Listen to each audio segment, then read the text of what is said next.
Bayelsa together. Courtesy, Honorable Alfred Belamonte Watson, Honorable Commissioner, Ministry of Community Development.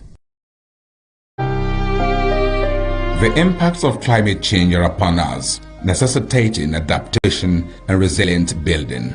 In Bayelsa State, the recent annual rainy season has brought severe consequences, including excessive flash floods and river flooding, causing untold hardship for residents. However, under the leadership of His Excellency, Senator Doye Duri, the Prosperity Government has taken proactive measures to mitigate these effects. The establishment of the Directorate of Floods and Erosion Control, along with the strengthening of other related agencies such as the Bayelsa State Emergency Management Agency, demonstrates a commitment to reducing the impact of floods. To further enhance resilience, major blocks, canals, river outlets, and drainage systems are being cleared, and higher grounds have been identified in all 8 local government areas to provide safe havens during floods. While the government is dedicated to ensuring the well-being of Bayelsans, residents also have a crucial role to play by cooperating with government agencies, staying alert to flood warnings, maintaining a clean environment, clearing blocked drainages, and reporting challenges to relevant authorities for prompt action.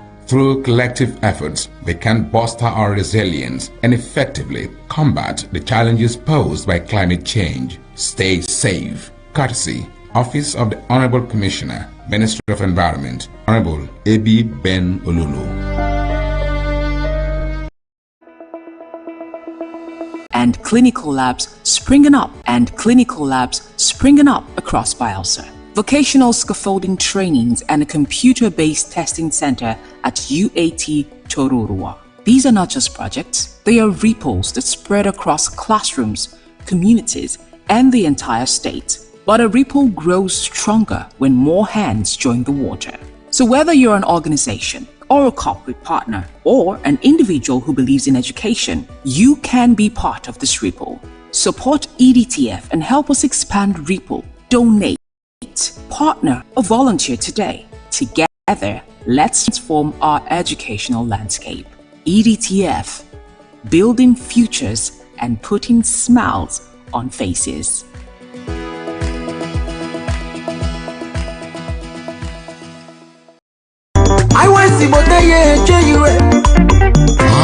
Izon. Yes, so Ijo Youth Council Worldwide, IYC, Resurgence Mission 2026. Don't come on. Now tested leader, a seasoned administrator, and strong voice for Ijo Nation. Barrister Ayibakro Igbeta, PhD, former legal advisor of the Ijo Youth Council Worldwide, former SA Media and Publicity to MD CEO of NDDC, former SA on Youth Affairs to Deputy Governor of Bayelsa State, and Naimi currently Secretary General Bayelsa State Center for Youth Development. In vision, they very clear. Unity for the council and protection of Ijo people rights for all Naija data. The support for Tantisa Security Initiative and make government put better money for Naija data agencies, plus opportunity for all Ijo youths for inside job matter and development. Yes, so time is for us to select the correct secretary. We go pilot the affairs of the Ijo Youth Council Worldwide IYC 2026. Oh yeah, we'll make you vote Barrister Ayibakro Igbeta, PhD for Secretary General Ijo Youth Council Worldwide. Vote wisely. Ado Alua on Noah.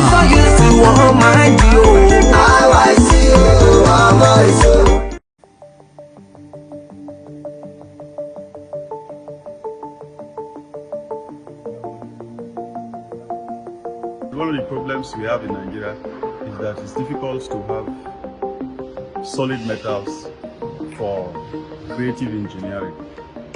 So what you basically have in this country are tubes for building of houses and erection of structures and all that. But when you come to real metals that you can carve to engine block, metal that you can carve to a shaft or gear, there is nowhere to get in this country. So a country that does not have a shop for metals to cut can never develop. If we had shops where you can go and buy all kinds of grades of metals, it would be easier for the young to get the metals and come to a place like us, and then we will carve it for them, cut, bend, and then do all that. This country will develop, but we don't have we have to look at China or any of those countries to bring those things to us. So that is the story of Nigeria.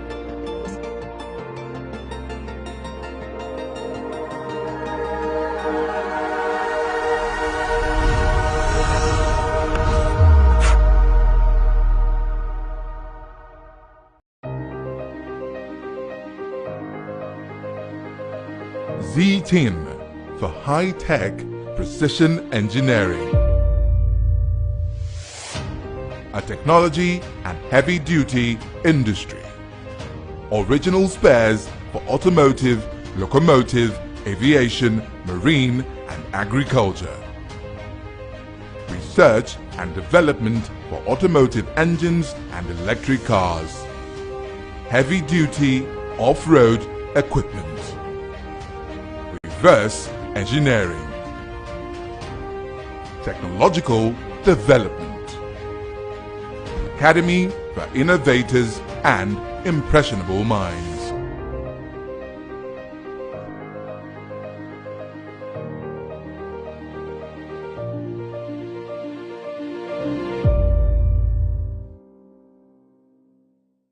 My country people, as the second phase of nationwide continuous voter registration don't end so, INEC go begin display the preliminary register of voters from Wednesday 29th April go reach Tuesday 5th May 2026 for all INEC local government area office where the registration happen. Once the display start, chance go open for we country people to check whether their informate correct or any mistake they for how they take spell their name, date of birth or address. It never finish oh. Our people say if you see something, say something. People still fit do amebo give INEC if dem see name of person wey don die or foreigner wey im name don enter the preliminary register of voters make INEC fit take comot dem.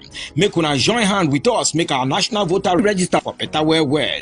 Na INEC dey bring una this message. Na we dey make una vote count. Na we dey make our democracy stand gidigba. Bayelsa State, home of peace, yo. We are for the peace. Dear esteemed community leaders and people of Bayelsa State, the Doyiduri-led prosperity government is committed to transforming our rural communities into thriving hubs of development. We believe that every community deserves access to absolute peace and quality standard of living. To actualize this vision, we need your support and partnership. Join forces with us to improve rural infrastructure, enhance quality education, boost healthcare, and foster economic growth. Together, we can create opportunities for youth empowerment and employment, promote cultural heritage, and ensure food security and strengthen community social services. How you can support? Participate in community engagement forums and collaborate with local government authorities and the Ministry of Community Development. Come, let's build a prosperous Bayelsa together. Let there be peace, all for peace. Courtesy, Honorable Alfred Belamonte Watson, Honorable Commissioner, Ministry of Community Development. The impacts of climate change are upon us, necessitating adaptation and resilient building. In Bayelsa State, the recent annual rainy season has brought severe consequences, including excessive flash floods and river flooding, causing untold hardship for residents. However, under the leadership of His Excellency, Senator Doyiduri, the prosperity government has taken proactive measures to mitigate these effects. The establishment of the Directorate of Floods and Erosion Control, along with the strengthening of other related agencies such as the Bayelsa State Emergency Management Agency, demonstrates a commitment to reducing the impact of floods. To further enhance resilience, major blocks, canals, river outlets, and drainage systems are being cleared, and higher grounds have been identified in all 8 local government areas to provide safe havens during floods. While the government is dedicated to ensuring the well-being of Bayelsans, residents also have a crucial role to play by cooperating with government agencies, staying alert to flood warnings, maintaining a clean environment, clearing blocked drainages, and reporting challenges to relevant authorities for prompt action. Through collective efforts, we can bolster our resilience and effectively combat the challenges posed by climate change. Stay safe. Courtesy, Office of the Honorable Commissioner, Ministry of Environment, Honorable A.B. Ben Olulu.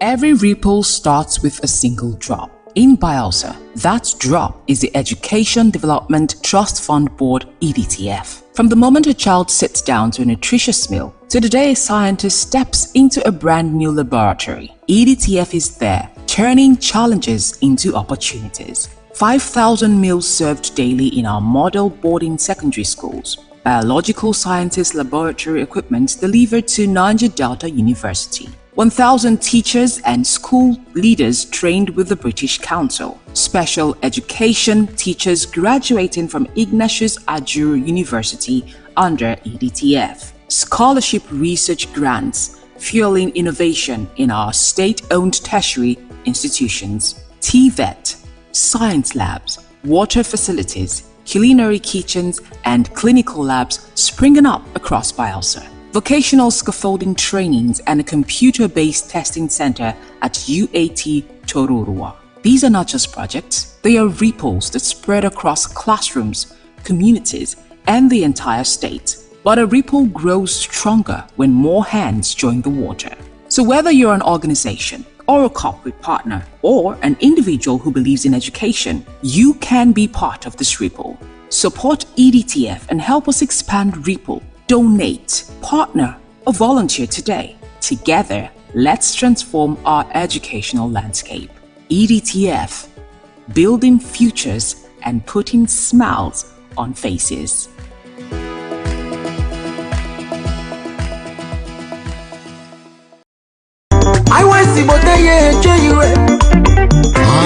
Izon.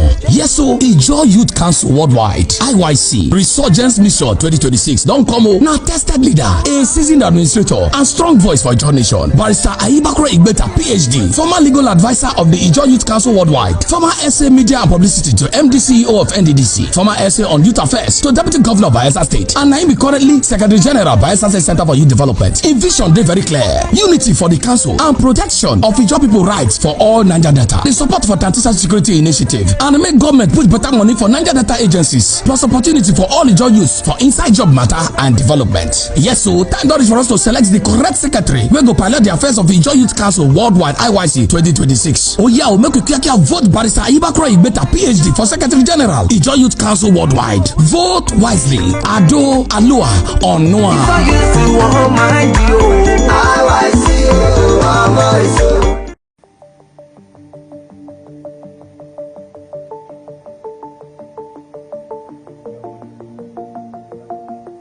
One of the problems we have in Naija is that it's difficult to have solid metals for creative engineering. So what you basically have in this country are tubes for building of houses and erection of structures and all that. But when you come to real metals that you can carve to engine block, metal that you can carve to a shaft or gear, there is nowhere to get in this country. So a country that does not have a shop for metals to cut can never develop. If we had shops where you can go and buy all kinds of grades of metals, it would be easier for the young to get the metals and come to a place like us, and then we will carve it for them, cut, bend, and then do all that. This country will develop. But we don't have. We have to look at China or any of those countries to bring those things to us. So that is the story of Nigeria.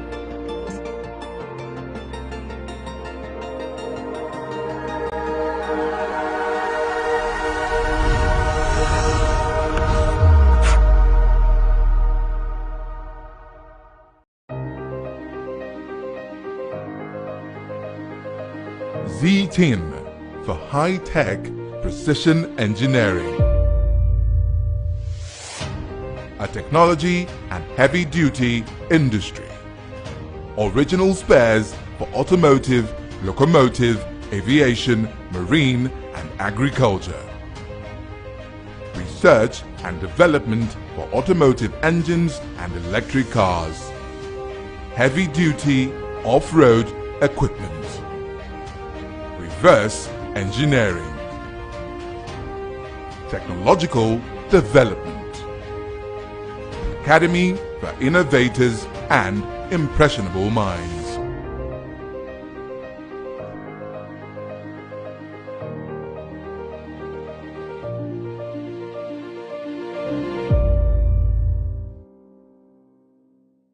My country people, as the second phase of nationwide continuous voter registration don't end so, INEC go begin display the preliminary register of voters from Wednesday 29th April go reach Tuesday 5th May 2026 for all INEC local government area office where the registration happen. Once the display start, chance go open for we country people to check whether their informate correct or any mistake they for how they take spell their name, date of birth or address. It never finish oh. Our people say if you see something, say something. People still fit do amebo give INEC if dem see name of person wey don die or foreigner wey im name don enter the preliminary register of voters, make INEC fit take comot dem. Make una join hand with us make our national voter register for better well. Na INEC dey bring una this message. Na we dey make una vote count. Na we dey make our democracy stand gidigba. Bayelsa State, home of peace, yo. We are for the peace.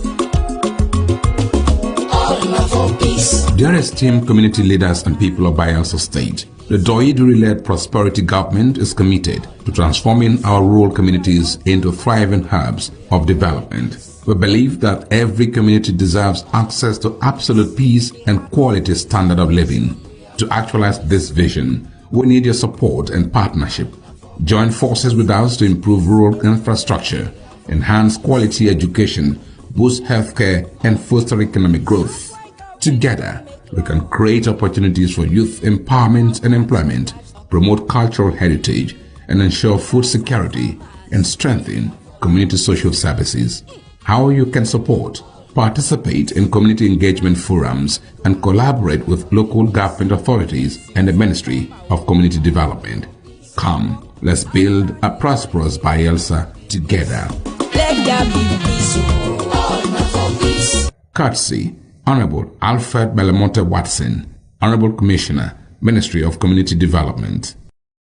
The impacts of climate change are upon us, necessitating adaptation and resilient building.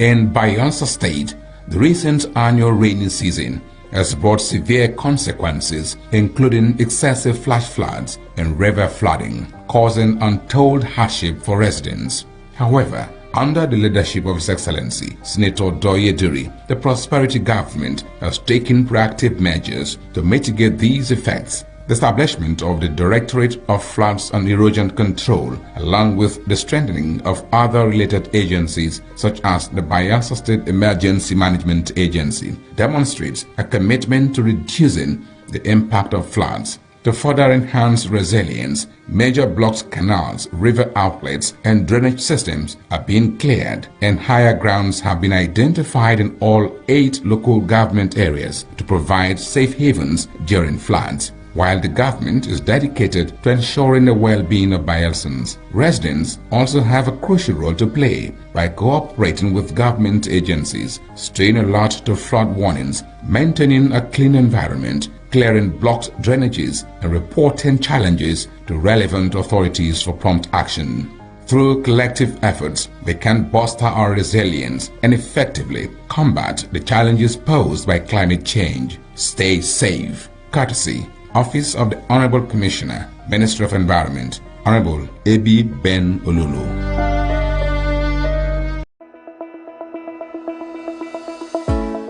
Every ripple starts with a single drop. In Bayelsa, that drop is the Education Development Trust Fund Board, EDTF. From the moment a child sits down to a nutritious meal, to the day a scientist steps into a brand new laboratory, EDTF is there, turning challenges into opportunities. 5,000 meals served daily in our model boarding secondary schools. Biological sciences laboratory equipment delivered to Niger Delta University. 1,000 teachers and school leaders trained with the British Council. Special education teachers graduating from Ignatius Ajuru University under EDTF. Scholarship research grants fueling innovation in our state-owned tertiary institutions. TVET, science labs, water facilities, culinary kitchens, and clinical labs springing up across Bielsa. Vocational scaffolding trainings and a computer-based testing center at UAT Tororua. These are not just projects, they are ripples that spread across classrooms, communities, and the entire state. But a ripple grows stronger when more hands join the water. So whether you're an organization, or a corporate partner, or an individual who believes in education, you can be part of this ripple. Support EDTF and help us expand Ripple. Donate, partner, or volunteer today. Together, let's transform our educational landscape. EDTF, building futures and putting smiles on faces.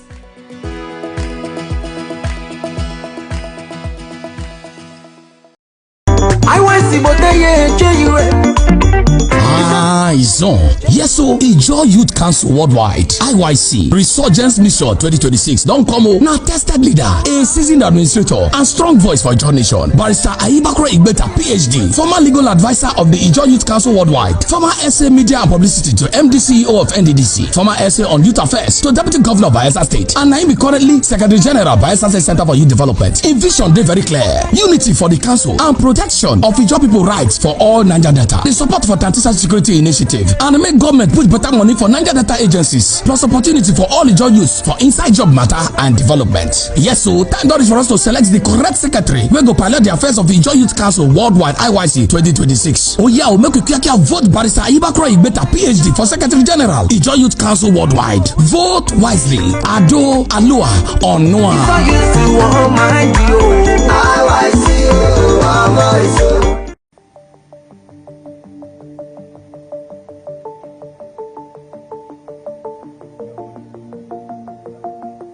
One of the problems we have in Nigeria is that it's difficult to have solid metals for creative engineering.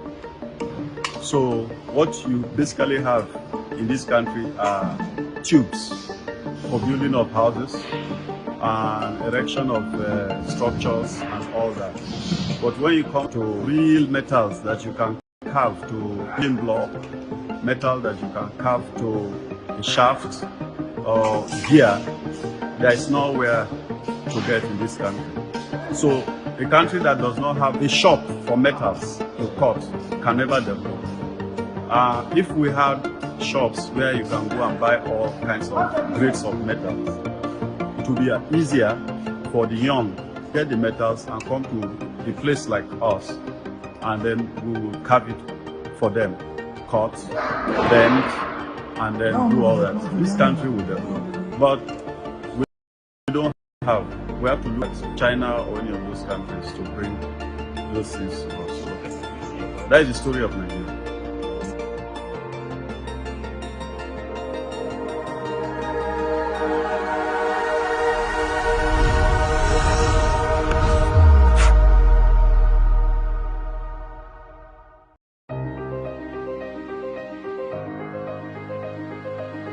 Z-Team for high-tech precision engineering. A technology and heavy-duty industry. Original spares for automotive, locomotive, aviation, marine, and agriculture.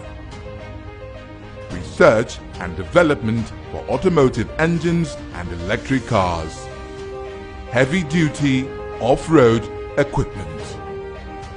Reverse engineering. Technological development. Academy for innovators and impressionable minds.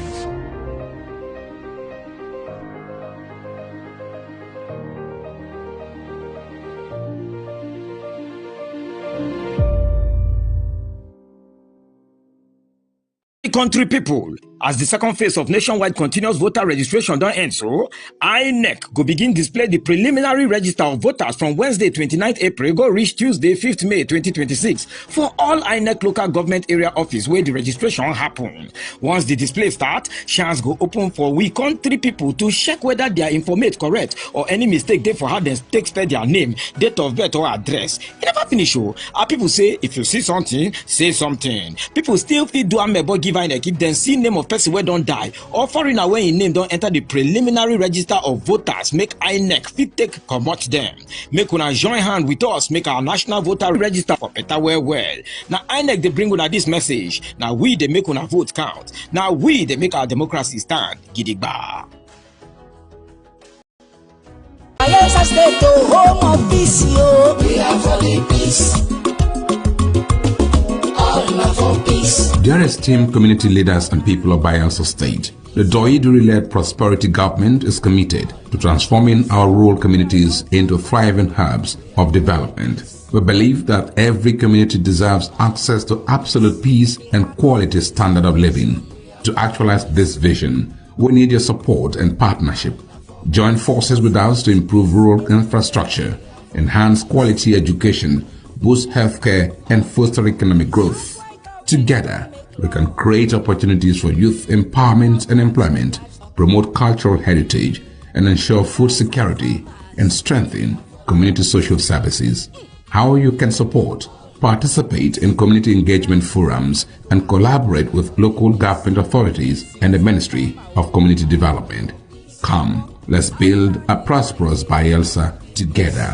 Let there be peace, all for peace. Courtesy, Honorable Alfred Belamonte Watson, Honorable Commissioner, Ministry of Community Development. The impacts of climate change are upon us, necessitating adaptation and resilient building. In Bayelsa State, the recent annual rainy season has brought severe consequences, including excessive flash floods and river flooding, causing untold hardship for residents. However, under the leadership of His Excellency, Senator Doyiduri, the prosperity government has taken proactive measures to mitigate these effects. The establishment of the Directorate of Floods and Erosion Control, along with the strengthening of other related agencies such as the Bayelsa State Emergency Management Agency, demonstrates a commitment to reducing the impact of floods. To further enhance resilience, major blocked canals, river outlets, and drainage systems are being cleared, and higher grounds have been identified in all 8 local government areas to provide safe havens during floods. While the government is dedicated to ensuring the well-being of Bayelsans, residents also have a crucial role to play by cooperating with government agencies, staying alert to flood warnings, maintaining a clean environment, clearing blocked drainages, and reporting challenges to relevant authorities for prompt action. Through collective efforts, we can bolster our resilience and effectively combat the challenges posed by climate change. Stay safe. Courtesy, Office of the Honorable Commissioner, Ministry of Environment, Honorable A.B. Ben Olulu.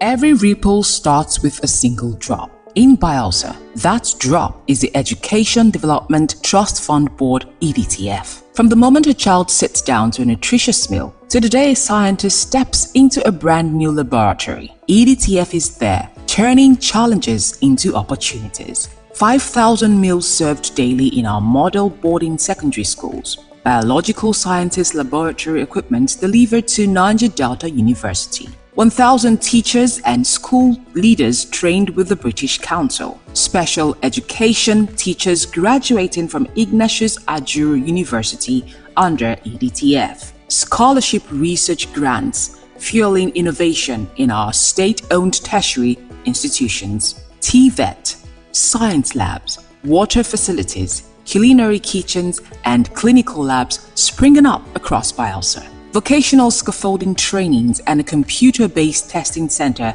at UAT Tororua. These are not just projects, they are ripples that spread across classrooms, communities, and the entire state. But a ripple grows stronger when more hands join the water. So whether you're an organization, or a corporate partner, or an individual who believes in education, you can be part of this ripple. Support EDTF and help us expand Ripple. Donate, partner, or volunteer today. Together, let's transform our educational landscape. EDTF, building futures and putting smiles on faces.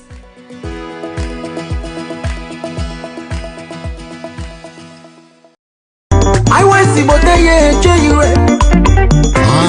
Zone. Yes, so Ijaw Youth Council Worldwide, IYC, Resurgence Mission 2026. Don't come on. Now tested leader, a seasoned administrator, and strong voice for Ijaw Nation. Barrister Aibakro Igbeta, PhD, former legal advisor of the Ijaw Youth Council Worldwide, former SA Media and Publicity to MD CEO of NDDC, former SA on Youth Affairs to Deputy Governor of Bayelsa State, and Naimi currently Secretary General Bayelsa State Center for Youth Development. In vision, they very clear: unity for the council and protection of Ijaw people rights for all Naija Delta. The support for Tantisa Security Initiative and make government put better money for Naija Delta agencies, plus opportunity for all Ijaw youths for inside job matter and development. Yes, so time is for us to select the correct secretary. We go pilot the affairs of the Ijaw Youth Council Worldwide IYC 2026. Oh yeah, we'll make you vote Barrister Aibakro Igbeta, PhD for Secretary General Ijaw Youth Council Worldwide. Vote wisely. Ado Alua Onua.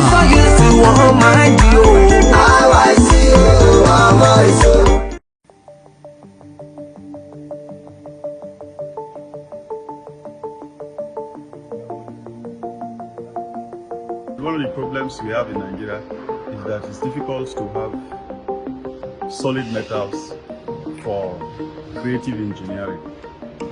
So what you basically have in this country are tubes for building of houses and erection of structures and all that.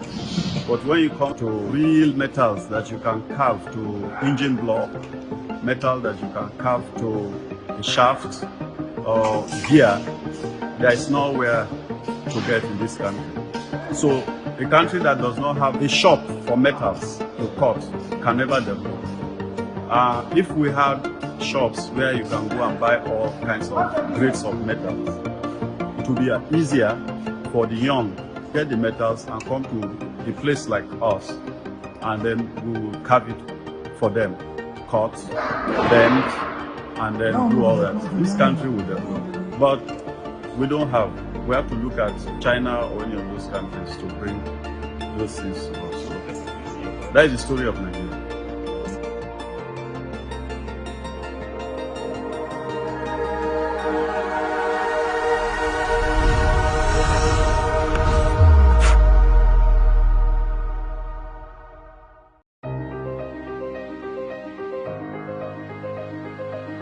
Z-Tin for high-tech precision engineering.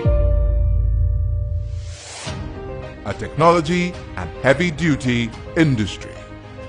Original spares for automotive, locomotive, aviation, marine and agriculture. Research and development for automotive engines and electric cars. Heavy-duty off-road equipment. Reverse engineering. Technological development. Academy for innovators and impressionable minds.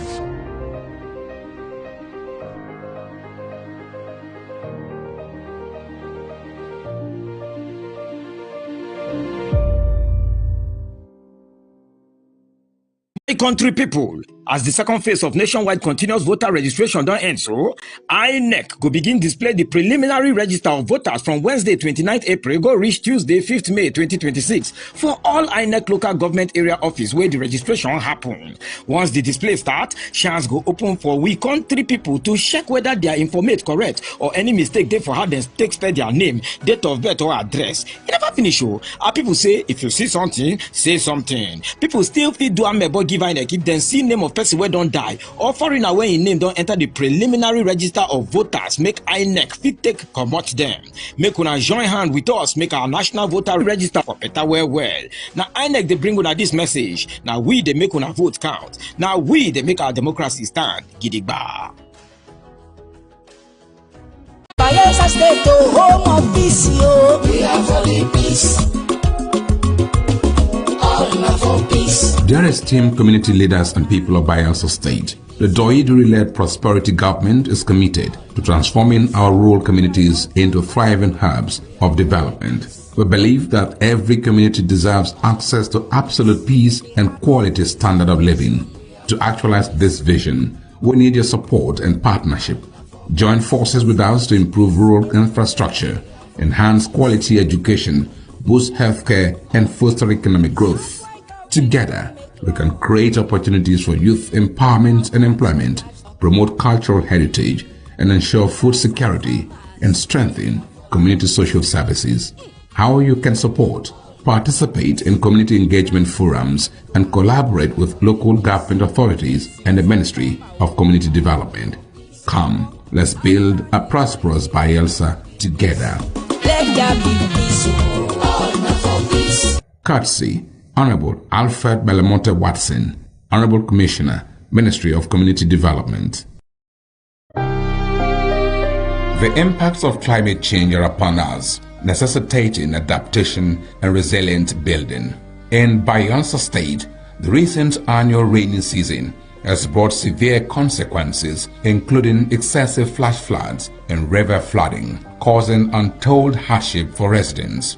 However, under the leadership of His Excellency Senator Doyiduri, the prosperity government has taken proactive measures to mitigate these effects. The establishment of the Directorate of Floods and Erosion Control, along with the strengthening of other related agencies such as the Bayelsa State Emergency Management Agency, demonstrates a commitment to reducing the impact of floods. To further enhance resilience, major blocks, canals, river outlets, and drainage systems are being cleared, and higher grounds have been identified in all 8 local government areas to provide safe havens during floods. While the government is dedicated to ensuring the well-being of Bayelsans, residents also have a crucial role to play by cooperating with government agencies, staying alert to flood warnings, maintaining a clean environment, clearing blocked drainages, and reporting challenges to relevant authorities for prompt action. Through collective efforts, we can bolster our resilience and effectively combat the challenges posed by climate change. Stay safe. Courtesy, Office of the Honorable Commissioner, Ministry of Environment, Honorable A.B. Ben Olulu.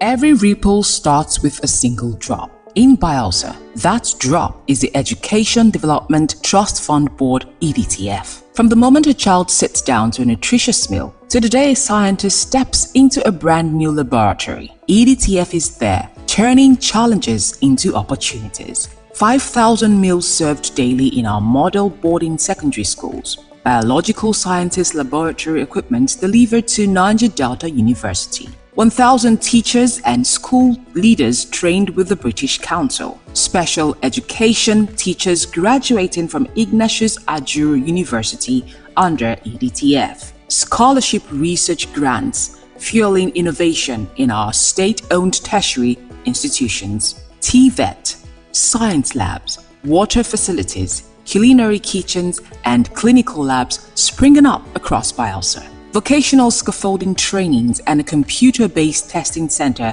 at UAT Tororua. These are not just projects, they are ripples that spread across classrooms, communities, and the entire state. But a ripple grows stronger when more hands join the water. So whether you're an organization, or a corporate partner, or an individual who believes in education, you can be part of this ripple. Support EDTF and help us expand Ripple. Donate, partner, or volunteer today. Together, let's transform our educational landscape. EDTF, building futures and putting smiles on faces.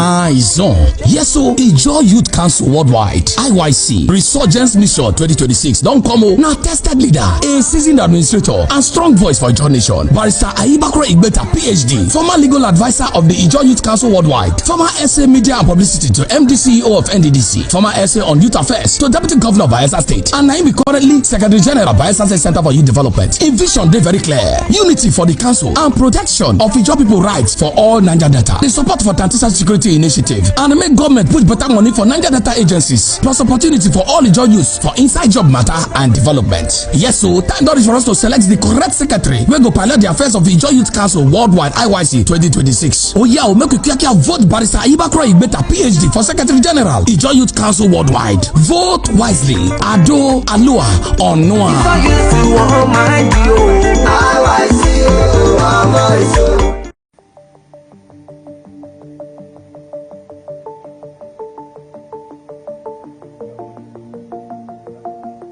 One of the problems we have in Nigeria is that it's difficult to have solid metals for creative engineering. So what you basically have in this country are tubes for building of houses and erection of structures and all that. But when you come to real metals that you can carve to engine block, metal that you can carve to a shaft or gear, there is nowhere to get in this country. So a country that does not have a shop for metals to cut can never develop. If we had shops where you can go and buy all kinds of grades of metals, it would be easier for the young to get the metals and come to a place like us, and then we will carve it for them, cut, bend, and then do all that. This country will develop, but we don't have. We have to look at China or any of those countries to bring those things to us. So that is the story of Nigeria.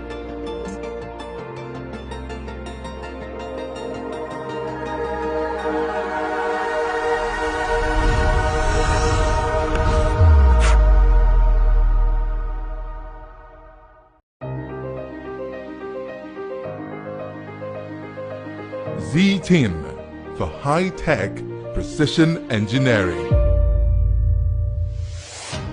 A technology and heavy-duty industry. Original spares for automotive, locomotive, aviation, marine and agriculture. Research and development for automotive engines and electric cars. Heavy-duty off-road equipment. Reverse engineering. Technological development. Academy for innovators and impressionable minds.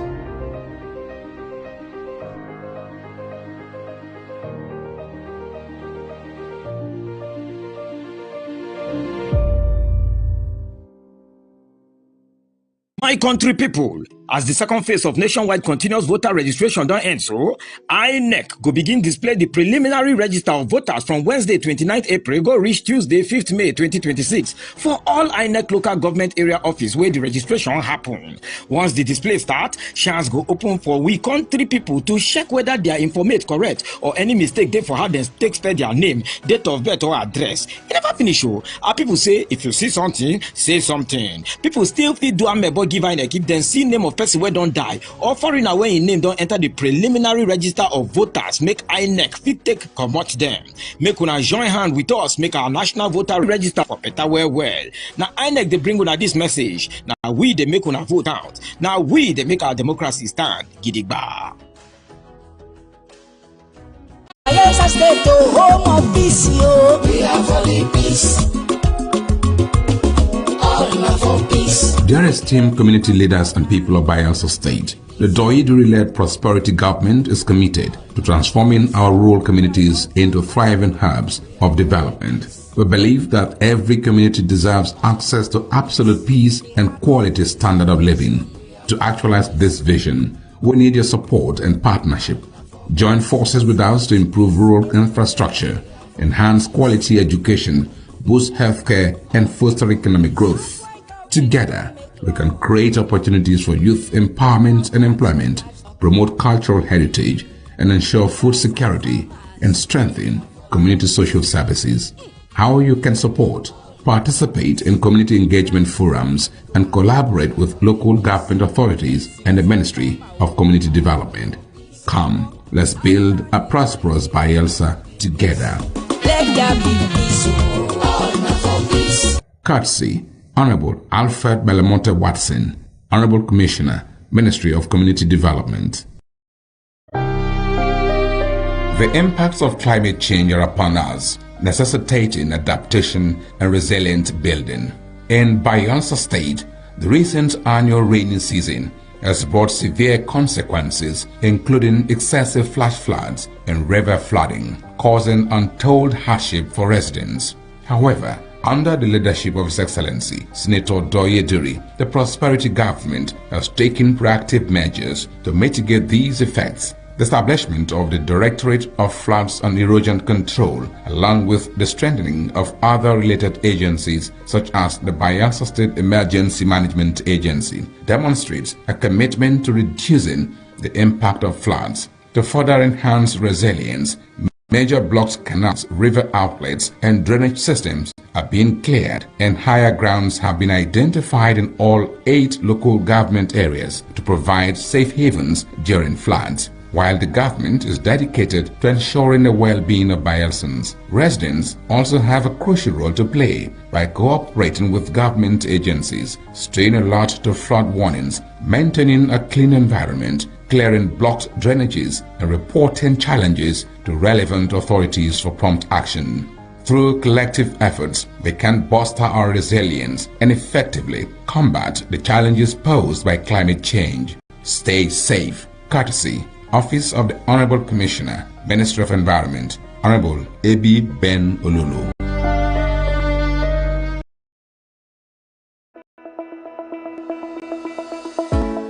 Every ripple starts with a single drop. In Bayelsa, that drop is the Education Development Trust Fund Board (EDTF). From the moment a child sits down to a nutritious meal to the day a scientist steps into a brand new laboratory, EDTF is there, turning challenges into opportunities. 5,000 meals served daily in our model boarding secondary schools. Biological sciences laboratory equipment delivered to Naija Delta University. 1,000 teachers and school leaders trained with the British Council. Special education teachers graduating from Ignatius Ajuru University under EDTF. Scholarship research grants fueling innovation in our state-owned tertiary institutions. TVET, science labs, water facilities, culinary kitchens, and clinical labs springing up across Bayelsa. Vocational scaffolding trainings and a computer-based testing center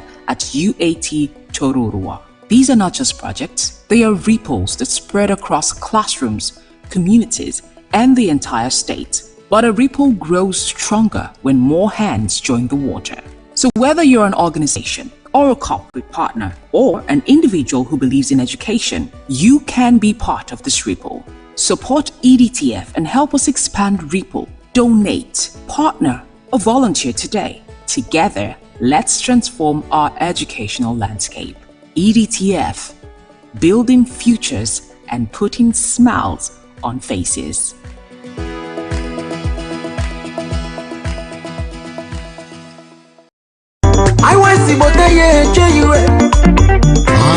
Izon. Yes, so Ijo Youth Council Worldwide, IYC, Resurgence Mission 2026. Don't come o. Now tested leader, a seasoned administrator, and strong voice for Ijo Nation. Barrister Ayibakro Igbeta, PhD, former legal advisor of the Ijo Youth Council Worldwide, former SA Media and Publicity to MD CEO of NDDC, former SA on Youth Affairs to Deputy Governor of Bayelsa State, and Naimi currently Secretary General Bayelsa State Center for Youth Development. In vision, they very clear: unity for the council and protection of Ijo people rights for all Naija Delta. The support for transition security initiative initiative and make government put better money for Naija data agencies, plus opportunity for all Ijaw youths for inside job matter and development. Yes, so time don reach for us to select the correct secretary wey go pilot the affairs of Ijaw Youth Council Worldwide IYC 2026. Oh yeah, make we quick vote Barrister Ayibakro Igbeta PhD for Secretary General Ijaw Youth Council Worldwide. Vote wisely. Ado Alua Onua.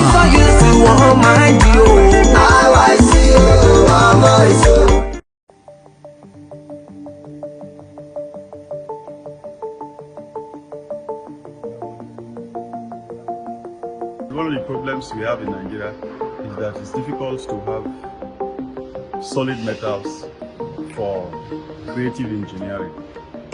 So what you basically have in this country are tubes for building of houses and erection of structures and all that. But when you come to real metals that you can carve to engine block, metal that you can carve to a shaft or gear, there is nowhere to get in this country. So a country that does not have a shop for metals to cut can never develop. If we had shops where you can go and buy all kinds of grades of metals, it would be easier for the young to get the metals and come to a place like us, and then we will carve it for them, cut, bend, and then do all that. This country will develop, but we don't have. We have to look at China or any of those countries to bring those things to us. That is the story of Nigeria.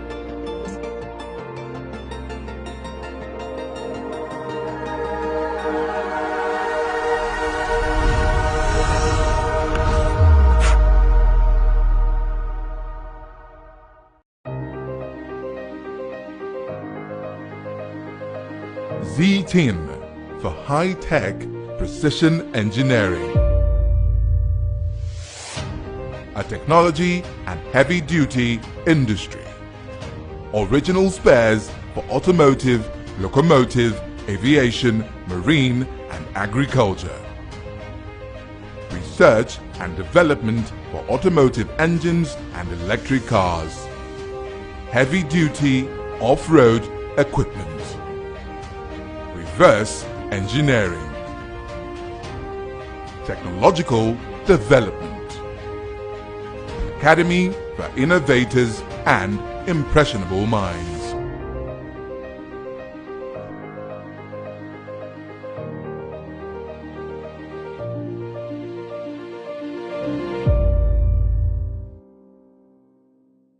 My country people, as the second phase of nationwide continuous voter registration don't end so, INEC go begin display the preliminary register of voters from Wednesday 29th April go reach Tuesday 5th May 2026 for all INEC local government area office where the registration happen. Once the display start, chance go open for we country people to check whether their informate correct or any mistake they for how they take spell their name, date of birth or address. It never finish oh. Our people say if you see something, say something. People still fit do amebo give INEC if then see name of person wey don die or foreigner wey im name don enter the preliminary register of voters, make INEC fit take comot them.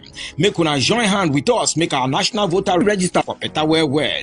Now INEC they bring una this message. Now we they make una vote count. Now we they make our democracy stand gidigba. Bayelsa State, home of peace, yo. We are for the peace. Dear esteemed community leaders and people of Bayelsa State, the Doiduri-led prosperity government is committed to transforming our rural communities into thriving hubs of development. We believe that every community deserves access to absolute peace and quality standard of living. To actualize this vision, we need your support and partnership. Join forces with us to improve rural infrastructure, enhance quality education, boost healthcare, and foster economic growth. Together, we can create opportunities for youth empowerment and employment, promote cultural heritage, and ensure food security and strengthen community social services. How you can support? Participate in community engagement forums and collaborate with local government authorities and the Ministry of Community Development. Come, let's build a prosperous Bayelsa together. Let there be peace, all for peace. Courtesy, Honorable Alfred Belamonte Watson, Honorable Commissioner, Ministry of Community Development. The impacts of climate change are upon us, necessitating adaptation and resilient building. In Bayelsa State, the recent annual rainy season has brought severe consequences, including excessive flash floods and river flooding, causing untold hardship for residents. However, under the leadership of His Excellency, Senator Doye Duri, the Prosperity Government has taken proactive measures to mitigate these effects. The establishment of the Directorate of Floods and Erosion Control, along with the strengthening of other related agencies such as the Bayelsa State Emergency Management Agency, demonstrates a commitment to reducing the impact of floods. To further enhance resilience, major blocks, canals, river outlets, and drainage systems are being cleared, and higher grounds have been identified in all 8 local government areas to provide safe havens during floods. While the government is dedicated to ensuring the well-being of Bayelsans, residents also have a crucial role to play by cooperating with government agencies, staying alert to flood warnings, maintaining a clean environment. Administration.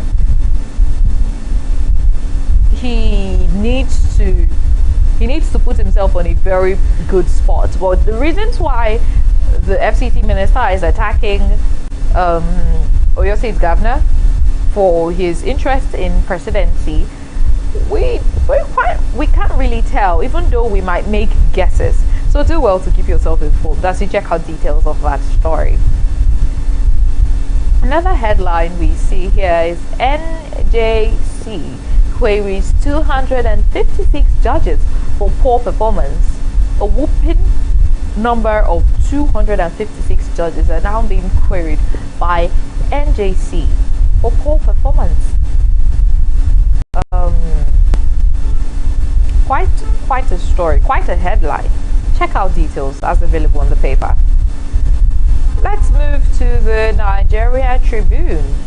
Nigeria Tribune, still the Oyo State governor is trending for his declaration to contest for presidency. So Makinde declares for presidency. Check out details of that story. Let's move on to the Daily Independent newspaper. We're going to take a few headlines on the Daily Independent newspaper. 2027 elections. Resist politicians' plot to deepen voter apathy, electorate urged. So that they're saying we should resist politicians' plot to deepen voter apathy, electorate urged. I mean, it's that time of the, not that time of the year, it's that time in life, yes, that we need to pick up our voter card, our PVCs, and make our votes. Let's have a say in who leads us. Let's have a say in what we want. Whether different politicians, different parties, different political parties, when everybody comes with their views of what they want to make Nigeria be, and then when we check past records, go through manifesto and all that, you as an individual, you as a citizen, would now decide who your preferred candidate is, and then you do what? You vote for that person. So it's that time. There shouldn't be anything like voter apathy. We shouldn't run away from our civic responsibility. This is that time where as citizens we come out en masse to click for our preferred candidate. If the person emerges, good. If he doesn't, but let it be that you did your part. So voter apathy is a no-no. Let's all carry our PVCs and declare or vote for our preferred candidate. Check out details of that story as it is available in the paper. January 2026, telecom subscribers hit over 185 million with 3.4 million new customers. Quite a headline there. Check out details as available in the paper. All right, let's move on to the Blueprint newspaper. And the blueprint, we see Tinubu pushes for consensus as APC reps primary elections now hold on Saturday. That's quite a story that is available. Do well to keep yourself informed as you read through its details. Still a story here that Makinde declares presidential bid. Obi vows 4-year tenure. You know, there's been a whole lot of opera going on social media as well as in the political parties, even within the PDP, as the Oyo State Governor, Seyi Makinde, have now declared his interest to contest for presidency against the sitting president, Bola Tinubu, who is still from the same geopolitical zone. They're both from southwestern part of Nigeria. So it's going to be a whole lot for the people of Southwest, for people from PDP, and Nigerians as a whole. So do well to keep yourself informed as you read through details of these and other stories. Let's head on to the Daily Sun newspaper. We're going to pick a few headlines available on the Daily Sun newspaper. Federal government considers new strategies to fight terrorists and bandits. Okay, that's an applaudable one, quite commendable, because it may seem as though the old strategies, the old tactics, the old everything, it's not working because the terrorists are not giving up. So it's commendable that the federal government is now considering new strategies to fight terrorists and bandits. Keep yourself informed as you read through details. Let's move on to the Daily Trust newspaper. Other Daily Trust. Consensus rifts. Logistics force APC to shift primaries. Okay, yeah, that the APC, All Progressives Congress, are now forced to shift primaries as a consensus rift. So just do well to keep yourself informed as you check out details of these stories. How Makinde's presidential bid may reshape 2027 contest. That's quite a story there. As a well-meaning Nigerian, you should do well to keep yourself informed as you check out details of that story. All right, let's move to the New Telegraph. We take the New Telegraph. After the New Telegraph, we conclude with the Business Day newspaper. So on the New Telegraph paper, fear grips Nigerians as South Africa protesters issue illegal immigrants June 30 deadline to leave. That's still in regards to the xenophobia going on in South Africa. South Africans are carrying out on Nigerians in South Africa. So fear grips Nigerians as okay, the xenophobia. It's South Africans are not just carrying it out on Nigerians. I mean, other countries too, other citizens of other countries as well. So fear grips Nigerians and others as South Africa protesters issue illegal immigrants June 30 deadline to leave their country. Check details of that story as it is available on the paper. All right, let's conclude with the Business Day newspaper. We're going to take a few headlines going on in the business world. Shell levies to Nigeria sink to decade low on onshore exit. And then we see that Pencom clears PFAs to invest in Dangote's $50 billion IPO. So those are a few headlines available in the Business Day newspaper. And that concludes the newspaper review with me, Babi Umparu. Thank you so much for watching. We will be bringing you more news and updates with Globing View. Do stay tuned. Thank you for watching.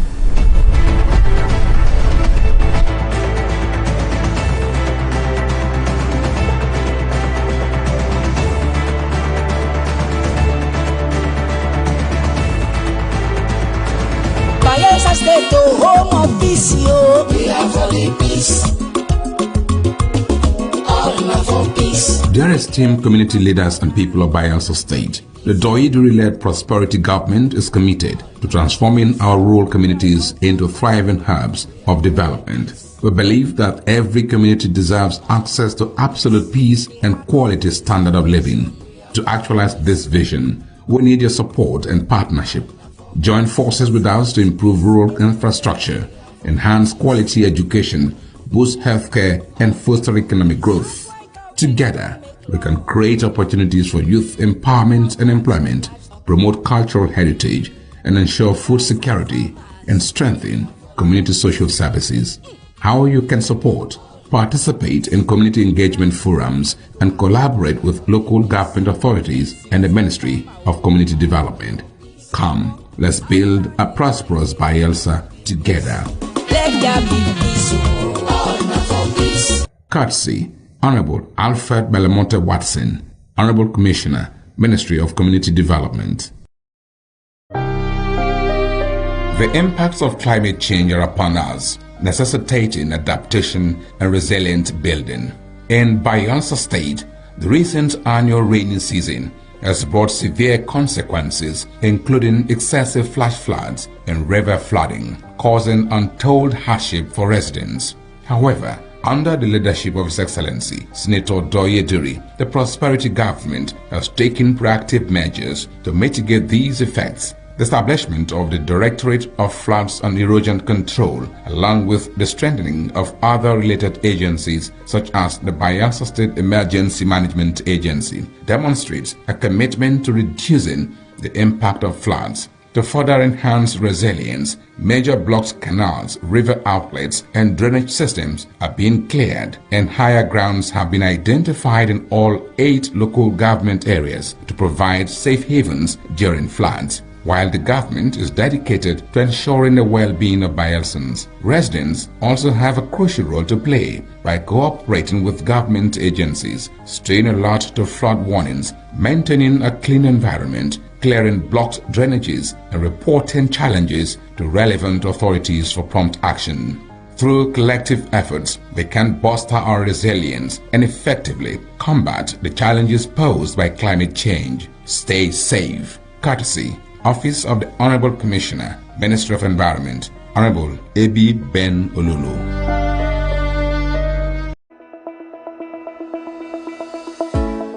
Every ripple starts with a single drop. In Bayelsa, that drop is the Education Development Trust Fund Board, EDTF. From the moment a child sits down to a nutritious meal to the day a scientist steps into a brand new laboratory, EDTF is there, turning challenges into opportunities. 5,000 meals served daily in our model boarding secondary schools. Biological sciences laboratory equipment delivered to Niger Delta University. 1,000 teachers and school leaders trained with the British Council. Special education teachers graduating from Ignatius Ajuru University under EDTF. Scholarship research grants fueling innovation in our state-owned tertiary institutions. TVET, science labs, water facilities, culinary kitchens, and clinical labs springing up across Bayelsa. Vocational scaffolding trainings and a computer-based testing center at UAT Tororua. These are not just projects, they are ripples that spread across classrooms, communities, and the entire state. But a ripple grows stronger when more hands join the water. So whether you're an organization, or a corporate partner, or an individual who believes in education, you can be part of this ripple. Support EDTF and help us expand Ripple. Donate, partner, or volunteer today. Together, let's transform our educational landscape. EDTF, building futures and putting smiles on faces.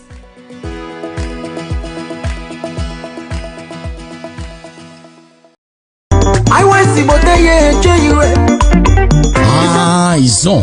Yes, so Ijaw Youth Council Worldwide, IYC, Resurgence Mission 2026, don't come o. Now tested leader, a seasoned administrator, and strong voice for Ijaw Nation. Barrister Ayibakro Igbeta, PhD, former legal advisor of the Ijaw Youth Council Worldwide, former SA Media and Publicity to MD CEO of NDDC, former SA on Youth Affairs to Deputy Governor of Bayelsa State, and Naimi currently Secretary General Bayelsa State Center for Youth Development. In vision, they very clear. Unity for the council and protection of Ijaw people rights for all Naija data. The support for Tantisa Security Initiative and make government put better money for Naija data agencies, plus opportunity for all Ijaw youths for inside job matter and development. Yes, so time is for us to select the correct secretary. We go pilot the affairs of the Ijaw Youth Council Worldwide IYC 2026. Oh yeah, we'll make a quick vote Barrister Ayibakro.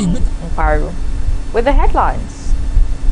Bayelsa inaugurates Hope Gov committees to drive education, healthcare reforms. Federal government moves to deploy AI surveillance for national security. Igbadiwe pledges inclusive leadership at INC inauguration. And Trump warns Iran as US-China discuss nuclear threats for the Strait of Hormuz. A quick reminder for our viewers and partners that Naija Live TV is officially open for business. If you are looking to boost your brand through paid adverts or sponsorships, we are ready to partner with you. You can contact us on our studio line on 081 293 40000. For physical consultations, visit our head office at number 122 Mbiama Yanagwa Road, Amarata Yanagwa, Bayelsa State. And don't forget to stay connected. Follow us on Facebook, YouTube, TikTok, Instagram, and X at Naija Live TV, or visit our website on www.naijalivetv.com. Details of the news shortly.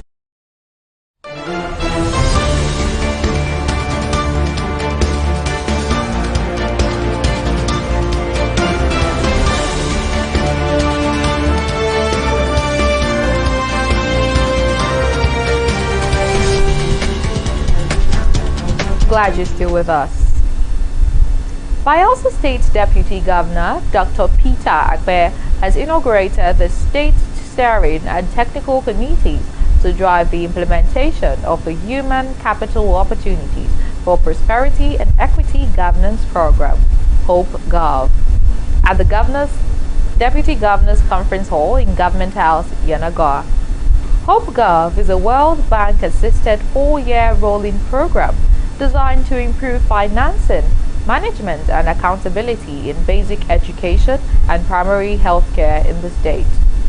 The initiative is a performance for results program involving the Bayelsa State government, the federal government, and the World Bank, and is expected to run until 2029. Charging members of the committees to justify the confidence reposed in them, Dr. Peter Akpe said the task force and the task before them was significant and underscored the need for greater effectiveness in financing across the 3 result areas of human capital, prosperity, and equity. The Deputy Governor attributed the state's participation in the program to the reform-driven leadership of Governor Doye Diri-led administration, particularly in areas of transparency in public finance and commitment to the welfare of teachers, healthcare workers, and children. According to him, Hope Gov goes beyond an administrative initiative and is aimed at strengthening financing for schools and primary healthcare facilities, improving transparency and accountability in resource management, as well as enhancing the recruitment, deployment, and performance of teachers and the frontline health workers. The newly inaugurated president of the Ijaw National Congress, INC, High Chief Barrister MacDonald Igbadiwe, has pledged to provide inclusive leadership anchored on sacrifice, unity, and commitment to the progress of the Ijaw nation. Speaking during the inauguration ceremony held on Thursday at the Tunde Smooth Playground in Delta State, Igbadiwe described the occasion as a historic moment for the Ijaw people, stressing that leadership of the Congress must be driven by service rather than personal ambition.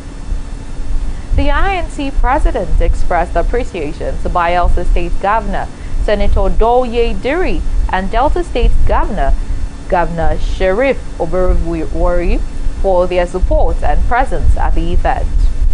He also acknowledged the attendance of a member representing Burutu Federal Constituency, Julius Ponde, Speaker of the Delta State House of Assembly, Emomotimi Gowo, Administrator of the Presidential Amnesty Program, Dr. Dennis Brutu Otwaru, and Niger Delta leader, Government Ekpeme Polo. Representatives from Rivers, Ondo, and the Akwa Ibom states, alongside traditional rulers, women groups, youth, delegates, and members of the Ijaw diaspora also attended the ceremony. Addressing dignitaries and delegates from across the Niger Delta and beyond, Igbadiwe said he accepted the responsibility of leadership with humility and gratitude, recalling that the first Congress under the pioneer INC president, Professor Kimso Okoko, was held on November 23, 1991. He noted that it was significant for the Western Zone to host the inauguration and celebration of the new INC leadership, describing it as a defining moment in the history of the Ijaw nation. According to him, the new executive would not take the mandate given to them lightly, assuring that they would work in the collective interest of the Ijaw people. Igbadiwe said leadership was not about personal ambition, but sacrifice for the people, adding that he remains grateful for the trust reposed in him and members of the new executive team. The INC president further commended individuals and institutions that contributed resources, time, and prayers towards the success of the inauguration ceremony. In national news, Nigeria is set to strengthen its defense architecture with the deployment of artificial intelligence-powered surveillance systems and advanced anti-drone technology as part of efforts to modernize the country's military capabilities. The Defense Minister Mohammed Badaru Abubakar disclosed this during a visit to Monaco, Spain, where he held a Nigerian delegation to conclude discussions on the multi-domain hybrid intelligence shield project. According to the minister, the initiative was aimed at enhancing border security, protecting urban centers, and improving Nigeria's response to emerging security threats. He explained that the project will introduce AI-driven surveillance systems capable of rapidly identifying threats through smart algorithms, while the advanced anti-drone technology would be deployed to intercept and neutralize unnamed aerial threats. Kaduna State government has intensified public awareness and emergency preparedness efforts following forecasts by the Nigerian Meteorological Agency indicating that the state may experience flooding during the 2026 rainy season. The government said the move followed the release of the 2026 Seasonal Climate Prediction Report by NIMET, which identified Kaduna State among states likely to witness above normal rainfall this year.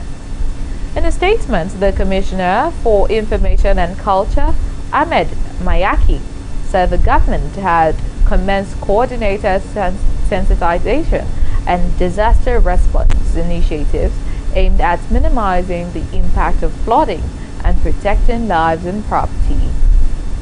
According to the statement, rainfall in Kaduna State is expected to begin between May 19th and June 10th, 2026, with cessation is projected between October 5th and October 21st, 2026.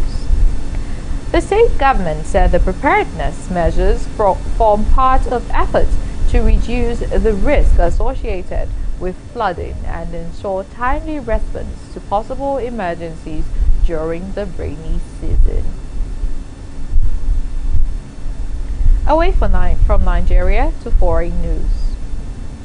South Africa's ruling African National Congress has convened a key meeting as President Cyril Ramaphosa faces renewed impeachment pressure linked to the controversial Fargate cash scandal.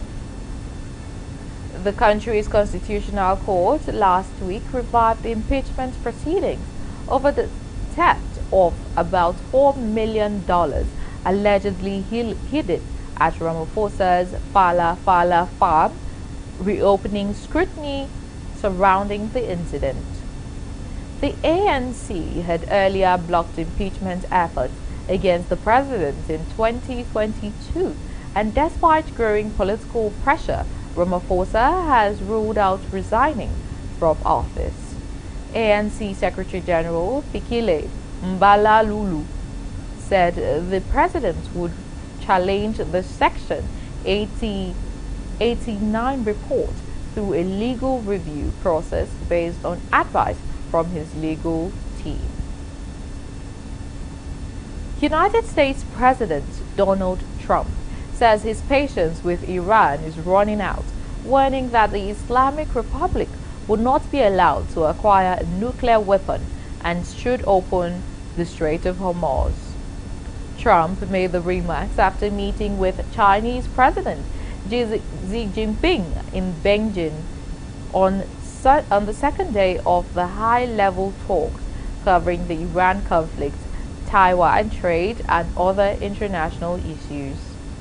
According to the U.S. president, both leaders agreed that Iran should not possess nuclear weapons, while discussions also focused on easing tensions linked to the ongoing conflict involving Tehran. Trump said the talks with Xi had helped him resolve several difficult issues, expressing confidence in the outcome of the discussions. Chinese president did not publicly comment on discussions relating to Iran. However, China's foreign ministry issued a statement expressing frustration over the conflict. The ministry stated that the conflict should never have happened and had no reason to continue. And that concludes the news on Naija Live TV. You have been watching Globe in View. My name is Bobby Umfaru. Thank you for watching.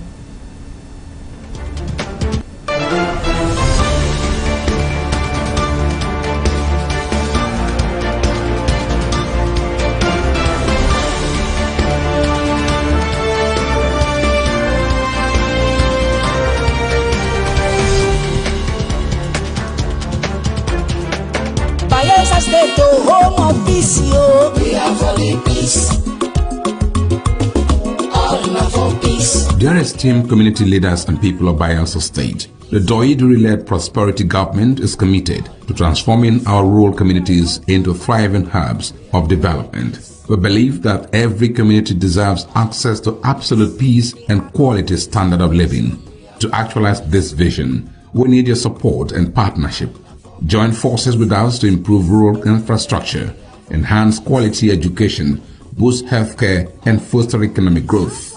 Together, we can create opportunities for youth empowerment and employment, promote cultural heritage, and ensure food security and strengthen community social services. How you can support: participate in community engagement forums and collaborate with local government authorities and the Ministry of Community Development. Come, let's build a prosperous Bayelsa together. Let there be peace, all for peace. Courtesy, Honorable Alfred Belamonte Watson, Honorable Commissioner, Ministry of Community Development. The impacts of climate change are upon us, necessitating adaptation and resilient building. In Bayelsa State, the recent annual rainy season has brought severe consequences, including excessive flash floods and river flooding. causing untold hardship for residents. However, under the leadership of His Excellency Senator Doye Duri, the Prosperity Government has taken proactive measures to mitigate these effects. The establishment of the Directorate of Floods and Erosion Control. We recognize it, and also Otokbolo, High Chief Evangelist Boropudu, we also recognize. All right. Izoma me kimdum kimlaza pawega pawemeni. Take it to me about Esakome. High Chief McDonald Ebi Igbadwe. Merime Pomako Braga to Romane Zome Blomat Maga. Izokme Biri Dume Biri Lasa Kopoloka movie. Out of this in Nigeria, Anyani. I don't know Zokame Dume Zokame Lase. Merimo Mono Pawega Pawemeni. And he has on the Pawaya. Pawai Anabai.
It is with the greatest pleasure and sense of honor and privilege that I stand before you all today to welcome the Ijaw sons and daughters and their friends and associates and neighbors that are gathered here, which is why you've just heard me turn to speaking English in a moment. We welcome our friends and neighbors, along with ourselves, gathered here for a single purpose, which is ordained for every 5 years by the Constitution of the Ijaw National Congress. Standing with me here are 9 other members of the Electoral Committee set up by the INC in December for the purpose of planning, organizing, and conducting to the highest possible standards of fairness and openness an election that will bring in new members into the executive committee. I must say that our chairman, His Royal Majesty Justice F.F. Tabai, was here with us, with me, all of us, even this morning in Warri, but circumstances unforeseen have forced him to have to move rather speedily this morning out of Warri, back home. That's why I, the humble vice chairman, have taken the role of addressing you. Having done these introductory remarks, I'll tell you, I said we were to plan, organize, and conduct. We did. From December through January through February, we planned and organized, and into March, we were to hold the election, but the first date was aborted.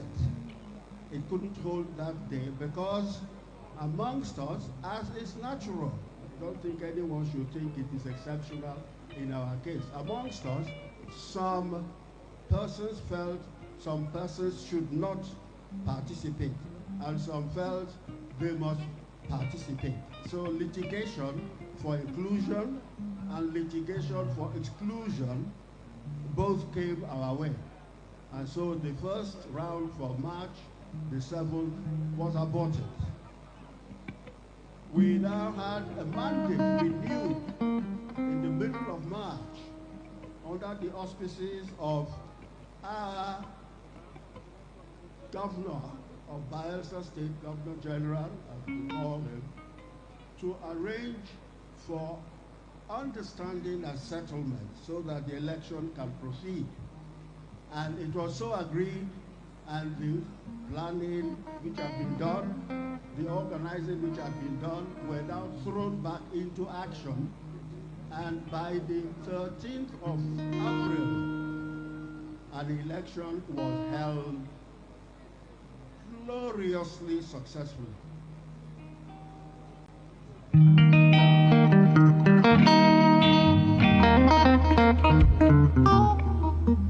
Even if something is successful, it is still challengeable.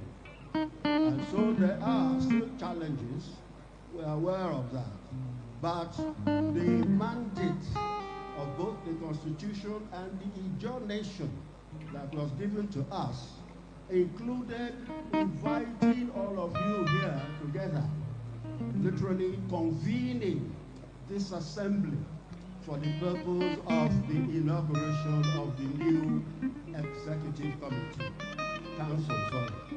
So we are, after this speech, going to claim that we have done our duty. We have convened this gathering, and it is a sight to behold.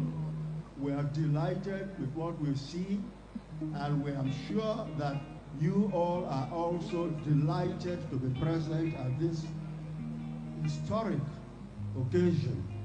And so therefore, ladies and gentlemen, and my fellow first class and other class traditional rulers here present, I greet you all in the name of the chairman, Paraisuku the First of October, King Francis Tabai, and on behalf of the ones standing here before me, as the secretary, you've been had them introduced. So let us get on with it. Today's business has begun. First was to assemble us. Having done that, we hand over to the people who will now conduct the transition from one exco to the other.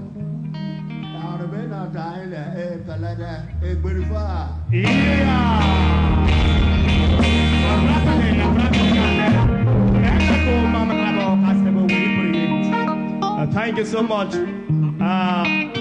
Vice Chairman Eleko, that brought in these new executives of the Ijaw National Congress, INC. Amazing one from him. Thank you so much on behalf of the chairman of that committee. Well, at this point, distinguished ladies and gentlemen, we are moving straight with the speed of light to the next item on the program, the valedictory speech from the outgoing president in the person of Professor Benjamin Ogele Okaba to the microphone. Professor Benjamin Okaba, you've done well for Ijaw Nation. The legacies will be remembered forever.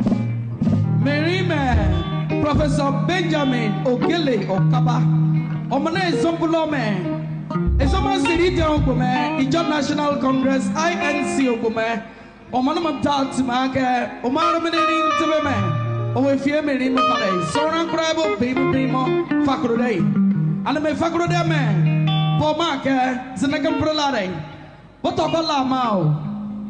And Omanoma, Omama, Ezombula dat Motuma, Casma, Petitum Kamalase, Amanaga Mimi when a blood, when a woman, I'm a one woman man, and I'm an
Izoke mimi au.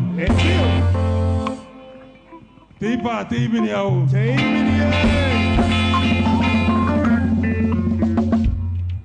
Ya klem si mau. Ado. The Honorable Speaker, Delta State House of Assembly, our own brother, I especially recognize you today.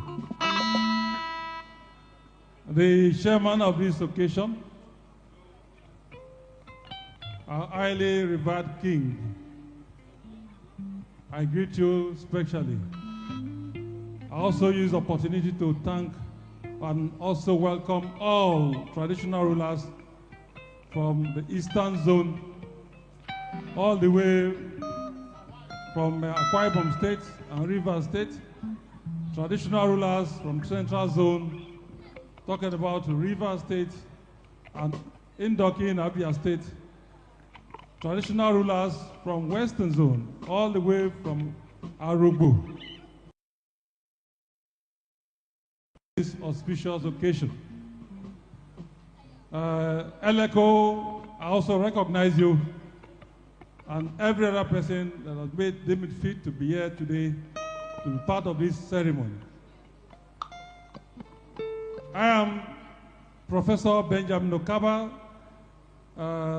Today, I deliver this valedictory message. I deliver this valedictory message on behalf of myself and the 13 other members that were given a mandate to lead Ijaw Nation for 5 years. On the 30th of April, we got elected. And 2021, and thereafter, on the 14th of May,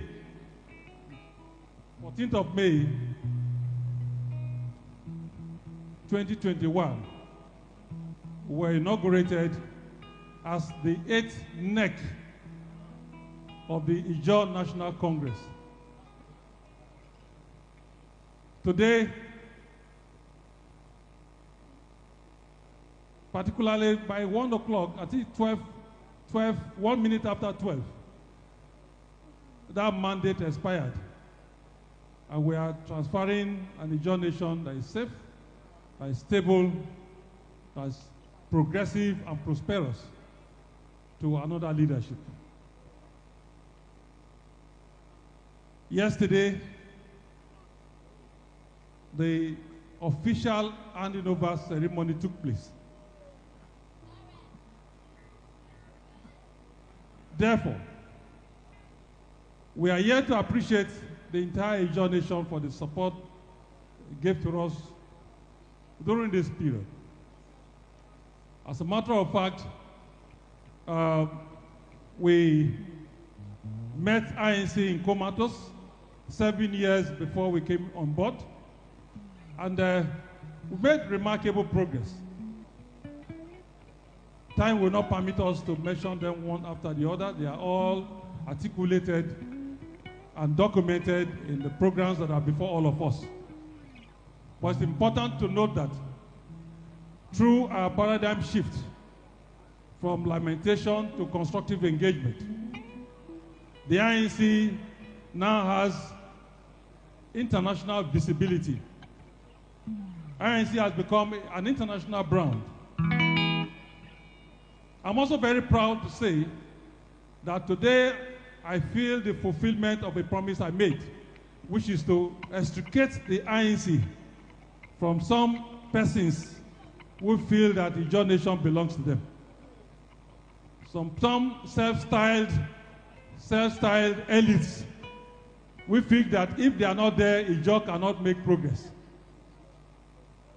Today, INC belongs to everybody, because in Ijaw land, nobody is more Ijaw than the other person. The INC is the highest body, and that we have achieved, that this ESCO was able to defend, to say that INC is our organization. Nobody dictates to the INC. You can give advice, yes, but the leadership has the responsibility of putting all the options together and taking a decision in the best interest of Ijaw nation. It is the Ijaw nation that decides, not even me. No other person takes decision of Ijaw nation. The ELECO has mentioned quite a number of challenges, but the good thing is that the election that held on the 13th of April was sanctioned by Ijaw people. Over 600 delegates from all across the Ijaw nation voted. And having voted, it is incumbent on the ESCO and the ELECO to ensure that those persons are sworn in. Yes, there are also other challenges about this swearing-in ceremony. I will say, look, weighing all the options, it is better to swear in those who have been voted for, so that they can carry on the leadership of the Ijaw nation and address whatever concerns that befall us today.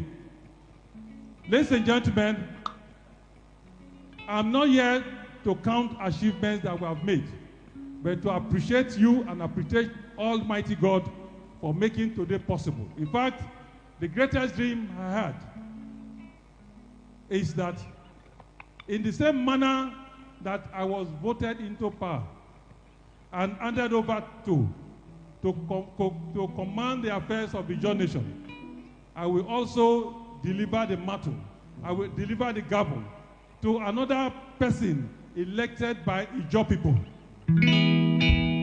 That dream is to be fulfilled today.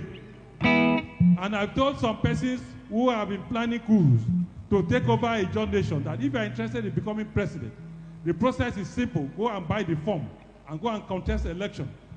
Passing through the back door is not permitted. We have defended this matter, and I will hand it over today ceremoniously to the Chief Egbadowi MacDonald, who will continue from where I stopped. Yes, in the course of our leadership, in the same manner that we have made some progress, we must have made some mistakes. Egbadowi and your team, please consolidate on the gains we've made. The mistakes we also made, correct them and move on. I encourage you today to move on with some of the cardinal programs of the 8th NEC. And these include, 1, leveraging on the registration of INC as a member of the United Nations Unrepresented People's Council. We have a seat in that body.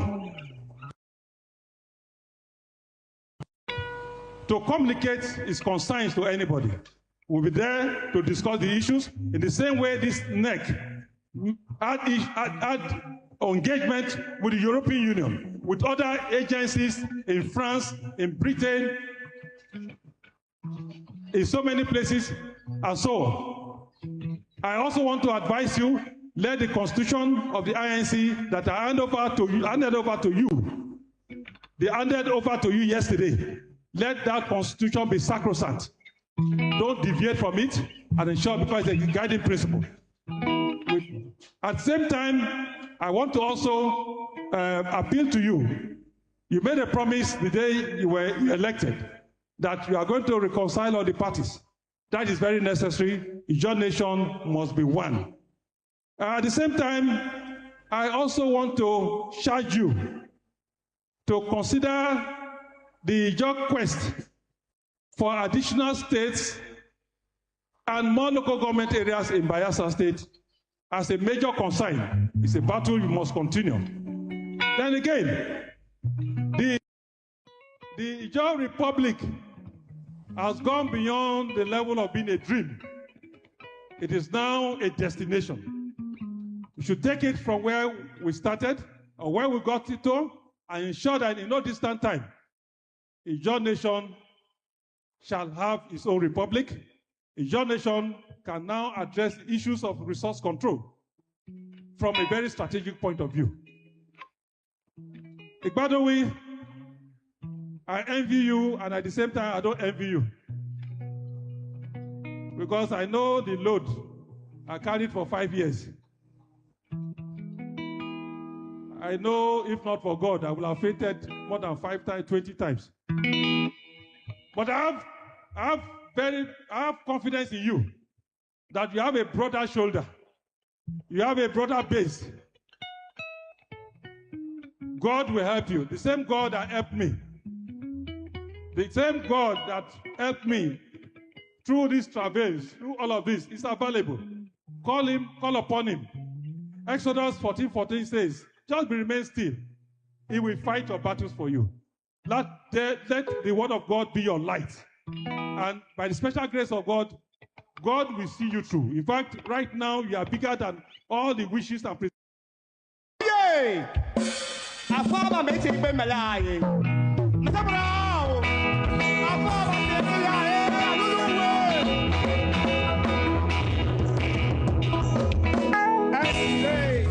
Ijaw Publishers Forum being led here by Comrade Austin Ozobo. We appreciate it. At this point, distinguished ladies and gentlemen.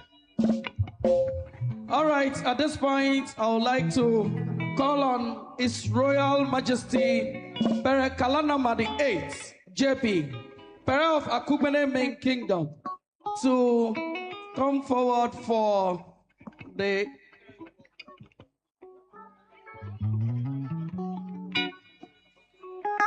Yes, we are taking directive from the organizers and the LECO. While we are waiting for the directive to come in full-fledged, please permit me, Chief MOE, the Tonke Power of Ibema Kingdom, we recognize you. Pereme alabala omane pabakubo omiemba omiem na nega nepo eleko me amanega tiatima ke kenegbirama anabebega do pabo man masabara ke me amanega timi mesio miam.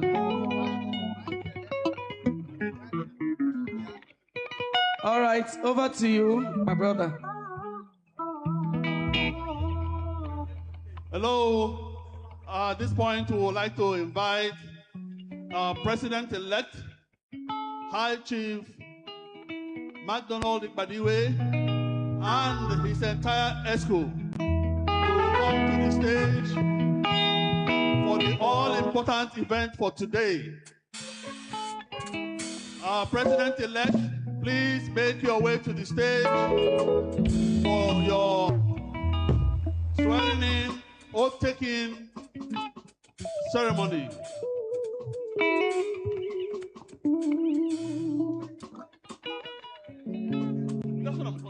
The President-elect and his ESCO members, please make your way to the stage. Ayamo INC President Momba.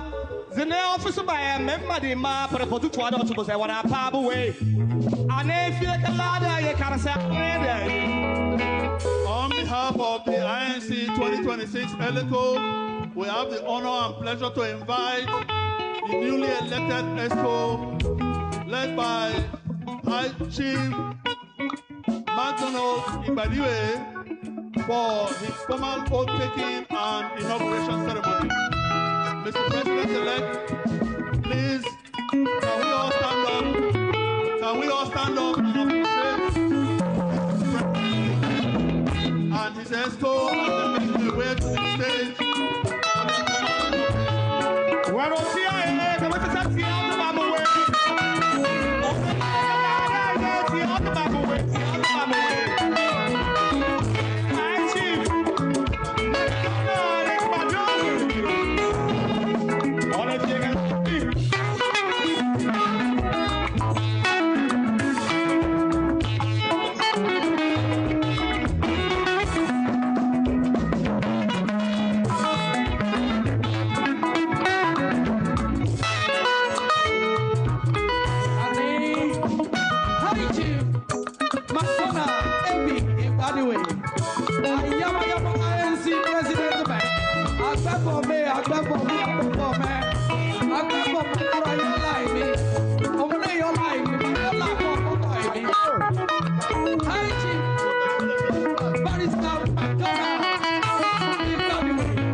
Over to EDMC.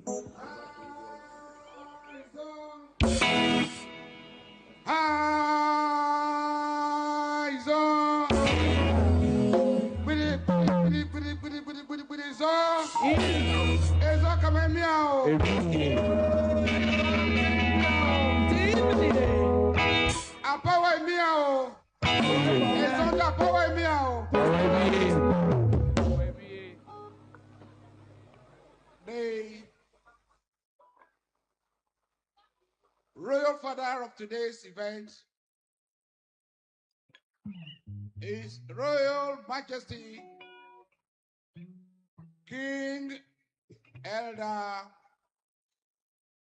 Captain Joseph Timia Torbobo the First, the Ebenenawe of Oglala Kingdom, Chairman Delta State George Traditional Last Forum, and respected royal fathers from all nooks and crannies of Ijaw land, from Ondo State, Edo State, Delta State, Bayelsa State, River State, and Akwa Ibom State, respectively. And let me also recognize His Royal Majesty Dr. Emmanuel Sideso Abed I, OON, the Ovia Kingdom, who is also the chairman of Oikoko Rivier of Delta State. And in the immediate past, President of INC, Professor Benjamin Ogele Okaba. But I must not also forget to recognize the ELECO, the chairman and members of ELECO, that painstakingly midwife this process and brought it to a logical conclusion. And for that reason, we are gathered here today to administer the oath of office to the president-elect. But my special thanks and recognition goes to I Chief Government Owezi de Kwempolo, alias Tompolo, for fighting the Ijaw cause and who has brought us here today to celebrate this special day. But before I go into administering the oath of office, I must pay special thanks to High Chief Government Ekpempolo and Engineer Matu Tonla, who some months ago handed over this Igbadiwis project to my hand and request that I help them to push through the candidature of High Chief Igbadiwe. And with the support of my royal fathers, the process went through seamlessly, and today we are gathered here to celebrate that milestone. So I must thank them for the confidence reposed in me, and I also pray that going forward to the Almighty God will use me to advance the cause of the Ijaw nation. And I, Chief McDonald Egbadowe, is here with all the elected representatives of the various offices to run the INC in the next 5 years. And so when I read, I want you to please all the president and the vice and the various offices, as I read, you also put in your name, and you will also take the oath simultaneously. So I want to crave the indulgence of the gathering audience to please be attentive. So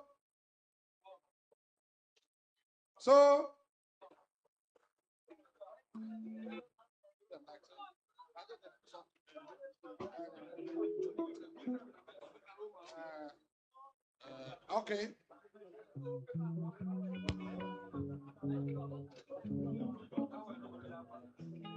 All right. Ijaw National Congress, INC Constitution 2026. The third schedule, Ijaw Nation Code of Ethics, Leadership and Governance. Fourth schedule is financial rules. Now, the fifth schedule deals with the oath of allegiance. I put in your name. Do solemnly swear and affirm that I will be faithful, bear true allegiance to the Ijaw nation, and that I will preserve, protect, and defend the Constitution of the Ijaw National Congress. Oath of office. I do solemnly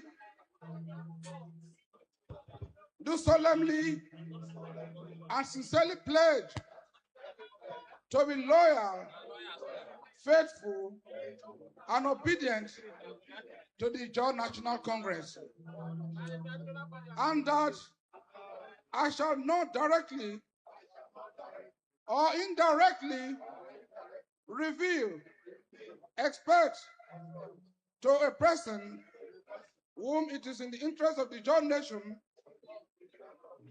to communicate any article, note, document, or information which has been or shall be trusted to me in confidence by any person, or which I may obtain in the course of the function which I may be assigned to perform. I will further During the continuation of this function, exercise due care and diligence to prevent the knowledge of any church article, note, or information being communicated to any person against the interests of the Georgia National Congress. I realize that the religion on my part to keep these promises shall render me liable to severe disciplinary measures under the Georgia National Congress, and that the obligation of secrecy imposed upon me by the Constitution will continue as long as I remain a true son, a true daughter of the Georgia nation, and that I shall also further remain dedicated to the cause, progress, and unity of the Georgia nation. So help me God. Praise the Lord. Hallelujah.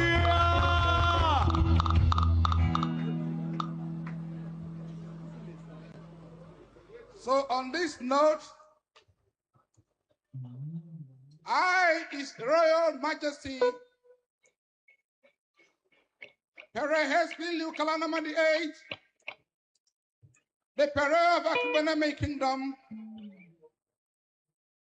and the first Vice Chairman, Delta State Council of Traditional Rulers, and as a member of CITRE, I hereby hand over this flag, the Georgia Nation flag, to our President, High Chief Honorable Barrister McDowell Igbadowe, as a symbol of the just struggle.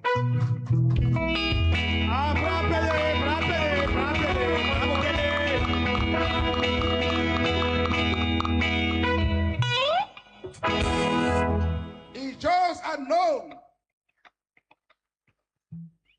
for their dexterity in piloting, in paddling the canoe.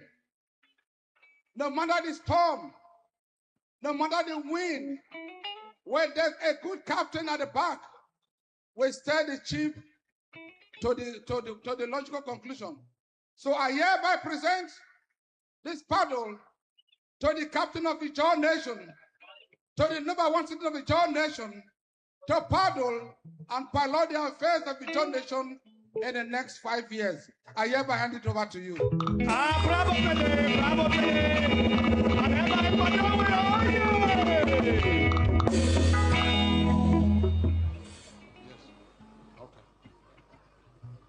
So I therefore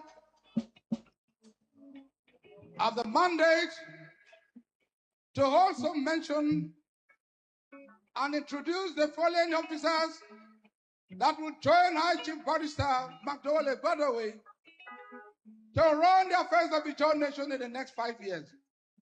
We have Vice President 1 in the person of Dr. Felix Okubo Kemetodolo, Vice President 1 representing the Western Zone of INC. I hereby present to you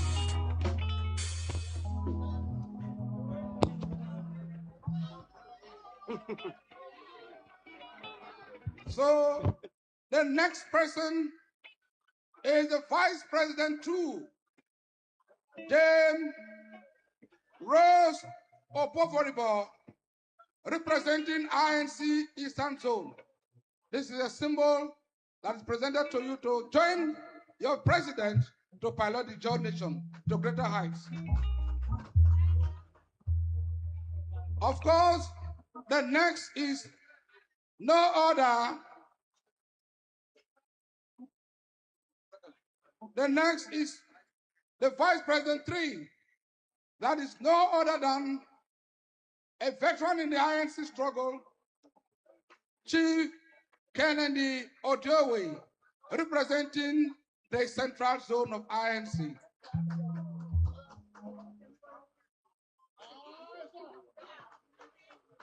Next is His Highness Dr.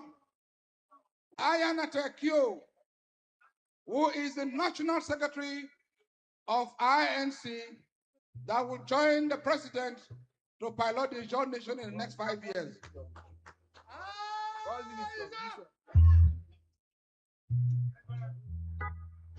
Next is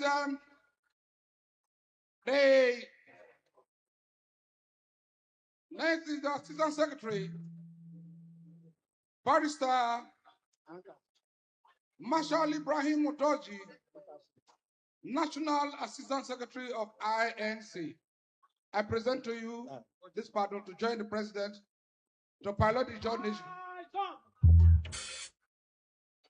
Of course, next is one of our illustrious sons, a man who has been in a struggle, the owner of CPES, a voice in the wilderness. And that is no other than the National Treasurer of INC in the presence of Chief Comrade Mulada B. Sharif, PhD, the National Treasurer of INC.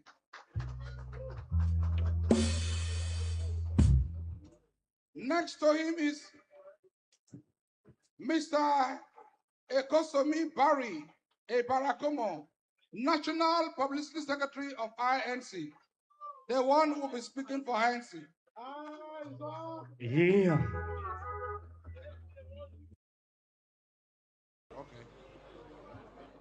Okay.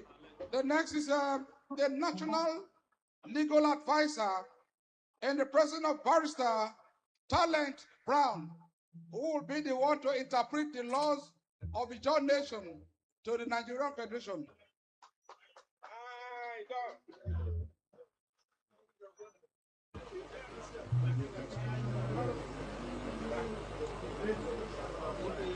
All right, next is the National Auditor in the presence of Elder Gabriel Pinasindo Pinamesea. Gabriel Pinamesea is the National Auditor of INC for the next 5 years.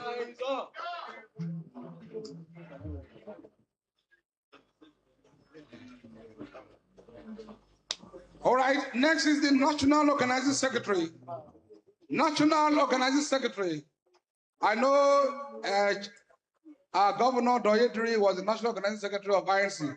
So I pray that someday you'll be the governor of your state too. So I hereby present this to you. That is Honorable Samson E. Orupa, National Organizing Secretary of INC.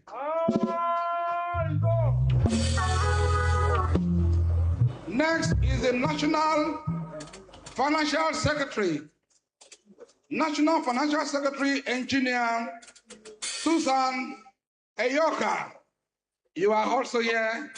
I present this to you to support our president to pilot the joint nation to greater heights. Thank you. Yeah. Next is the National Welfare Secretary, and that is no other than Princess Dr. Lovina Kakolio Eyekinton, the National Welfare Secretary of INC. All right. Now so, of course, the last but not the least, this is a very strong woman. A very strong woman when it comes to INC. As far back as in the early 90s, I have known her as a very consistent member of INC who has held several offices in INC. At one time, she was a regent in her kingdom in Ondo State. So she's a strong woman. And now to serve as the National Women Affairs Secretary of INC. and her name is Princess Adeshola Joyce Ebisani, who is to serve in that office in the next 5 years. Thank you so much.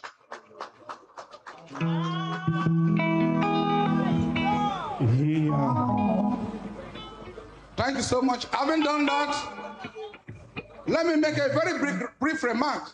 To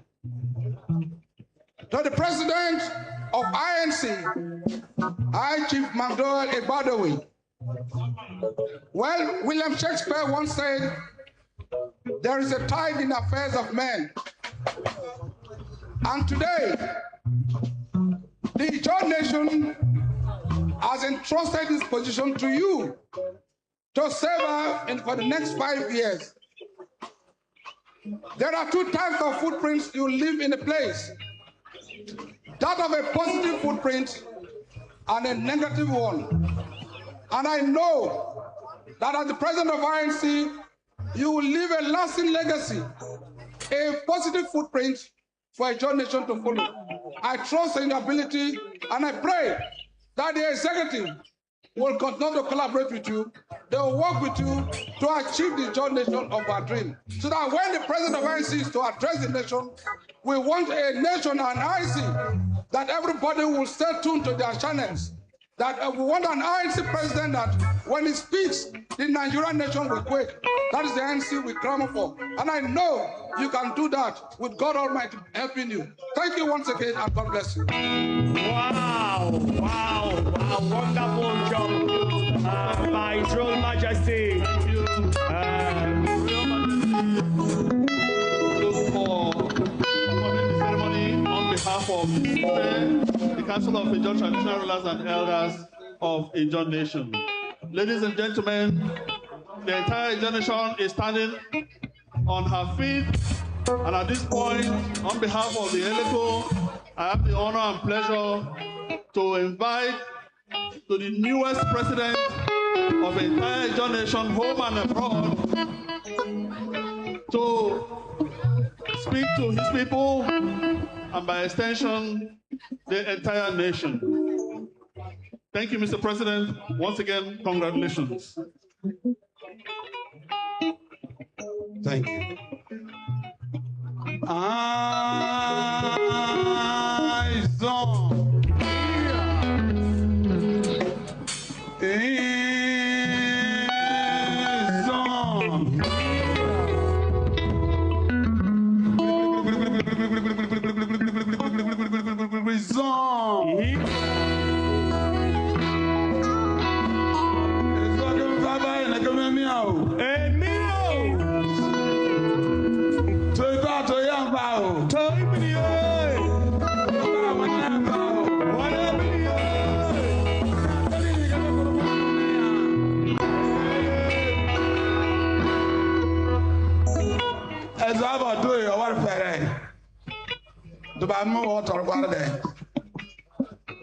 What Tamara Kulegame?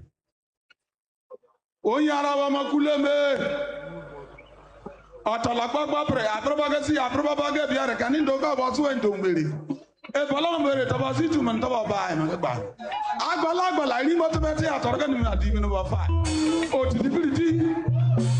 Baba Nabrai. As I have a Magafi. As I have a Udia. About a mean year and a case of a television.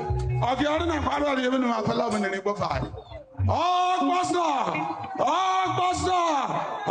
Costa, Mogabambi. That to the Boya 90, Boya, Kamakiabo, or to Bulama, both saying the say, Ekatanai, as Otaraka, as Otaraka, Anamai, Wabrato, I remember Wadogi Kulame, a Palambera, Wadogi Kulame, Wadogi Kulame, such than a Badusa, Wadoga Kulame, Palanagofa. Yeah. Daga Kulamao. Israel Majesties, the parents and Amayanabos of Ijoland, the Board of Trustees, BOT, the Conference of Ijaw Traditional Rulers and Elders, the outgoing executives ably led by Professor Benjamin Ogeleke Makaba and His Excellency of the Governor of Bayelsa State, His Excellency the Governor of Delta State, His Excellency Sharif Roweri,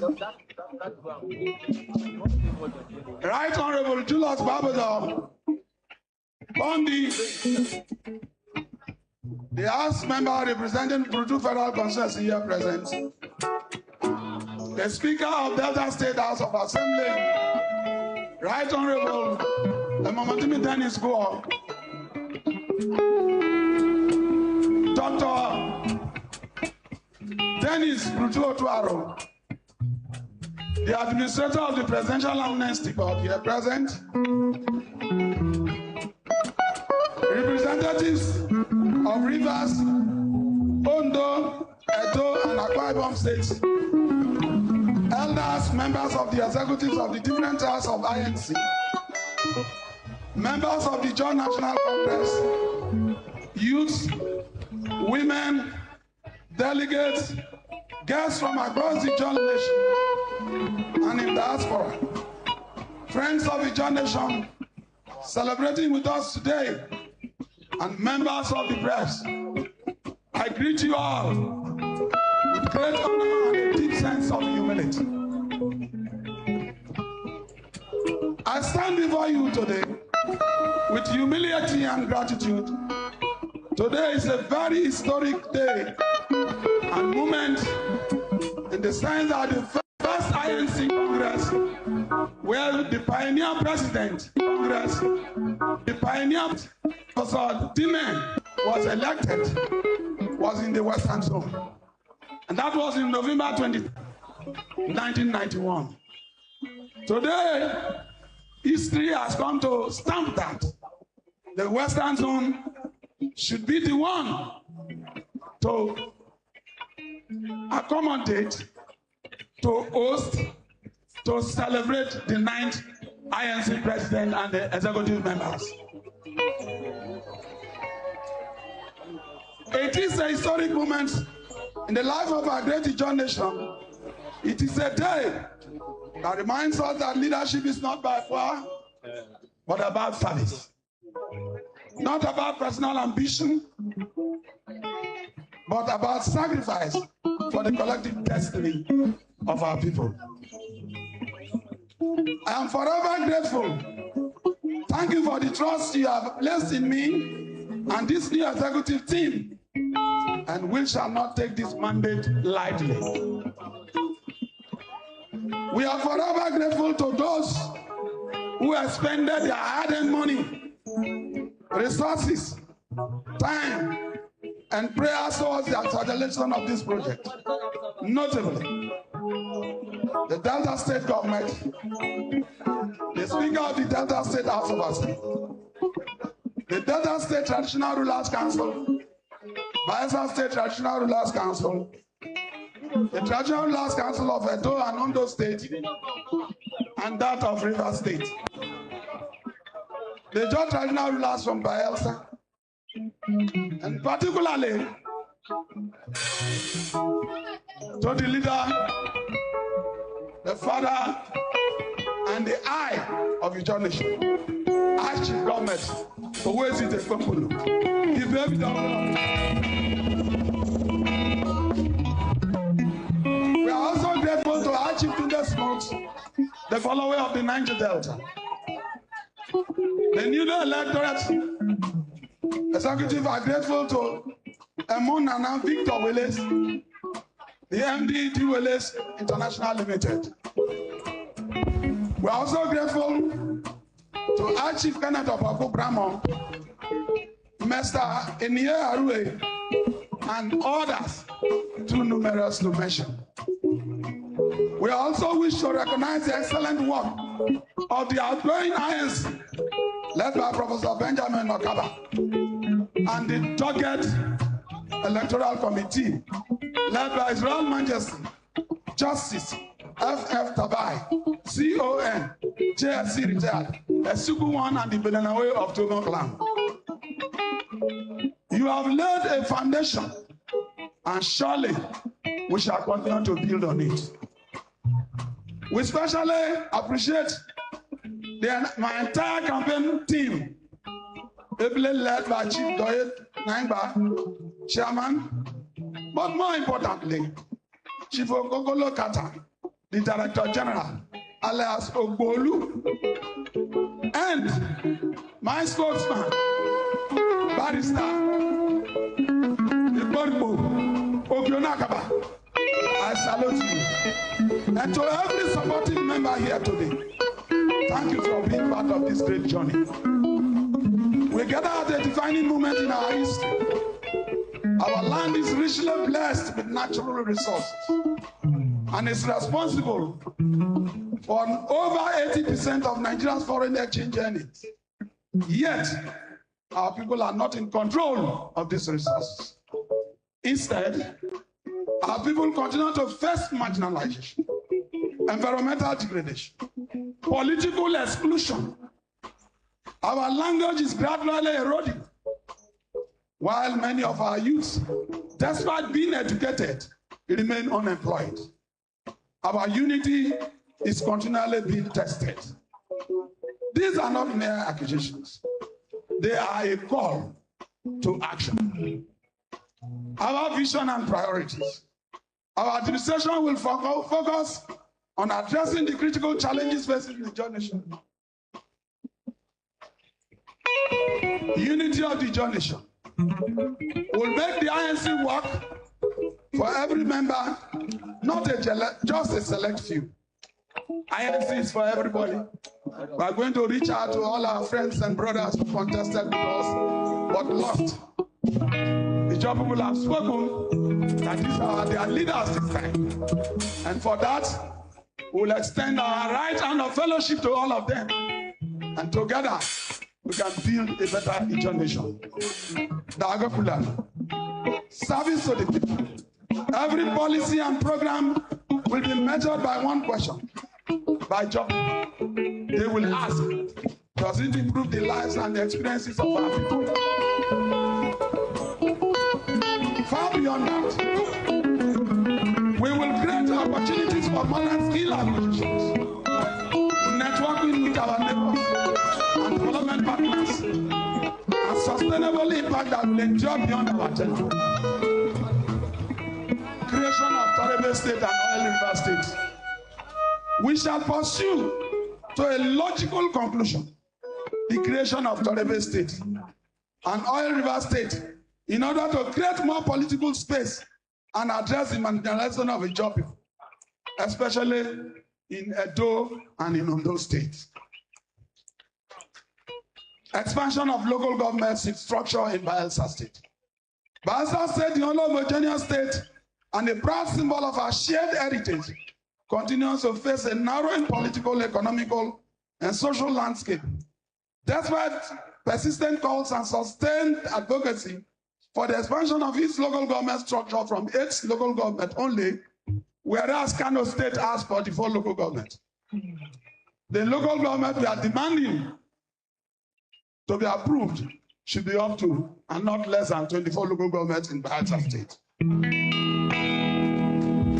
Marginalization of the job code Akwa. Our people in Ibenon, the host community to Mobile, producing Nigeria Unlimited, Corn Oil Producing Limited, now Seplat, Energy PLC. We hear your cries. We hear your worries. We know that you are passing sleepless nights at Ibenon. We are aware of the challenges you face, particularly the use of government institutions to subjugate your people by refusing them to recognize your status as host communities to the aforementioned companies. We assure you that we shall explore all lawful means. We say we shall explore all lawful means to seek redress and endure the justice, fairness, and your rightful recognitions are achieved. Warri Federal Constituency, one delineation. We make bold to say, without fear of favor, we are a unique people with a distinct DNA in our body.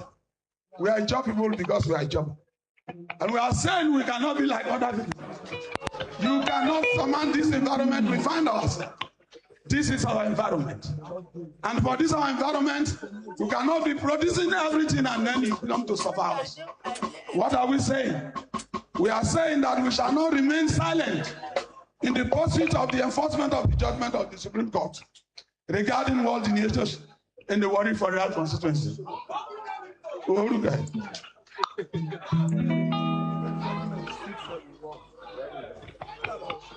As we stand before you, together with the members of the NEC, to accept the responsibility of serving as the 9th president of the Ijaw National Congress, I do so with the heart filled with gratitude. We accept this mandate as a sacred trust from the entire Ijaw nation. We cannot achieve this alone. Success will depend on your support as Ijaw. We shall lead with integrity, transparency, and accountability, believing that we must at all times think Ijaw first. To our contestants, I would like to use this medium to invite all of you to join us as we work together to build the Ijaw nation of our dreams. The task ahead will not be easy, but it will certainly be worthwhile. Let history remember this generation as the generation that united the Ijaw nation and moving forward permanently. This is the time for a new beginning, because a new Ijaw nation is possible. A new INC is possible.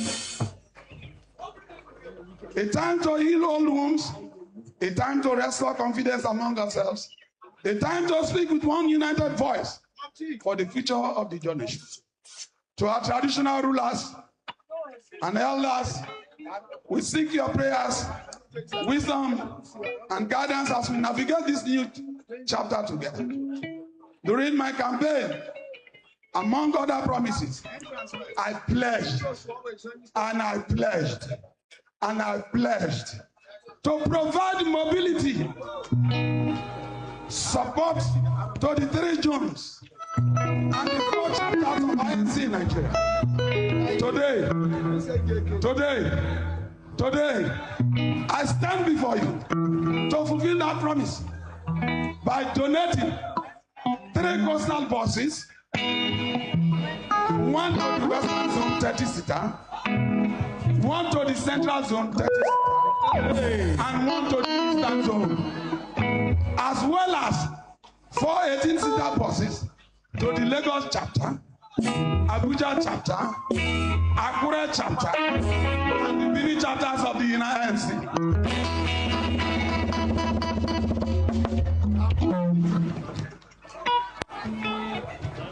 And everybody,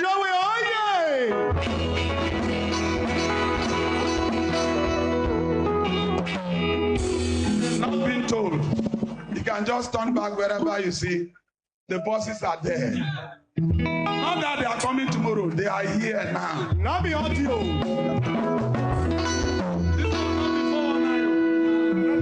Not be AIO. Not be YO INC. Our INC today. Now talking to do INC. Not be promise. Today, let us renew our commitment to unity. Let us renew our commitment to peace. Let us renew our commitment to cultural pride. Don't be ashamed when you are found in Ijaw cultural activities. I am a product of the Ijaw cultural constituency. And as INC president, I will still keep on identifying with you. No shame there inside. I think Ijaw, I speak Ijaw, I dream Ijaw, I practice Ijaw, I eat Ijaw, and I practice Ijaw religion.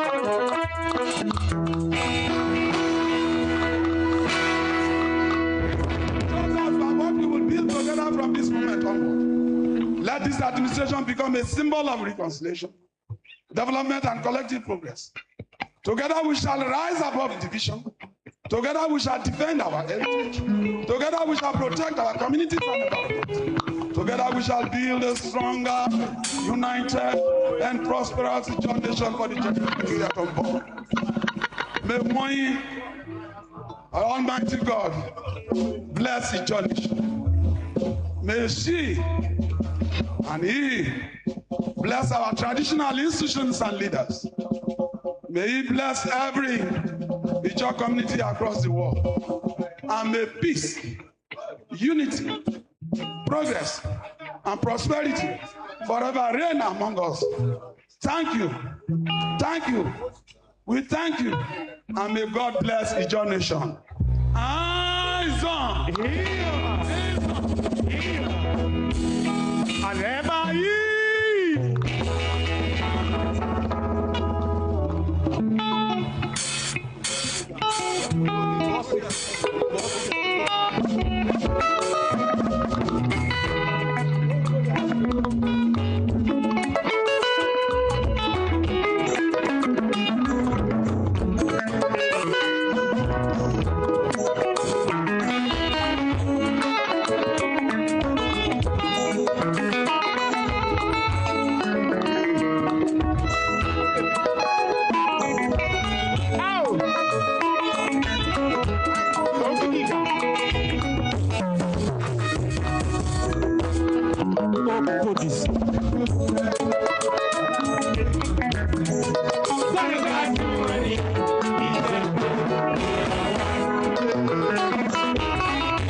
As the president is making his way to formally present the buses to the 3 zones and the 4 local chapters, we would like to invite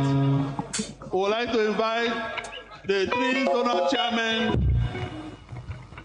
zonal chairman, chairman Western Zone, chairman Eastern Zone, and chairman Central Zone for the formal presentation of the buses to the zones, and then we'll do the chapters.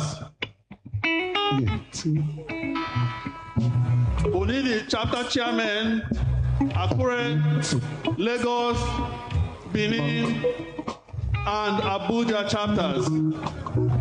Chairman, please make your way to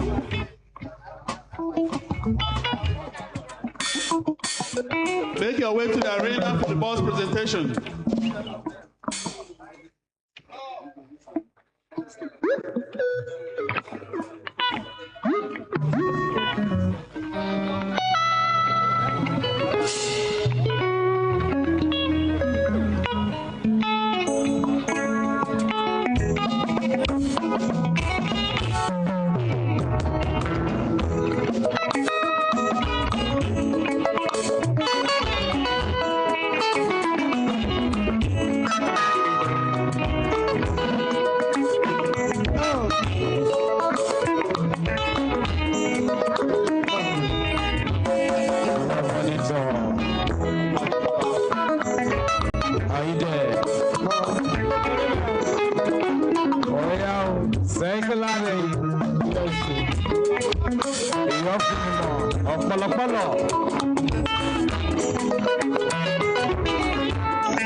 Collabo by these amazing kings of Ijaw Wigri Musical Entertainment. My brother, INC rebranded. Yes, I'm telling you. Please, before we go to the goodwill messages, quickly, if you are the owner of these white Elox, 398, go and repair quickly, please. 398 white Elox by Elsa plate number. Please kindly go and repack. At this point, distinguished ladies and gentlemen, I want to, with all respect and humility, invite to the microphone for goodwill messages. Of course, to take us on that, the first person here is Your Excellency, the immediate past Deputy Governor of Delta State, Barrister Dickin Kingsley Otuaro, for goodwill message. Your Excellency, Mr. President, Chief MacDonald Igbadiwe, President, Ijaw National Congress, and of course, members of your Executive Council. May I very respectfully thank and appreciate our dear Royal Majesties from all the Ijaw kingdoms in Rivers State, Bayelsa State, Edo State, Ondo State, Akwa Ibom State, Delta State that are here seated. We want to thank and appreciate you all.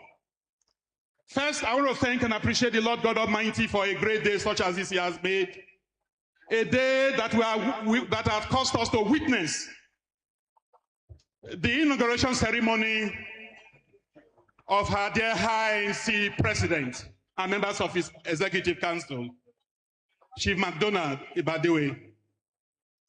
May I use this very auspicious occasion to specially congratulate you for a well-deserved victory and a well-deserved inauguration ceremony that are just taking place. May I use this unique or special opportunity to thank the Electoral Committee for a work well done, for the transparency that characterized the elections some few weeks back. May I also thank the Governor of Bayelsa State, Senator Doyediri, for providing for the Joint National Congress a very cordial atmosphere upon which the very credible and transparent election took place some few weeks back, upon which we are observing and witnessing the inauguration ceremony today. May I use this very special opportunity to thank the Lord God and to thank and appreciate the members of the Executive Council led by MacDonald Ibadewe Esquire, that this is an auspicious time in the annals of the history of Ijaw ethnic nationality. We want to say the challenges are enormous, but we verily believe in the Lord God Almighty that has brought you thus far, that He will take you even unto the end. You of course understand and know that the Ijaw ethnic nationality occupy a very special space in the political space in this country, a people that share the tropical swamp area of the Naija Delta, a very unique one at that, with peculiarities of challenges. And we verily know that your government is shadowed with the responsibility of taking the Ijaw ethnic nationality to the next level. We are standing by you, we are availing you and giving you all our support. And we know that at the end of your 5 years' time, we'll be singing a great victory song that you have taken the Ijaw ethnic nationality from where you met it to a level that will be an envy of every ethnic nationality in this country. It is our prayer that God will strengthen you, will grant you the courage and strength to do that which you have conceived in your manifestos before the elections. Thank you so much. God bless you, and God bless everyone that has played one special role or the other to making this very inauguration ceremony a huge success. Thank you so much, and God bless you in the name of our Lord Jesus. Thank you. That was the former Deputy Governor of Delta State. All right, at this point, we're taking goodwill messages, and we're going straight to the Royal Majesties of the day. I think we are going to start with the Royal Father, one of our Royal Majesties, the from Uwe Kingdom. Uwe Kingdom is going to speak first. Yes, Ovie of Uwe Kingdom to do that for us before we take the Royal Father of the day. Yes, the Ovie of Uwe Kingdom to take his own before we are going to our Royal Father of the day.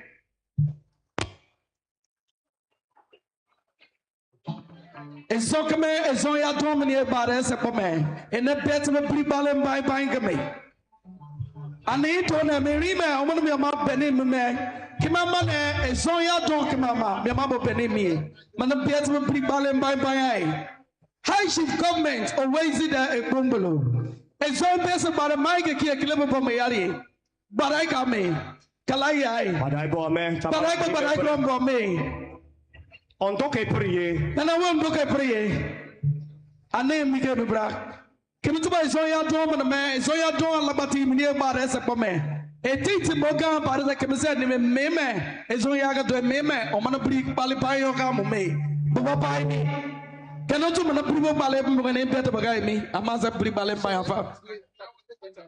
The Ovie of Ijere Kingdom, I want to take his goodwill message. Over to you, sir.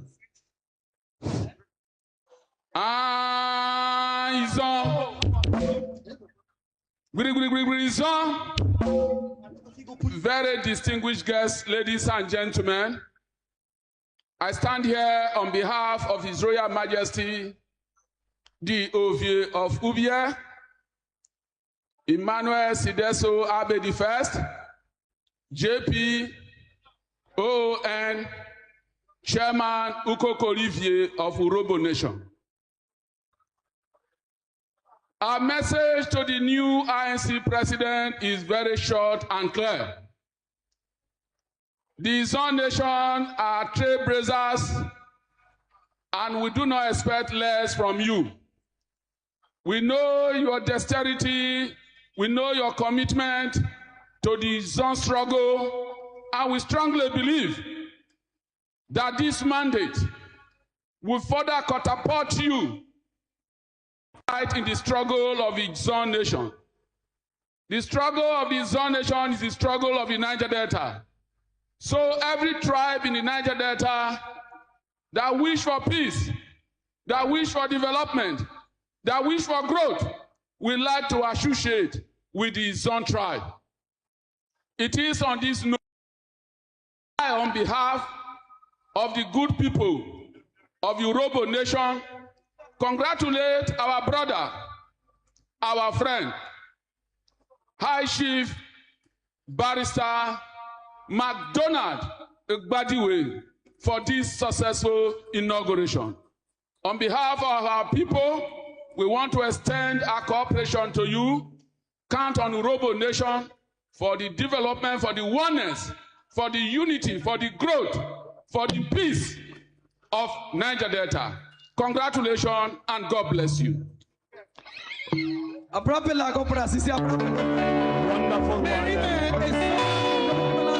Look at me. Look at me. The number one citizen of his Zone Nation.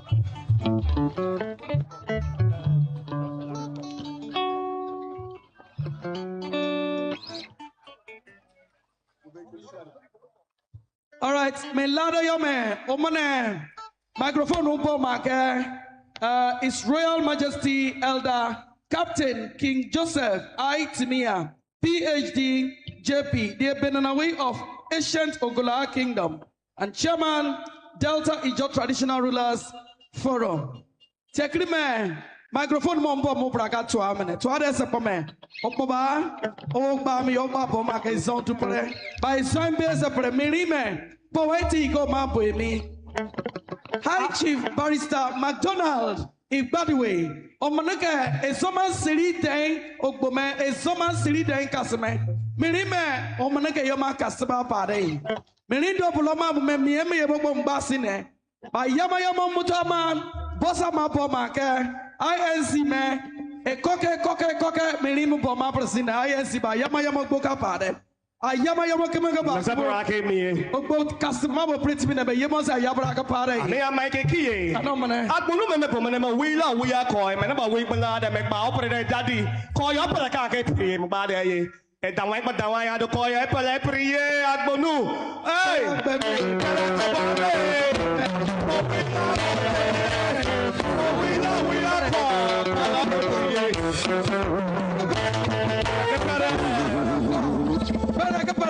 Agbonu. Agbonu.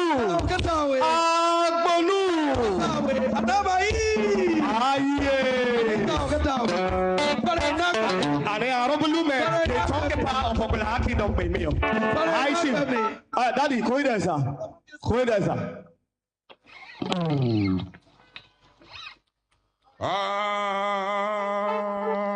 Izo.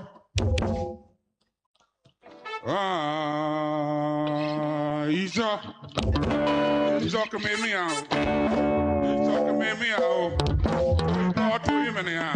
Oh, properly come on, friend. Properly.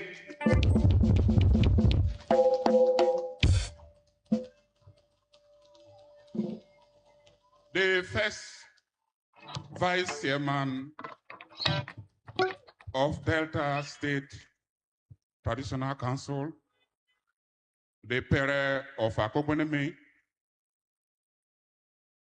the chairman, Urobo Traditional Rulers Forum, the OVA of Uwe Kingdom. I want to specially recognize Chief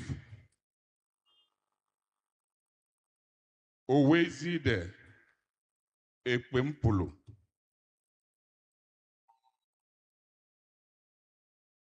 Popularly known as Tompolo, the GOC.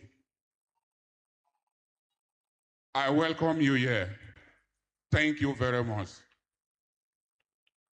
I want to recognize the immediate past INC chairman, Professor Okobai, our new president, INC, Barrister McDonald Egbadiwe. First and foremost, and I also recognize all the respected traditional rulers across the Niger Delta, that is the 9th state and beyond. I want to congratulate our new president, our capacity president, whom we believe and we hope he will not disappoint us, because we have seen his capacity, hence the John Nation vote for him. Where the immediate past president stopped, he has done very well. I commend him. We are going to start from there. And Naija as a nation has a lot of challenges. You know them better.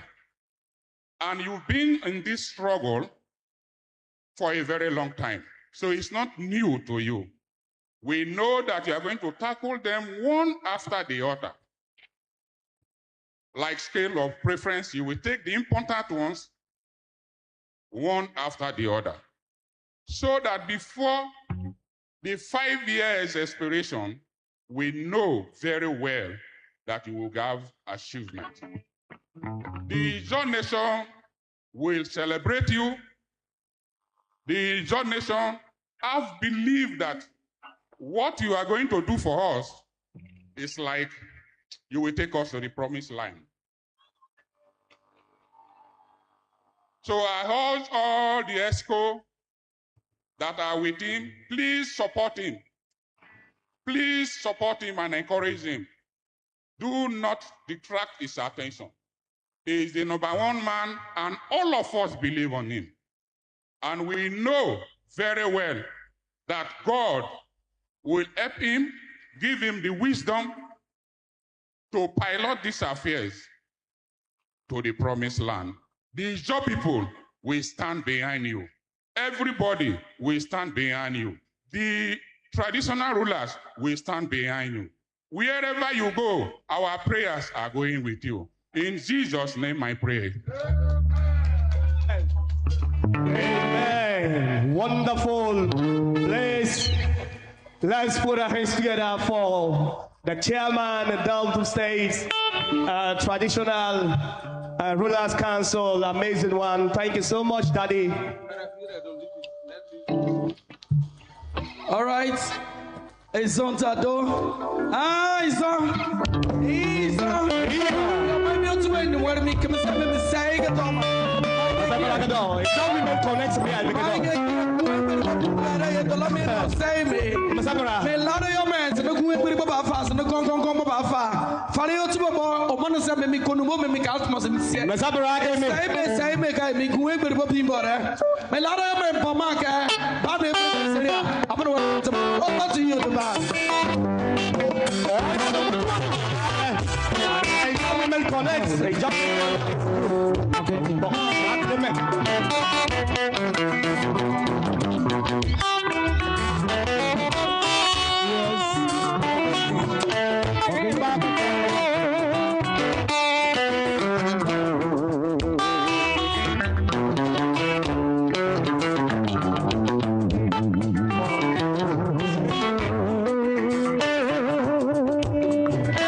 Dear esteemed community leaders and people of Bayelsa State, the Doyiduri-led prosperity government is committed to transforming our rural communities into thriving hubs of development. We believe that every community deserves access to absolute peace and quality standard of living.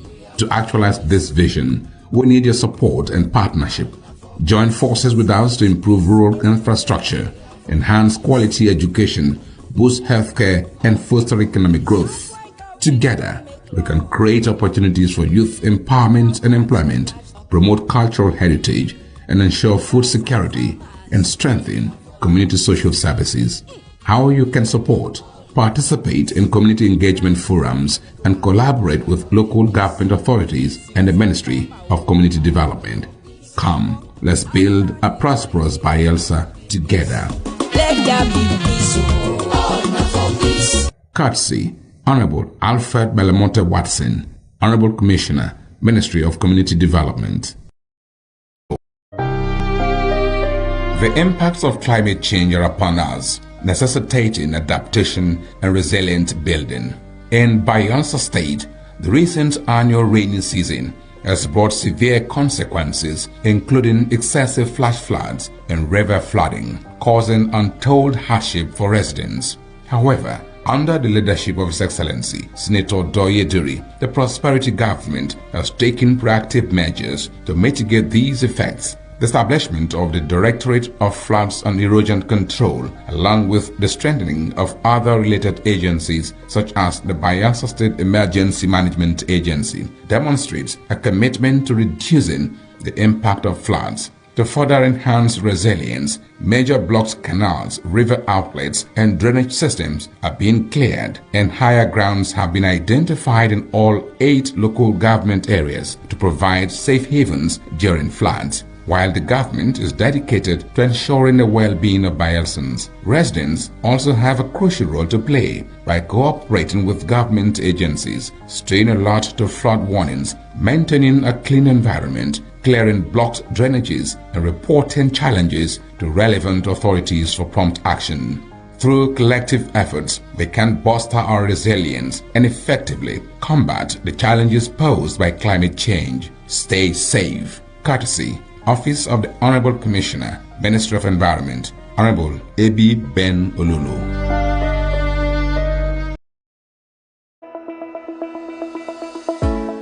Every ripple starts with a single drop. In Bayelsa, that drop is the Education Development Trust Fund Board (EDTF). From the moment a child sits down to a nutritious meal to the day a scientist steps into a brand new laboratory, EDTF is there, turning challenges into opportunities. 5,000 meals served daily in our model boarding secondary schools. Biological sciences laboratory equipment delivered to Niger Delta University. 1,000 teachers and school leaders trained with the British Council. Special education teachers graduating from Ignatius Ajuru University under EDTF. Scholarship research grants fueling innovation in our state-owned tertiary institutions. TVET, science labs, water facilities, culinary kitchens, and clinical labs springing up across Bayelsa. Vocational scaffolding trainings and a computer-based testing center at UAT Tororua. These are not just projects, they are ripples that spread across classrooms, communities, and the entire state. But a ripple grows stronger when more hands join the water. So whether you're an organization, or a corporate partner, or an individual who believes in education, you can be part of this ripple. Support EDTF and help us expand Ripple. Donate, partner, or volunteer today. Together, let's transform our educational landscape. EDTF, building futures and putting smiles on faces.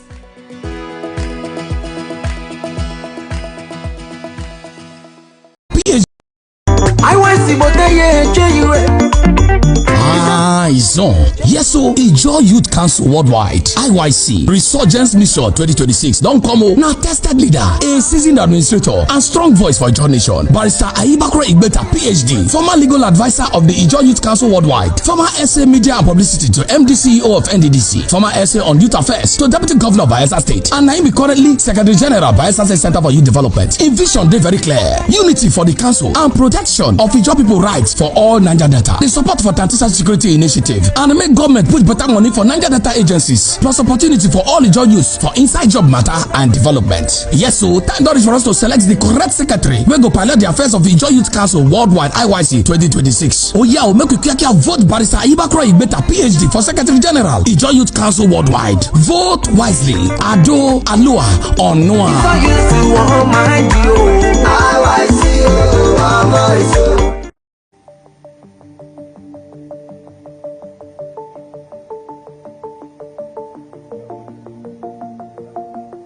One of the problems we have in Nigeria is that it's difficult to have solid metals for creative engineering. So what you basically have in this country are tubes for building of houses and erection of structures and all that. But when you come to real metals that you can carve to engine block, metal that you can carve to a shaft or gear, there is nowhere to get in this country. So a country that does not have a shop for metals to cut can never develop. If we had shops where you can go and buy all kinds of grades of metals, it would be easier for the young to get the metals and come to a place like us, and then we will carve it for them, cut, bend, and then do all that. This country will develop, but we don't have. We have to look at China or any of those countries to bring those things to us. So that is the story of Nigeria.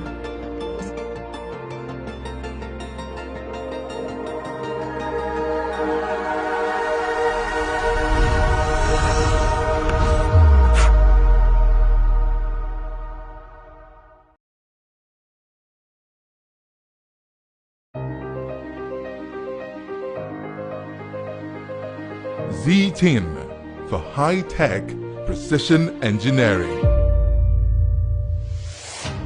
A technology and heavy-duty industry. Original spares for automotive, locomotive, aviation, marine and agriculture. Research and development for automotive engines and electric cars. Heavy-duty off-road equipment. Reverse engineering. Technological development. Academy for innovators and impressionable minds.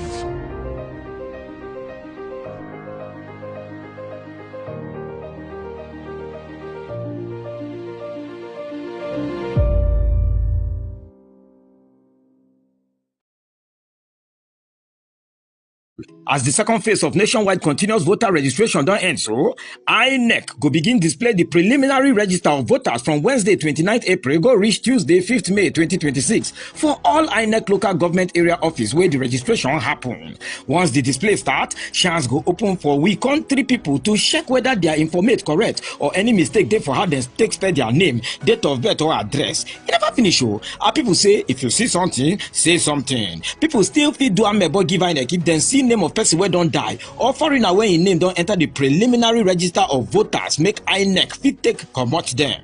Make una join hand with us make our national voter register for better well. Now INEC dey bring una this message. Now we dey make una vote count. Now we dey make our democracy stand gidigba. Bayelsa State, home of peace, yo. We are for the peace. Dear esteemed community leaders and people of Bayelsa State, the Doiduri-led Prosperity Government is committed to transforming our rural communities into thriving hubs of development. We believe that every community deserves access to absolute peace and quality standard of living. To actualize this vision, we need your support and partnership. Join forces with us to improve rural infrastructure, enhance quality education, boost healthcare, and foster economic growth. Together, we can create opportunities for youth empowerment and employment, promote cultural heritage, and ensure food security and strengthen community social services. How you can support: participate in community engagement forums and collaborate with local government authorities and the Ministry of Community Development. Come, let's build a prosperous Bayelsa together. Courtesy, Honorable Alfred Belamonte Watson, Honorable Commissioner, Ministry of Community Development. The impacts of climate change are upon us, necessitating adaptation and resilient building.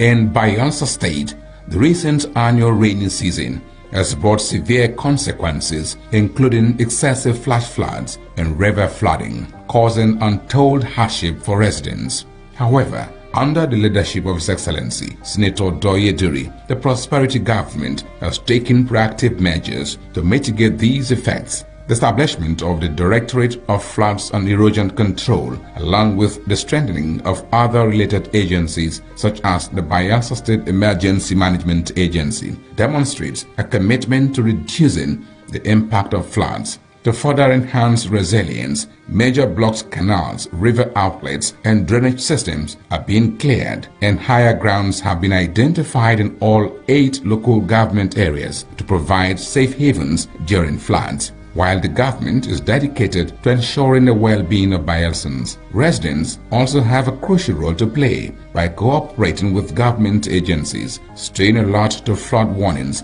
maintaining a clean environment, clearing blocked drainages, and reporting challenges to relevant authorities for prompt action.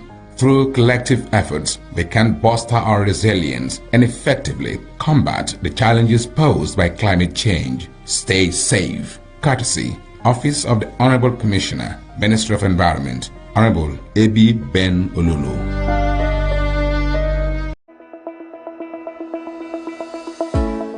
Every ripple starts with a single drop. In Bayelsa, that drop is the Education Development Trust Fund Board, EDTF. From the moment a child sits down to a nutritious meal to the day a scientist steps into a brand new laboratory, EDTF is there, turning challenges into opportunities. 5,000 meals served daily in our model boarding secondary schools. Biological sciences laboratory equipment delivered to Niger Delta University. 1,000 teachers and school leaders trained with the British Council. Special education teachers graduating from Ignatius Ajuru University under EDTF. Scholarship research grants fueling innovation in our state-owned tertiary institutions. TVET, science labs, water facilities, culinary kitchens, and clinical labs springing up across Bayelsa. Vocational scaffolding trainings and a computer-based testing center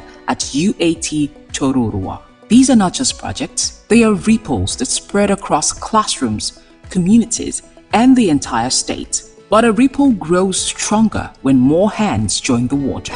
My name was written down as chairman of Kolga, and this governor fought it out when he was senator. Okay, so your personal grievance. I don't know. He prevented you from doing I don't know. assembly. He has to say it. Your name was written for chairman He of has Kolga. to say it himself. I don't know. When was the name? Under Dixon's government. Subsequently, he made you executive assistant. Oprah Winfrey said, "There is no racism when you operate in excellence." I know my job. I know what I lecturing. I was lecturing in ND when he called me. So I want you to come back to your job. It's only you that can hold office. I came at 9 months. They didn't pay me. I wasn't paid for 9 months. I even went to meet this deputy governor today. I've worked for 9 months and not paid me. So forget about it. When Dixon stood behind this current governor, if they are bringing Senator Doediri as our governorship candidate, we'll wait for you at the pool. And they did what they said. And that's why your question of more people defecting, they might not defect, but they might be in the system to put the system down. They call me critic of his government because I'm pointing out things. Go check my page. Everything I point out, if he does those things, it will be for his credit, not for me. But his social media people, they don't like good things. They feel, and I told them when their own ship will be down, those same people will be the people insulting. Now check very well. I can count how many of them Dixon made social media SSs and essays. They're not insulting Dixon. the people that leave the APC. There's been rumored to be attacked. Case in point is Youth Governor Joba Komoko. A lot of his followers online have claimed that there's a threat to arrest him and witch hunted by the administration for his leaving to NDC. Do you believe that the Youth government of the APC can go as far as doing that? And if you believe so, do you think that it poses a threat to people like you that have left? My case, they told me to my face I will suffer. If they can do that to me, not to talk of you governor that is in-house, lose, anything is expected. But I want to also believe something. People act out of their own will and want to put the blame on the governor. Hey, we don't do it. Okay, now we do it. Leave it for me. I will handle it. Hello there, a jolly good day to you. Thank you plenty for staying with us on Unfiltered 234, where we have conversations with people who are important. We have conversations get towards development in our society. And today we have somebody who is as important, a very important person, someone who recently defected. For the past few weeks, there's been that defection, going on in Nigeria's political space, of course, as we look forward to 2027 election. But yeah, I joined on this episode by someone who, needs no introduction practically. But yeah, his name is Dr. Apa Soye. It's good to have you. I also have Israel with me, and it's good to have you in the conversation. Thank you very much. I appreciate it. Yeah, my name is Henry Muifla, and we're discussing development and politics in Bayelsa State and Nigeria. Well, let's start with developing our state, Bayelsa. There's been a number of projects, by the prosperity government of Senator Doi Deri. Let's start with asking you how these projects meet you. A number of projects, right? From the gas turbine to the 3 senatorial roads to the referral hospitals in Kayama, right? There's also a Kayama referral hospital. But how do these projects meet you? Well, it's good news. Thank you once again. I appreciate the opportunity and your followership and members of the team. I really want to thank you for the privilege and opportunity. In Bayelsa State, to be sincere, after Henry Seraki Dixon left, there has been a gap in development. And that gap, it's something that I know those in government already know, because they were part of the government, that the restoration administration then was when they were in charge. So I know they know that gap is there. Now there is no new referral hospital or health center built by this administration, the prosperity administration in Kayama. It's still the one His Excellency Senator Seraki Dixon built. In fact, he equipped it. But if you go there, it's a moribund referral hospital today. I even posted about it some months ago, and when I did that post, the commissioner ran down to the place. But as I speak with you, it's good you asked me this question. I appreciate that seriously. It's like you're a prophet. Yesterday, one of my mother fell ill. In fact, I didn't even know that she was ill until when I wanted to travel back. That's yesterday. I wanted to leave Kayama for Yenegua. They now told me that that your mama, she's not feeling well, she not well. I said, oh, really? Bring her, put her in the vehicle, let's take her to my doctor in Yenegua. She was already about to follow me to Yenegua before. I thought it like, I didn't know hospitals. What about the referral? They said they've worked on. I said, nothing. So after you did that, your post, commissioner ran down to the place, checked the place, but nothing was done. And that place is a death trap.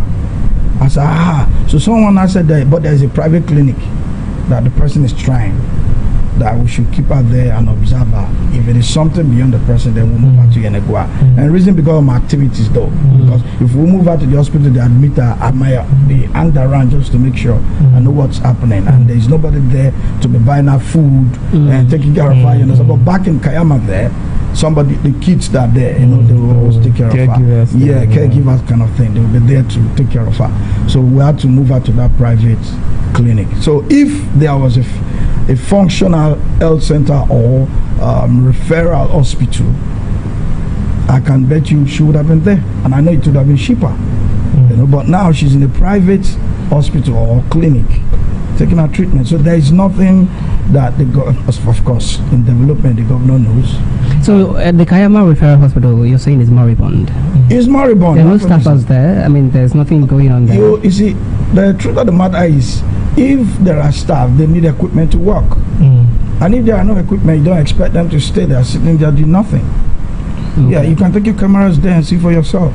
You're saying also, or are you saying to us on this podcast today, that in the whole of Kulukumupukuma local government area, there is no functional hospital that one could take other than private anyways? Well, the truth of the matter is, sometimes these things are well said when you go yourself. Because most time when we speak or when we write, they feel because we're not part of the government, so we're just critics to the government. But I always tell them, when we speak from the point of fact, and there is nothing like such an hospital. If they have, they can put it online. Let's see. Yeah, I think the fact speaks for itself. Let them put it on. Let them go. So look at this hospital. The governor built it, equipped it, and it's working. People are using it in Kolga. I don't want to talk Kayama now. In Kolga, Kolukmupukma local government area. Then we can now have justice to what they had presented, and what we have said is wrong. The governor is from Kolukmupukma local government area, and in all of the local government area, there are no functional hospitals, public-owned functional hospitals that one who's ill could go to be tended. It's very pathetic. I can tell you it's pathetic. For I know of Priya Ganaba that did one that people are using. That's individual. So it's a private hospital? It's not kind of private, but it's a kind of something you brought from partnership from federal government. As part of the SSDC, South Development Commission? No, I don't think. Before then? That's before then. And I think when I asked him, he told me he had to do it with his money because he made a promise. Oh, wow. Yeah. Wow. That's what he did with his money. So I commend Priya Ganaba for that. But government under this prosperity administration, if they say I'm lying, the world is now a global village, according to Marshall McLuhan. Let them place it there. The world will see and justify what they have done, but nothing. You are saying that the governor has not done enough development. I mentioned the 3 senatorial district road, Ibeji Road in Kulukumupukma local government area as well. And also there is a mini stadium project that they have inaugurated, and they are about commissioning, constructing it. They've even started the construction of that mini stadium project. There's one at Ibogini, right? But there's also a mini stadium there. But you're saying the governor has really done. There's a 9-story secretariat still ongoing. See, diversion of attention should not be the tactics of government. Don't divert people's attention to elephant projects. Do projects that should touch the ordinary man. Governance is about the ordinary man, the man in the street, the man that is looking for 2 square meal, not 3. In Nigeria today, if you have 3 square meal, you are a middle class. If you have 1, you are above poverty. Some people just have half. They don't even care if they are having gari in morning and that's all they have for the day, and that's half. Now, to be sincere, all of the projects you have read out, let's look at them critically. Let's justify them. First of all, I want to commend the governor for continuing from where his predecessor stopped, especially when you talked about the senatorial roads. Yeah, other government can just come in and abandon those roads. So when I saw that he has done some of these roads, taking them to a very good milestone, I appreciated him for that, because that should be what governance. We shouldn't waste money. You take the project from one person comes, like he might stop somewhere, another government can come and continue. But the credit goes to the initiator. Who initiated this project? It's not that person that Henry Serake. Is he the one that initiated the 3 senatorial roads? Is that something that they're working on since? Yes, they know.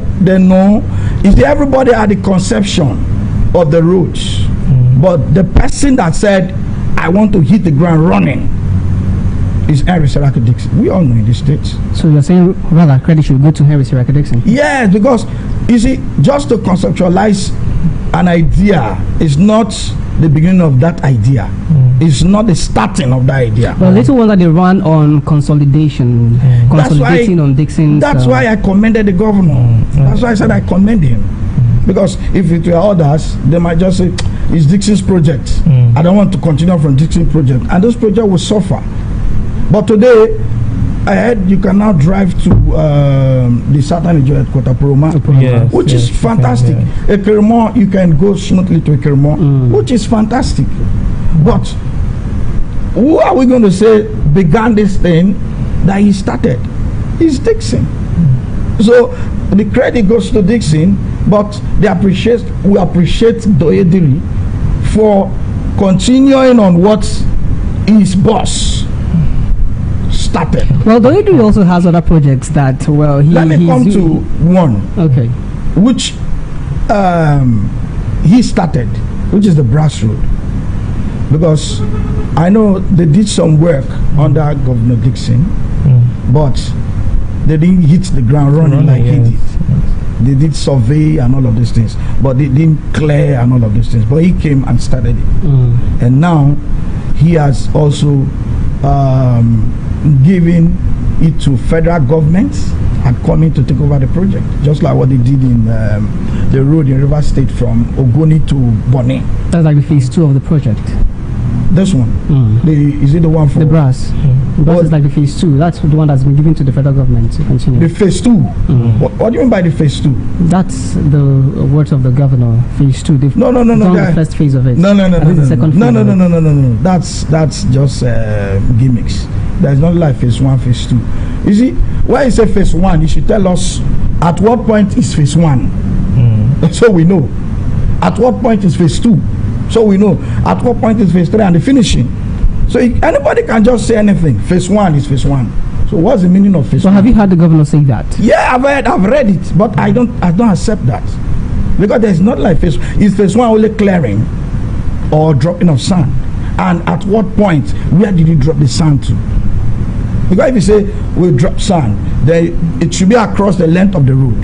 That you've dropped sand in the whole road, you've cleared it, and graphically we know that this is phase 1. So he has done phase 1 is to clear survey, clear and drop sand and all of these things. So now phase 1 is done. Phase 2 is to now maybe drop their cement and all of those, their mixtures, then maybe asphalt, bridges and all of those things. No, the phase 1 they mean is they take the road, asphalt, every other thing, complete to an extent. That's what they've done to the Brass Road. And they stop there, and then the federal government completes, continues another angle of it. So have you it's much like what they did with the Glory Drive. They built to a point, commission, and then wait, then they go to the next phase of the Glory Drive. There are several phases also in the Glory Drive. Have you seen anywhere that there is asphalt in that Brass Road? Every time I see it online, I've not been there. Every time I see it online, that they post is sand and walking. I think they're walking on 1 or 2 bridges. That's all I've seen. Sand. So if he says phase 1 is putting asphalt, I've not seen asphalt there. That means they're still in phase 1. Let's now say they're still in phase 1. But in a milestone, whenever you're doing something by milestone, you tell us from here to here will be a milestone. That's what the government has not told us. That this is what we will see as phase 1. They will not appreciate governor that, the government that, they've done phase 1. But this one, they are handling everything. So for the Brass Road, I commend them also.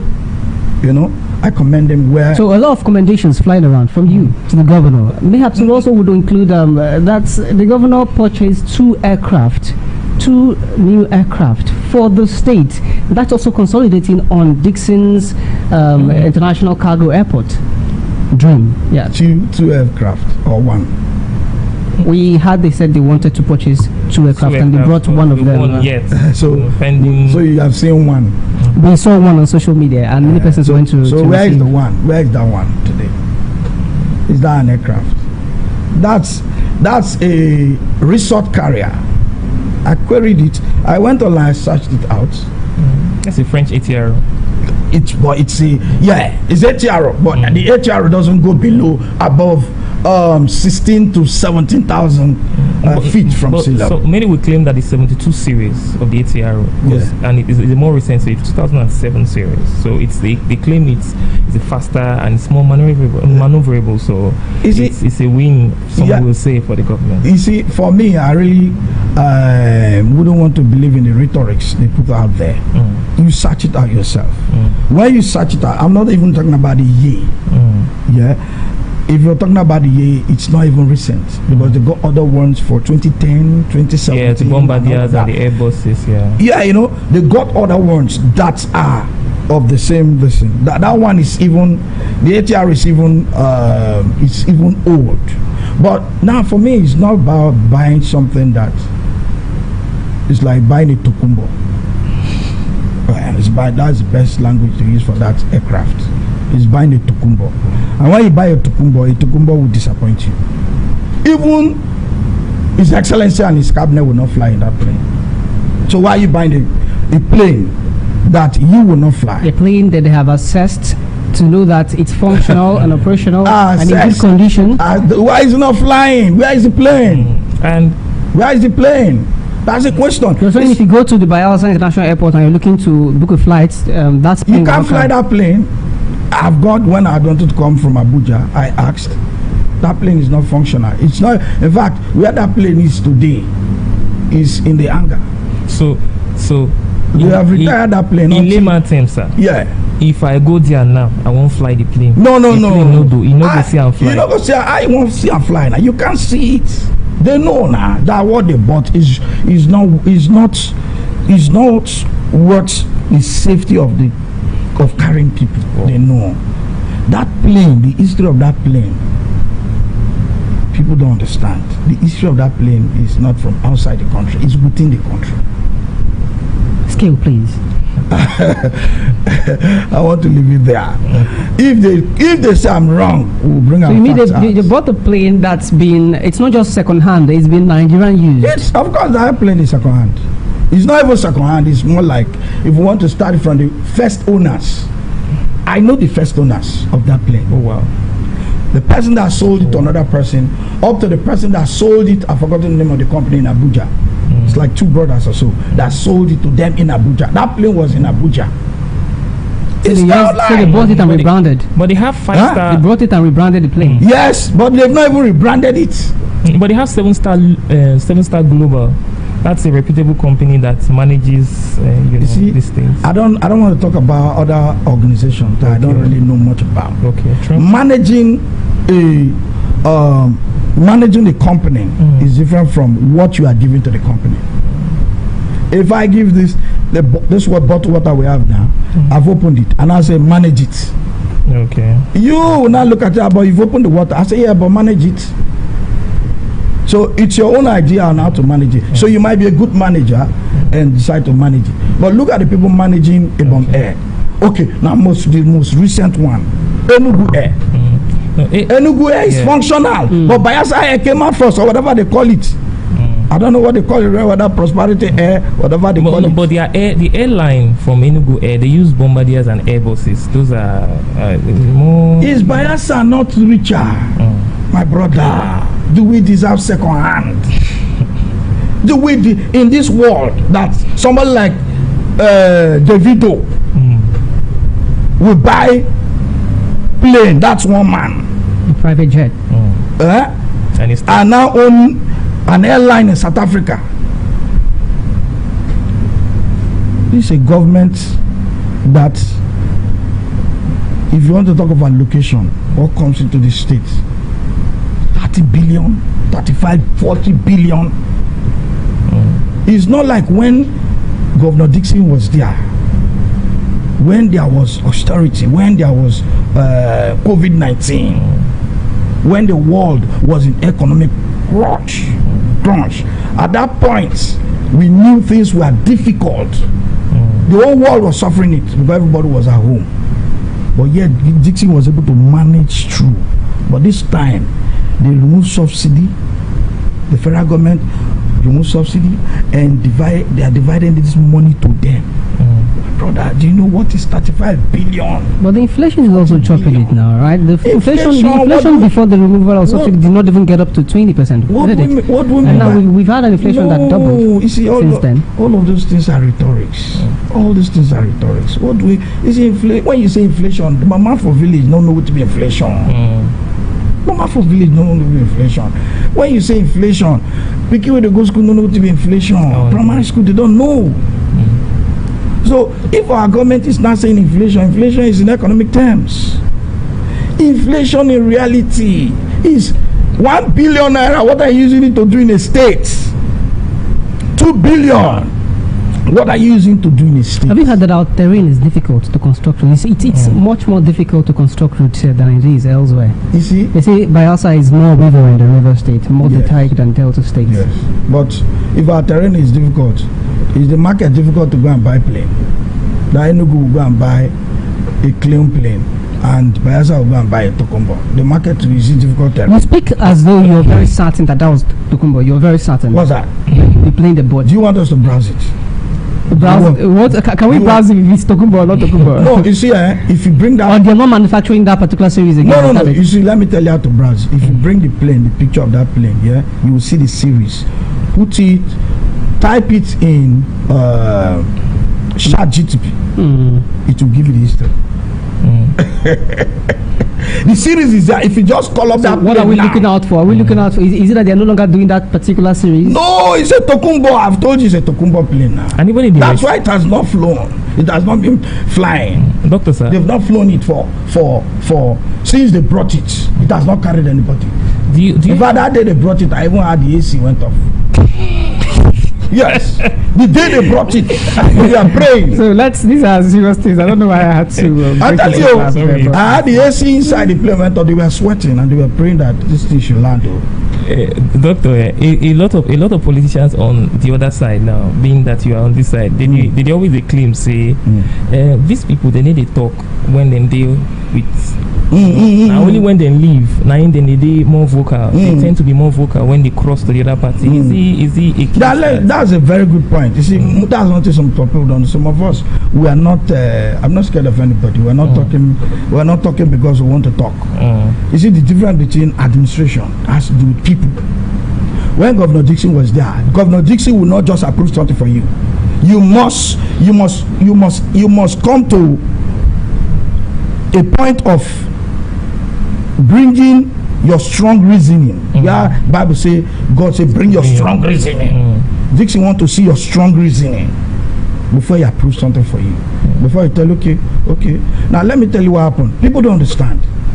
I was in Dixon's government. I was SSA, a special advisor on NYC matters, and I was also a member of the student team. Do you know how the student, what do they call it now? The management committee? Yes, the student management committee came about under Dixon. People don't know. Okay.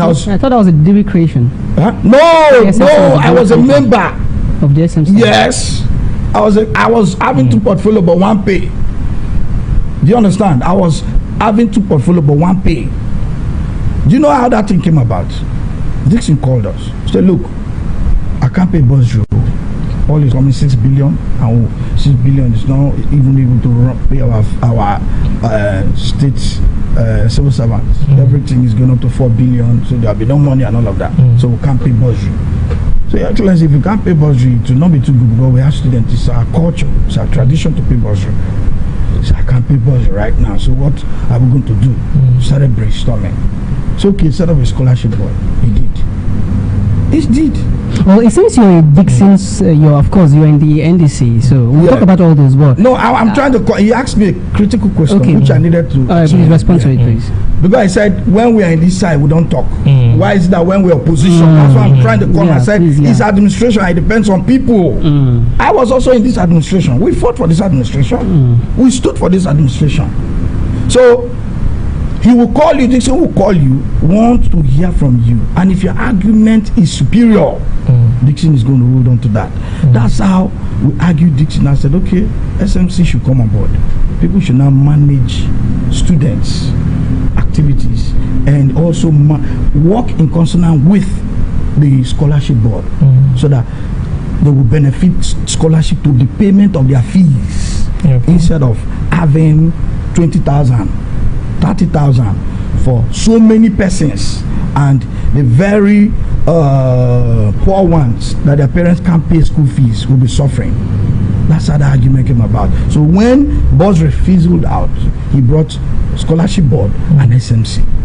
You see what Dixon did? But now, this government has a lot of money. The day I told them that, look, I was advising them, I said, look, this is the best time to pay bursary. He said, Scholarship Board is there. Ask them how many people have benefited from Scholarship Board. People that is there money even in the Scholarship Board? Is there money? So let them tell us how many people since inception, since the administration, that had benefited from Scholarship Board. So you are saying Scholarship Board is just a smoke screen? Well, of course, now they know now. They know. Do you know how many people went to abroad to study under Governor Dixon? You know that some of them they're your friends. Has this government sponsor anybody abroad with the money they receive? Now, how do you close your mouth? When I was in charge of NYC, I told Dixon, the camp that they are using today, it was argument. You see, not because I am working with Dixon, I can't tell him the truth. If I'm outside, I'm not working with you, I must tell you the truth too. But the other man, I told him truth inside, and the result is showing. You, I'm telling you truth outside, and you're opposing me. I say I'm criticizing. Is this the reason you fell out? I mean, no. Fell out, no. At one point, you had to. I left because I was disenfranchised, and that's what they are doing again. They started the same method of things inside of these. So if anybody say it's because we're outside government, we're not talking to government when we're in government, they don't know. Dixon is a man that will not approve anything for you. Must come with reasoning. You must tell him why. Okay. So when they make such statements, they should also ask, where are the results? They are inside. Where are the results? I had results when it was in my time. NYC, Alawi, the state Alawi that we usually pay 3,000, 2,000. We promoted it. We increased it to 10,000. Do you know why? I made the argument. All right. Let me come in like this now. Do you think, because you've mentioned His Excellency Henry Seraka Dixon a lot, but do you think there are areas where Senator Doyi Diri has outperformed? I mean, totally outperformed His Excellency Henry Seraka Dixon. The answer is for you now. Is the answer not before you? Is Bayelsa any different from when Dixon left? Okay, I just said different areas. I don't think totally. I just said areas. Then I should know the areas. I don't know any. Like his relentless efforts to give us 24 hours life. Oh, you guys are just pushing me around. Why are you doing this now? Pushing even the president is angry. The president is angry. How do you know that? So he's done to the president. He came to commission. To commission what? Yeah. Something that is not working. How do you commission something that is not working? And so let's say now your child takes you, say, Daddy, I got first. Only for you to sit in the classroom, waiting that they should call your son. They have called everybody and they now called your son as the last child. How would you feel? Say now I want to call the final person. The final person is Jennifer Okoro. She got the 31st out of 31st. But your child told you, Daddy, I took first. You brought the president, deceived the president. You deceived the president. Mr. President was deceived. Mr. President was deceived. And so you have it on good authority. He's not. Mr. President was deceived. And let's also go further. Do we have a gas turbine or a gas generated or generating generator? Well, explain. We have modern generators that use gas. If you have this your small generator that usually use fuel. Now you can use your cooking gas if they convert it. Yes, you can use CNG. You can use your cooking gas to operate it without using fuel. Yeah. There are big generators today that uses gas. They are not gas turbines. They are not turbines. They are not turbine engines. And if that is a turbine, it will work. But if you are buying parts for a gas using generator, then this is what you will see. So you're saying they are buying parts for a gas? I've asked question. It's a question to them. Okay. You'll be listening. Okay. Do we have a gas turbine? You're doubting that it's actually a gas turbine. It's a question. Do we have a gas turbine? If they say we have a gas turbine, let's compare. Let's know where they bought it from. There was a reason I asked. We'll call the country. We'll call the company. We'll call them. Let them hide it for freedom of information purpose. Let them. Yeah, exactly. The act. Actually. Let them bring it out. So let's investigate it. If it's a gas turbine or it's a gas using generating sets. Okay. Now, the reason I asked that question when I asked you about whether you think there are areas Diri has outperformed Dixon, and you did not quite respond. You said the answer is glaring, and you wanted me to point you to areas as well. Civil servants might disagree if you would answer that Diri, or Dixon rather, outperformed Diri in all angles and aspects, especially because many of them argue that, well, Dixon is no one who paid salary as prompt as Diri is. They say 24th, 25th of every month they receive salary. Then again, Diri is paying off backlog of arrests for pensioners. And that's something that many also blame Dixon for doing. So in this particular angle and aspect, payment of salary. Now, one thing people should understand is this. I'm not here to speak for Dixon, but I'm only making reference because these are two administrations, like twin administration. One left, another came in. So we're still doing comparison. Maybe I'm just making reference to that. Now, if you talk about payment of salaries, in fact, this government, is doing more harm to civil servants than Diri's time, than Dixon's time. Under Dixon, there was austerity, there was poverty, there was economic crash in the world. And I started that there was COVID-19 and all of those things. And our oil, there was this fire thing everywhere. So we're not even having enough resources. They know, they were in the government, they all know. Most times Dixon will borrow money from banks to pay salary. Most times. In Dixon's time, most times they will go for allocation. They will go to collect allocation, there is no money to share.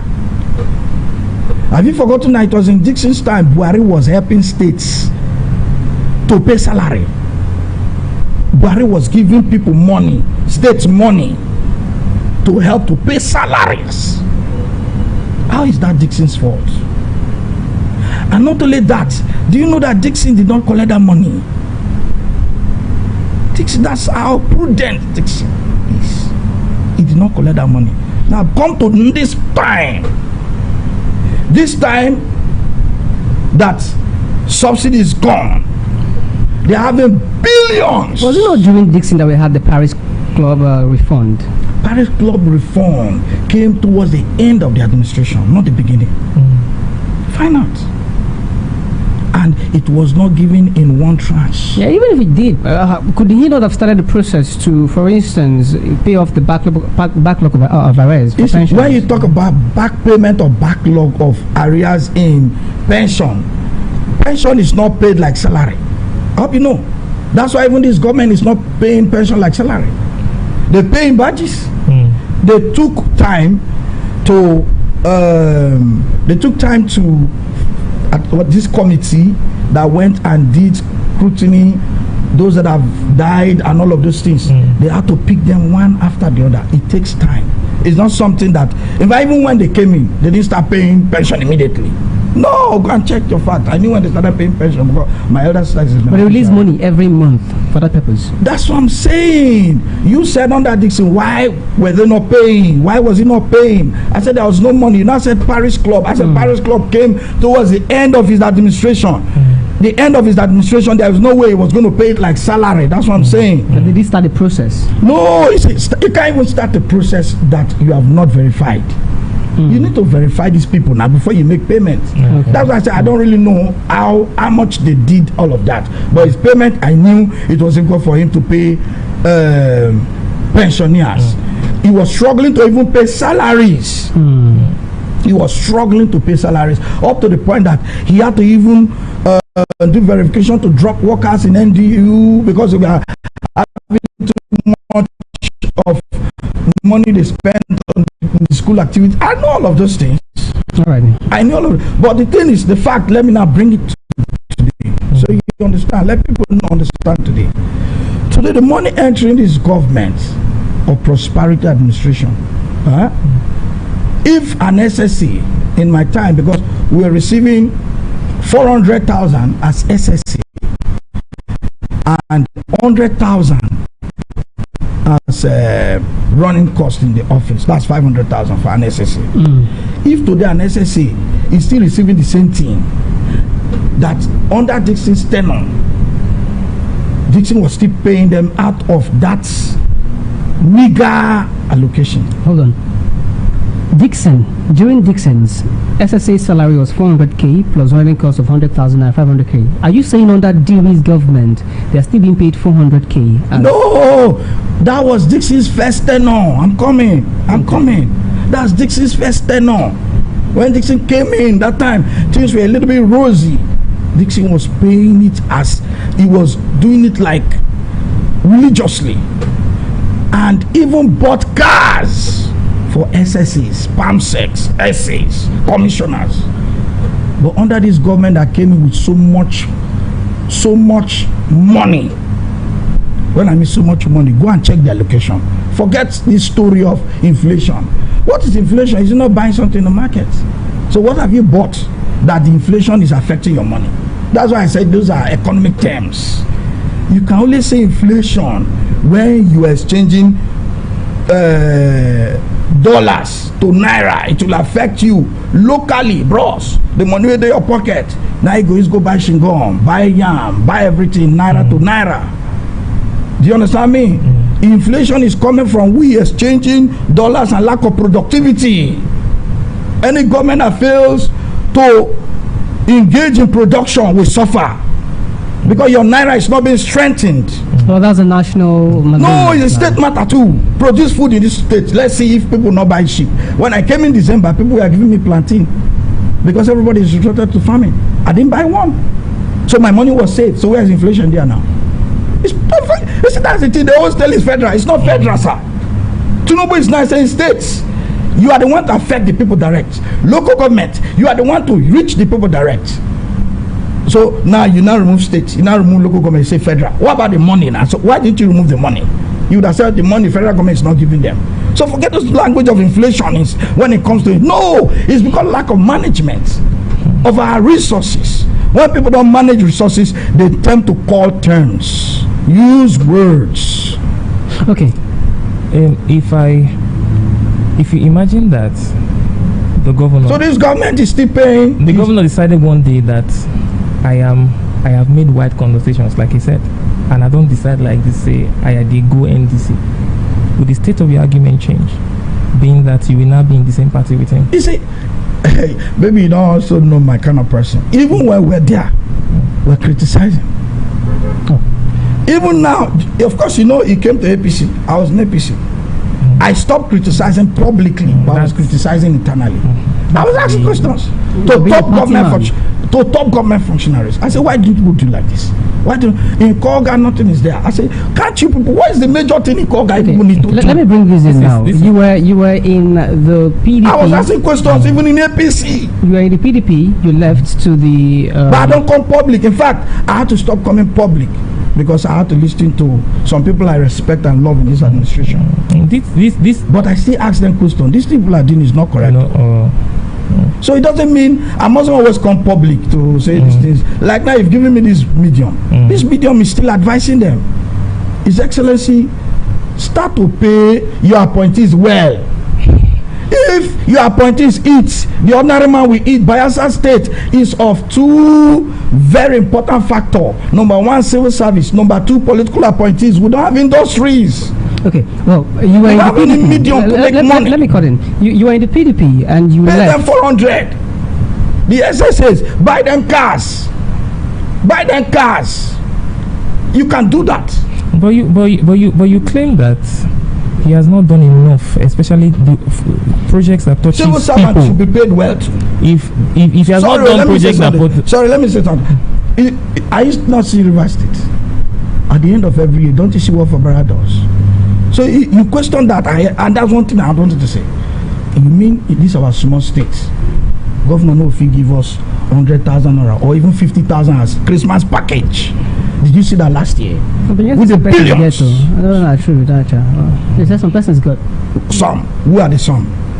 The stories we had. Yeah, but if you claim, if your claim is that he has not done project that touches the lives of people, should his focus be towards SSAs rather than the skills acquisition that I know that he's organizing? He's rounding up to gear up. Those are old things. Those are old things.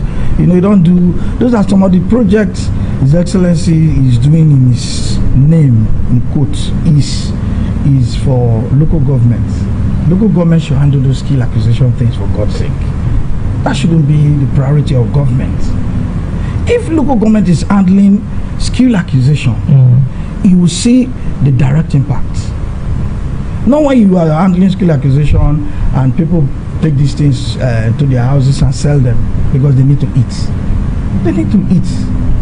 Now, I've not eaten, so I should go and sow. So what? I'm not eating. You say I should take whatever you are giving. Starter pack. Or not. I will go and eat first. Now, man must be alive before he does anything. So that's why the human capacity development is more important than the physical infrastructure. If you don't satisfy a human being, whatever you are building will rot. People won't use it because they don't have the capacity, the joy of using that thing. And it's just like Maslow's law, Abraham Maslow's law, hierarchy of need. Man must eat first. Man must look for shelter first. You understand? So that's why people still hail Alemesiati today. When we moved from River State, Alemesiati made it possible for people to build houses, made it possible for people to eat. Food. It's very important. People are dying. Doctor, you talked about your time at the APC, not to visit that. Yeah.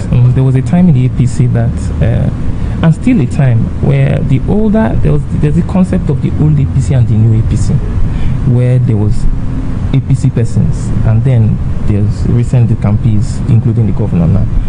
A lot of people that are old, that consider themselves old APC, then the claim that say the new APC just come muzzle us, as they come muzzle us, they hold us down, and we don't have space to breathe. And I think, and they came to control, and we have been there since. Were you a victim of that old new? You want us to go into politics? Yeah, we still play around the development. No, you want us to go into politics? Yeah, it's unfiltered. We are talking about everything. Okay, now.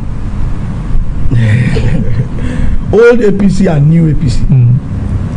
Old APC brought in new APC. Factionalized old APC. Okay. Brought in new APC. Now, ordinarily, I felt by now they should be living together in harmony and having a good time in peace. But are they having peace? They're not having peace. There is no way you bring a force that is more than you and you feel you can carry that force. You can't carry it. That's what is happening in APC today. They thought by bringing a force to back their section of the force. When I say their section, of course, we all know that there is a Lopobri side of the APC and there is Time Presiva side of the APC. Before, is it there is or there was? There is still now. You can't push away Silva from APC. His support base in APC is still very strong. He is not here, but he has religious followers. There is still today. In fact, the day Silva comes into this state, you think is another hero that has arrived. So that faction is there, that's what I'm saying. So to get to your answer, now the Lopobri, they fraternized with the PDP government from the beginning. And we are working together and all of that, even during the election and everything. So now they had won, and now His Excellency says, I want to align with the center, and it's in the APC.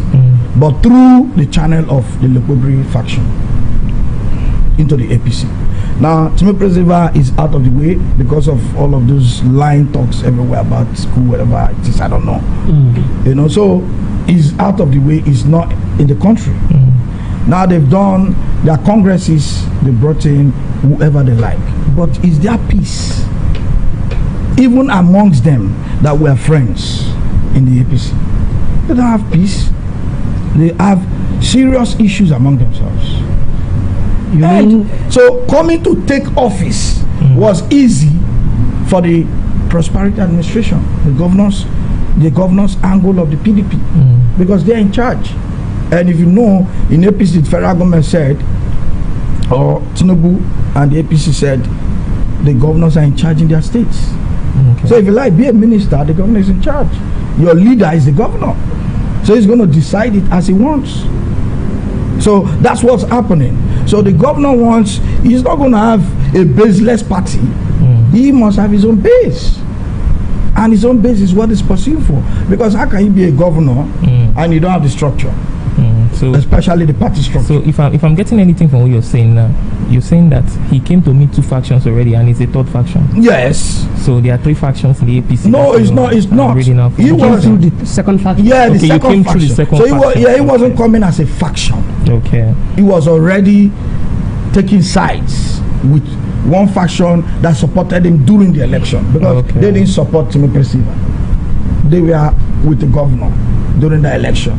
So they were working together, fraternizing together. Okay. So you consider yourself a victim of the smaller faction?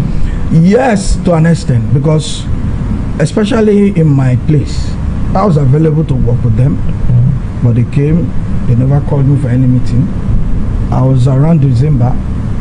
All of what they did, they never called me until when I left in January or February, that they had wanted to conduct the elections, that selected whoever they want to select. They now told me, we have a meeting, that I should come for that meeting. My word, I should come for that meeting, and that is for the purpose of the Congress. They don't know I've already had the story, how they have picked everybody. So I didn't answer them until they called me. I said, oh, you people started sharing things from December. You didn't call me, and I was in the village. You didn't call me, you didn't call my supporters. But in Congress, tomorrow is Congress, or I think 2 or 3 days to Congress, you're not calling me that there is a meeting in Yenegua, in Soso place. I should come for that meeting. If I'm not around, I can send somebody. I didn't answer them. Because it's like coming to endorse with what they have done. You understand? So there is no way I'm going to go into such a meeting to endorse whatever people have done. So whatever people have done is okay. Okay.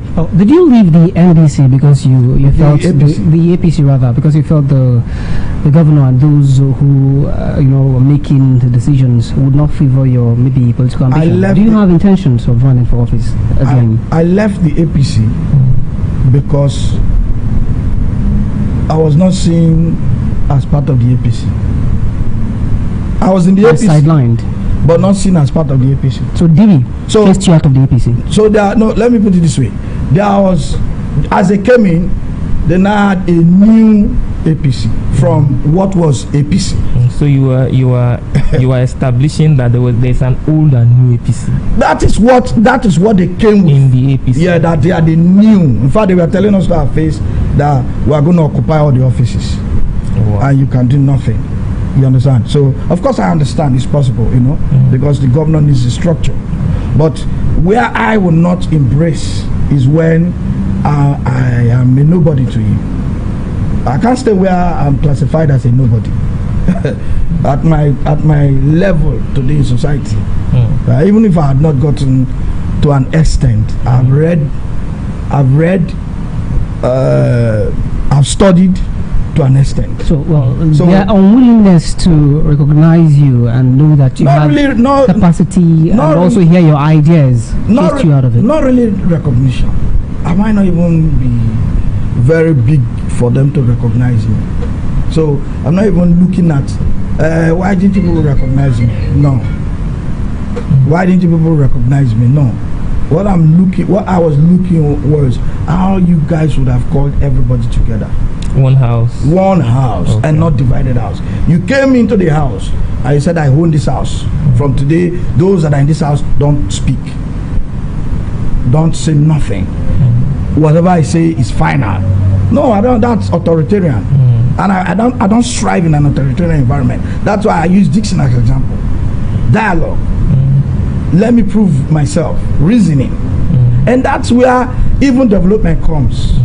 Because by the time you are the only one deciding everything, that means everybody will sing your praise. And singing your praise, you might not see the areas you are going down. So in the coming So that's why, because they didn't embrace everybody.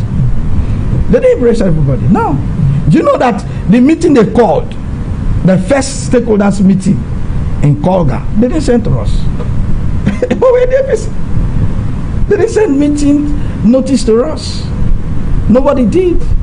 So how do you stay in such a place? Do you want to strive within the party? With who? With the governor in his party? No, you're not going to in the coming days, we should be seeing more disgruntled persons from the APC that are muzzled. You see? To move into the NDC. Advice again. I always advise. Do you know what I advise this government? Because I've been in a government that he was a major stakeholder, that we saw the trend of followership, the trade, where they ate from. We're in that government, which is the restoration government. Betrayed. These are people that His Excellency Dixon was feeding facts. Betrayed him when he stood behind this current governor. When Dixon stood behind this current governor, they betrayed him to his face. To his face. How did they betray him? If you are bringing Senator Doediri as our governorship candidate, we'll wait for you at the pool. And they did what they said. They did what they said. Some of us, some people making noise in his government and behind him today, told us to go to the APC when the ships were down. I stood my ground. I'm a very funny character. I don't move with money.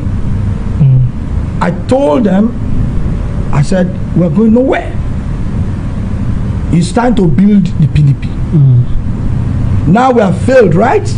It's not time to jump ship. Let's stay and build the PDP. Some of them, they have already gotten uniform to go to inauguration. But I stood my ground and said, no. See, so when you look at it, that is the same mistake that gradually this administration is making again. Gradually. And that's why your question of more people defecting, they might not defect, but they might be in the system to pull the system down. So you think what happened in... some will defect, but some will be in the system to pull the system down. Because you can't... So you're saying Diri should watch his back because there are snakes in... He's my brother. Wait, do you really want him to watch his back, given that you're in the NDC now?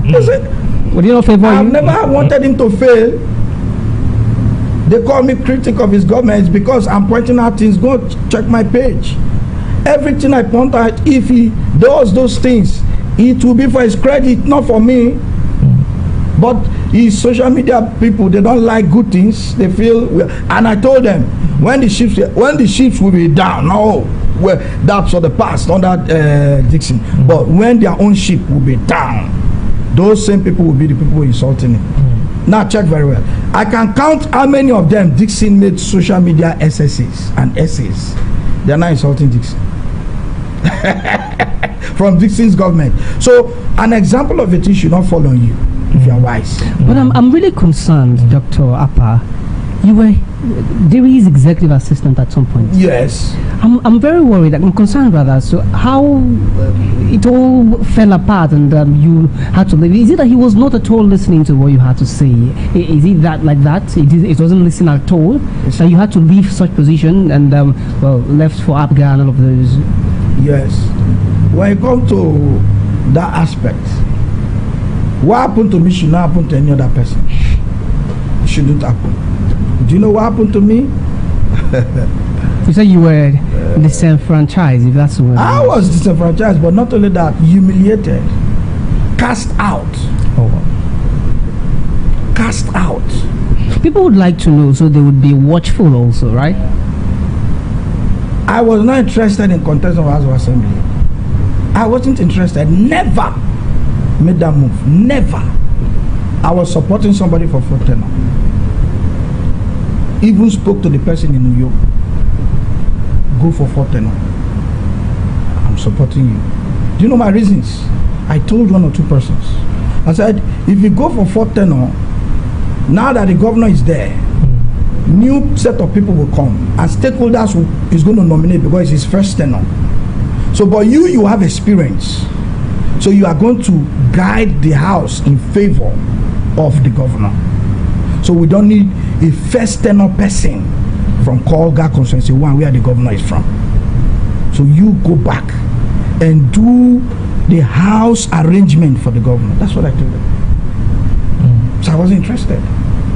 I was looking out for how the governor will succeed from day 1. Now, in cause of all of that, my wife told me she needed to study abroad, that she wanted to do a master's. I'd stopped her from the first one. She wanted to study in Uniport. So I said, okay, that's fine, but know that I'm a politician. I'm not going to travel with you. If you agree, that's fine. She said, that's fine, that I'll be coming to see them, I'll be staying with them sometimes. I said, yeah, of course I'll do that. That's my kids and everything. So he studied, and it's 1 year, and you can't keep the children. Say, yes, the children will go with her. I said, okay, that's fine. We had that understanding. So I was in Lagos processing my tuberculosis test for myself, my wife and kids, when the chairman of the stakeholders forum in Kolga called me that fateful Wednesday, 11 p.m. I was in my hotel room. I saw his call. He said, His Excellency said you should come and pick up your phone. Now, with the mindset of whoever the governor calls will be favored. Now, the 4 tenor thing was there, and we've been pursuing that thing, pursuing it from the back door, front door, stakeholders like that. I don't want to call names, but they know themselves when they listen. So we were pursuing the 4 tenor thing. I was in Lagos preparing to take my family abroad, and I got that call. So we heard that in the mindset that anybody the governor called is going to be the person. So when I was called, I was, wow. You see me that the governor has favored. I'm surprised. You understand what I'm saying? I'm surprised. So I had to rush down. When I got there, it was already after 9. The person said I should go to government house, social lodge, go and pick up my form. I thought it was something that they paid for form for everybody. All I had that day on me was 400,000. Because I wasn't interested in those things. I wasn't even giving money for those things. I had another project. Only for me to get there, they told me it's 1.2 million. And it's going to end that night.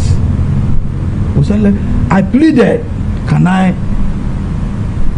people wanted to send me money, can I make transfer? I said, no, it has to be cash. My brother, where you want to go get 1.2 million cash for that night? We won't give. We went to the police station this time, did everything.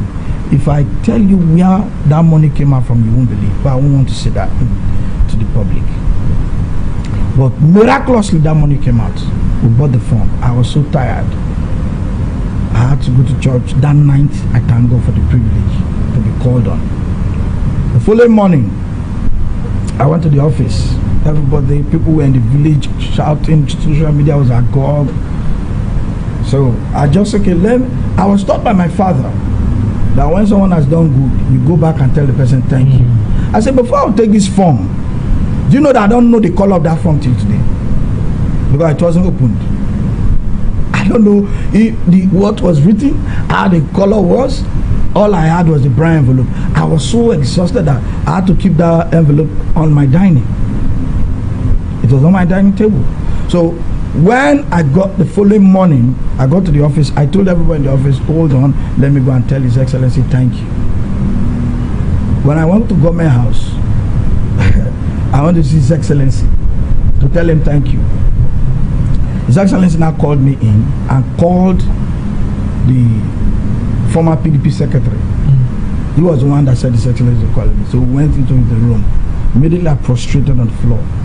Started thanking His Excellency. I didn't do his own side. His own side is to kneel down, right? But I did Yoruba style to show the level of gratitude.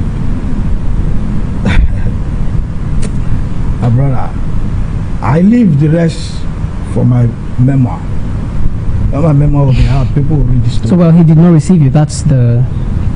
My form was forcefully taken from me that day. So I didn't see the color of that form. Said he did not want for you to be an assembly member.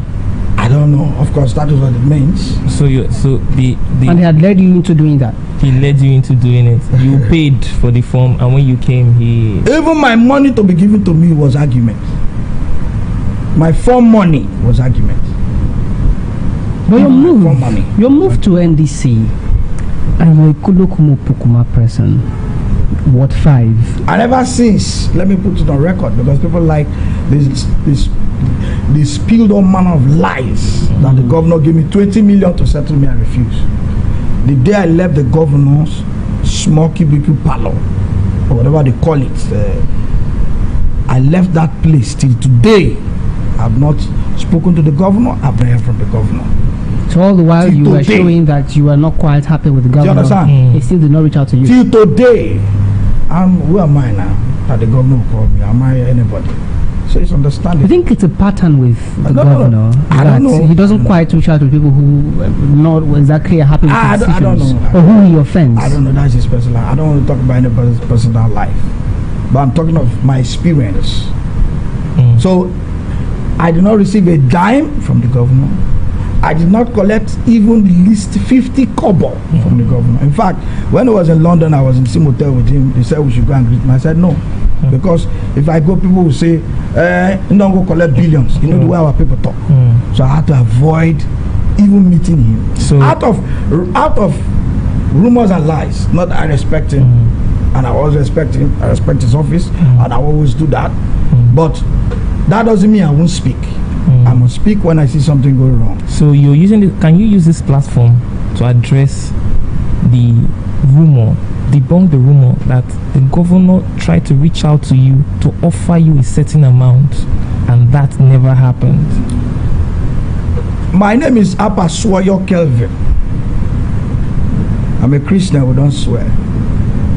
But I use this platform, this very renowned platform, to call on His Excellency, the Governor of Bayelsa State. If ever anyone was asked to call me for any amount of negotiation, of course I wouldn't have accepted, number one. But on your question, no one single person, no, that's even sorry.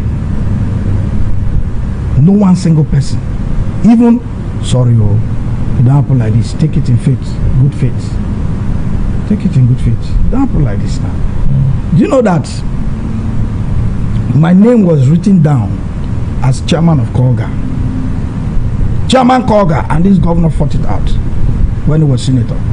Okay, so he has a personal grievance. I don't know. With you. I don't know. He prevented you from doing the assembly. Know. He has to say it. Your name was waiting for chairman of Kolga. He has to say it himself. I don't know. When was the name waiting for chairman of Kolga? Sorry? When was the name waiting for Under Dixon's government. The second tenure. But my name was written as the chairman. Because they had written the names that should go and pick the form. So in Kolga, it was Swoyapa's name. That was when he was a senator. He fought. Yes. But subsequently, he made you executive assistant. When you know your job. Was that something he was influenced to Oprah Winfrey said, there is no racism when you operate in excellence. I know my job. I know what I do. So His Excellency called me. Can I also say this? There are things you want me to say. Well, so we can allow you to say what you want to say. You know that I served under this government. They didn't pay me for 9 months till today. As executive assistant to governor, when he asked, I was in NDU lecturing. I was lecturing in NDU when he called me. So I want you to come back to your job. It's only you that can hold the office. I came back 9 months. They didn't pay me. And you worked judiciously for 9 months without pay under this Doidris government, the first tenure. I wasn't paid for 9 months. I even went to meet this deputy governor today. I am my former boss. Say, I've worked for 9 months, they've not paid me. Say, forget about it. So when people talk, ask them if they gave me one project. That's why, you see, when they talk, I look at them, I said, do you know what you're saying? One project, including the NYSC project, was not given to me. That I initiated, that they are taking credit today. I initiated the movement of the camp from the temporary place to the permanent place under Dixon. And fencing was an issue. Dixon had already given Dixon a proposal for the fencing before he left, but he didn't approve it. When they came, I told the governor said I should go and bring the proposal. I brought it. They took that project and give to another person. I did not do one project in my office, under his administration. So when people say things, they should get their facts right. Previous Sunday, this Sunday, yes, I just fast. A big news happened in NDC. Peter Obi joined, Kwankwaso joined, and a lot of people were concerned. The concern is that you get as Peter Obi is in your own politics. In politics now, you come because you love me and you go back because you love me. And we are yet to catch up with that kind of politics. Bayelsa, you have to give us, empower us as we come. Maybe shape any name you use, column. You empower us, more come, empower us, more go. And his own politics is politics of I know they give shishi. Bringing that in, just hoping that he might be the presidential candidate. In gearing down to the election, in the campaigns, won't that kind of politics affect the normal Bayelsa thinking kind of politics? Because our politics, sometimes the needs of our politics, the shape of our politics, it will not affect us. You see, one thing people don't understand is we have a two system in Nigeria currently. Nigerian politics has a two system now. The old system and the new system. Excuse me. Now, the old system is what you have just said. I can tell you people are coming out of the old system. Why do you think Peter Obi has this kind of followership? It's the new system. Have you ever heard in the history of this country that a man that did not pay shishi came out third upon the way they rigged to? If they had kept it transparent, clean, he won the election. In my own unit, Peter Obi won. No shishi, no agent. In fact, the Labour Party agent went and collected money from the PDP agents. In my unit, everybody paid down and paid back. But did he later win what, 5? Well, the ward, no, he didn't win the ward. Okay. So all I'm trying to say is this: a new system is being baited. Wonderful. A new ideology is being baited.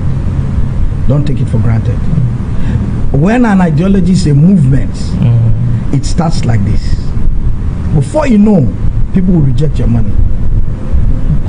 They did it last time, but they are giving back. They are growing. People think they are not growing. When it crossed over to NDC, over 11.something million people tried to register. No way, the thing crashed. You see, people don't understand what's happening. It's a movement. P2B is a movement. Now look at ADC. If you say there was a power block, why is ADC now suffering what they're suffering? That everybody is attacking one man. Oh, you want to shine in the man's glory? No, don't do that. If you have power, don't talk about the man. Focus on your cause. Everybody had left their cause and now they're talking P2B. Why would people play politics like that? Why should I be talking of personality? So you see, understanding what you have said is correct. There are people who want to collect money, but inside of our people that are collecting money, there are some that are saying, waking up. Yes, that we can't continue like this. After you pay us 10,000 naira, we now suffer for 4 years. How long are we going to continue like this? So that consciousness is gradually entering people. You understand what I'm saying? They are gradually waking up to the reality that look, we're in charge of, the people are in charge of government, and they want to take government and not take the peanut on the day of election and suffer for the rest of but their, doctor, is the tenure. average Bayelsa person that is used to this kind of politics where we come on that song, we go with something. Is the average Bayelsa man, Bayelsa woman ready to shape in their mind to know that if I come out because I love and I want to change things, situation in my state? Do you think they are ready for that new kind of politics? Yeah, they are ready. That should be. Yeah, actually. They are ready. You know why? Peter Obi took second in Bayelsa State. Not actually. We did not and then they give Shishio. We did not even, doesn't even have agents. Peter Obi had no. It's now that he's going to have structure. What do you think? Because of former paper I know. The former paper, the national leader of NDC, we give him structure. So you think Peter Obi would win this? I mean, the NDC would win this town, this state? Bayelsa State. Under which is it this one or the governorship? The NDC, the presidency, the governorship. Let's talk about the 2027. Not the governorship yet. Let's answer that one first. This National Assembly. National Assembly. You think the NDC would win? Of course, now. You know now. Yeah. I don't need to tell you. NDC is going to sweep. Okay. Why is that? They are going to sweep in. You see, for me, one thing I've observed about two persons in this state that have become governor. Teme Presiva, His Excellency Senator Henry Seraki Dixon. They want the youths to grow. You see, you can't be pursuing things like you are the only hero. At a point in time, the baton must be released to the next generation. People don't know why I crossed over to APC. I crossed over to APC because of the kind of heart Teme Presiva has for the youths. You say we are the future leaders and you are still holding on to power. Where am I going to lead now? Is it by becoming a Facebook expert? Where would they want to take me to? Is it by becoming like, look at what people are doing? Fantastic. How many studios have you opened for people like this? You pay them 150, 120 in Nigeria today? No, sir. No, sir. So if you look at these two persons, they want to build the next generation. So that next generation they want to build. By the time you will see our candidates, do you know that when I was in APC, when I contested the election under Abga, all the candidates ever filed were young people. All young people. I was the senior. In fact, in my place, my younger brother that when I was in office that was doing student union thing was the flag bearer. So it beats me to ask this question. And that is what NDC is about to do. Now you're doing campaigns with a Bayelsa state that the average person knows to come out and get some kind of inducement in the guise of mobilization. And the other party on the other side might be doing the same thing, speaking the language that the average Bayelsa knows, and you are not speaking that language. How do you think ceremony? If you want to call it ceremony, if you want to call it mobilization, money fails. There's a concept called money fails. It started from Egypt. When Pharaoh thought he had all the money and everything, there was so much hunger in the land that, just like Zimbabwe, they have 1 million naira notes. Hyperinflation. Hyper. Yeah. Now I don't use economy when we are talking these things. Let the ordinary man understand. You understand what I'm saying? Now I have been involved.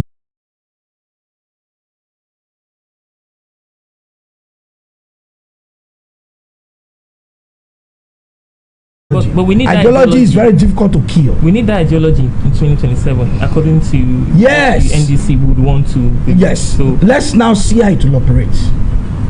The last time, you see, the first time of doing it, it teaches you a better way of doing it. The second time, the last time, it was only P2B that drove the process.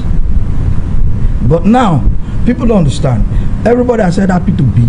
You can't continue. Nigeria is too big for you to continue like this. You need some of these old folks to teach you, because you can't push. In as much as we want the old one to hand over power to us, you can't push them away. They will be there to guide you. Because I've always said experience is not something sold in the market that any man will see on the tray to buy. So definitely they will guide you. They will tell you, this is my experience. This is what I've known. This is how to go about it.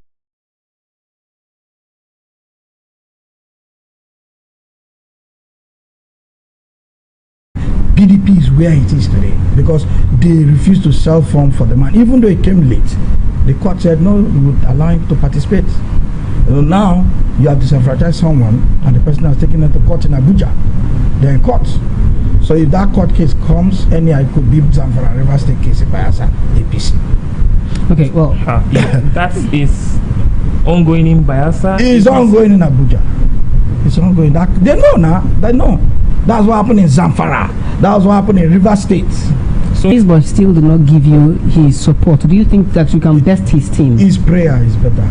He prays, but does not give you the support. The spiritual can you best his team? The spiritual rose the physical. His prayer is better. You should know that we are his children. He might have favorites. That doesn't matter. Yeah, we're his children. I'm going to win the election. I'm still going to be loyal to him. Yes, I'm still going to give him respect. Yes, I'm still going to say, so I come here. I'm his representative. I will come there. Isn't it? Yes. So that doesn't mean because I'm on this other side. You know, in a family, you have this person supporting Chelsea, another person supporting Arsenal. You understand? So when victory comes, the father will look at it. I had in the club, but I'm not too much blessed Jacob. I'd already blessed in Blessed Memory College. That's this our brother will call Bekeme College. I'd already blessed college, but I still bless you. Go. Take this money. He gave me money for drink, 50,000. Say go drink with your people. You have done well. That's what I expected. You go take basket, go fetch water from river. No. Those kind of things create enmity for life. And politics shouldn't be enmity for life. It should be about interest. Look at that tower now. That tower hotel is now a monument in our state. But Jonathan started it, but they couldn't because of litigation here and there and all of those things. Look at the road the governor is doing from this other side to complete. Yes, he didn't start it, but the completion matters. You share the credit with whosoever that started it. So all those are things. I drove on those roads.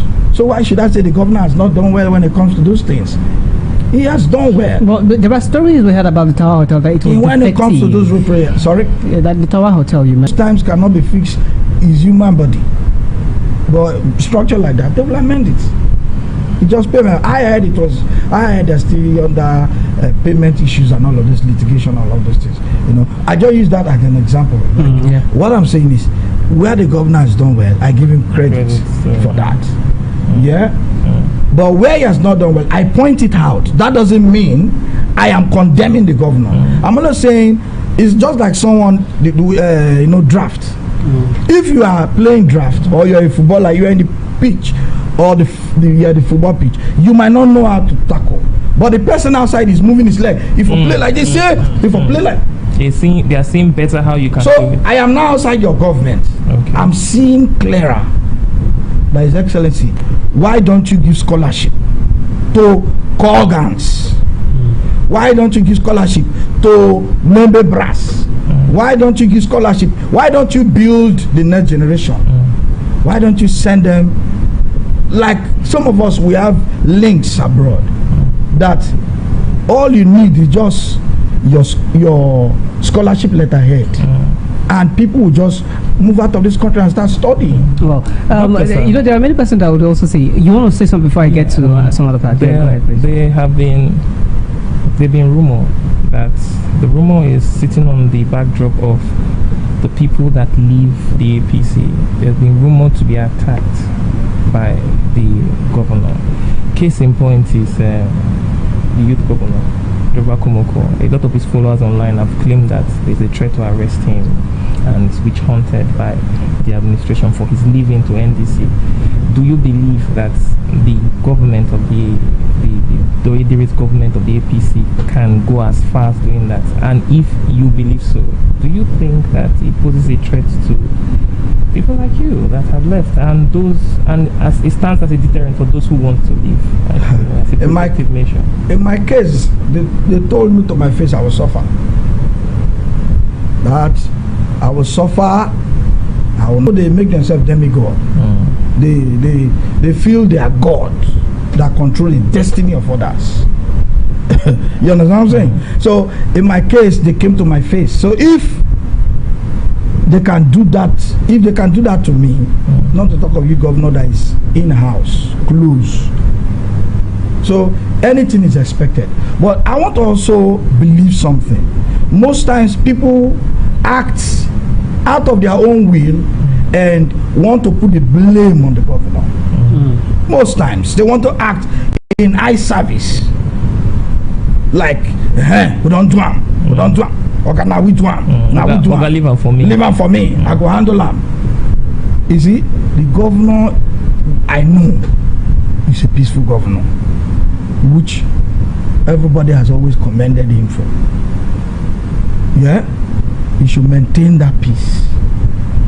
Because the hunter must be hunted. The hunter must be hunted. You see, the Bible says, don't be afraid of the man that can kill your flesh, but be afraid of the man that can kill both your flesh and your soul. You can only kill the flesh of a man, you can't kill the soul. So, but you now, because you have killed this man, God will now kill you and kill your soul. Okay, what I'm getting from your explanation is that it might not be Joba Komoko's ordeal might not be directly from the governor, but from busybody people, overzealous members of his. Those around him just want to make sure they make him happy, or think that this person, they just say, "Are you sure this person is not a stumbling block to His Excellency?" So let's do like this. Let's do like this. You're entering campaign. I can give it to them, so they must show working. No, show working. One of the reason why they want to show working, that they are capable of doing this kind of thing. Don't encourage that through your speech. You know why? You are a media person. You are the ears of the people. When you say show working, no, I'm speaking on their. If they have to come and speak now. Yeah, I know you're trying to do the devil's advocate, but don't do that now, because what I'm saying is, why you shouldn't do that is, the governor might not know, and I understand. But it's everyone on the media. You should have at least told certain persons to stand down, you know. Yeah, so what I should expect from you is, such people should desist from such. Yeah, that thinks such. Yeah, because of the disposition of the governor. You understand? Our state should not be thrown into crisis that cannot be controlled. You understand what I'm saying? So moving in on Doba, I think you should end this tenure peacefully. You get the point? Your tenure is just a year and some months.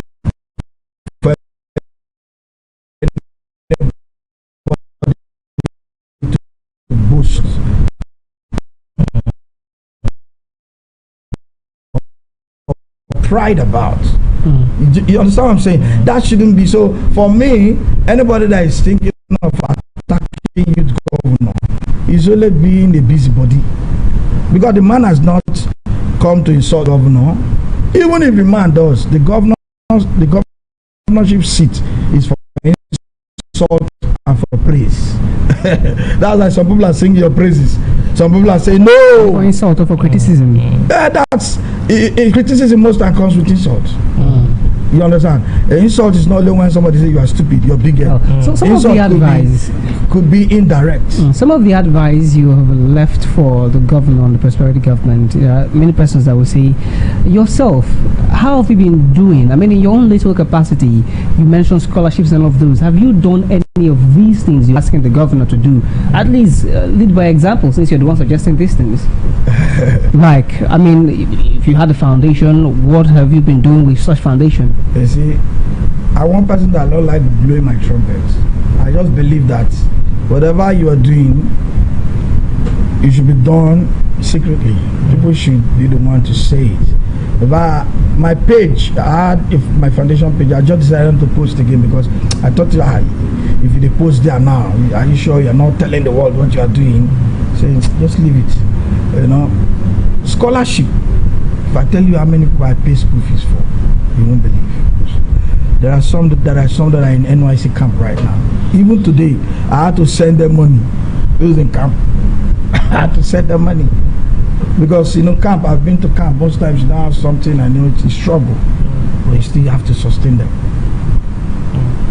My manager will going to law school. He will go to law school next year. It's under my scholarship. I trained him. When I was doing my masters in Uniport, he was always following me. I said, you don't environment. Now you have your work right, you are going to write your exam, and I want you to study law. I was the one that told him, because all of my life my father was a magistrate. He wanted me to study law, and I'd never applied for any other course when I was writing exam, only law. But they now gave me admission through mass communication. Through mass communication. So they told me after my clearance, they will fix me in law. But they didn't inform me until the deadline passed. So I got stuck in mass communication. So that's how I studied, from mass communication to development studies to communication and development studies in my PhD. So if it's scholarship, in fact, someone even called me as I landed the country. Someone that I also encourage, that one of these Obolobos. So for me, scholarship, training of young ones. That's why during the flood, usually in Bayelsa State, they close down schools, right? Why are you going to close down schools for 2-3 months? This brain goes to sleep when you don't read. And in our society, because of hunger, mama, papa will take their children to farm. And they will be farm. As an assembly member? As assembly member. Would you be doing this with your personal funds or part with of my personal fund, personal resources, personal connection, personal idea? So you'll be using your salary, how much does it amount to again, to send people, the list of 3 persons to UK or US? You see, when you don't know the road, it's as difficult as you not passing the road. You see, the road is here. You can't see it. It's just like the children of Israel. The road to the promised land is straight. But God said, if I give it to them straight, they'll think it's by their effort. So let me take them around this place for 40 years and test their faith. And that's why most of them died in the wilderness. The road to these things are simple, man. That's why the governor should consult people like us. It's simple. It's simple.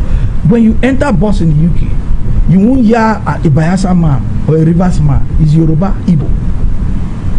Where are they coming from? Who is taking them there to school? Who is taking them there to school? What is the way forward?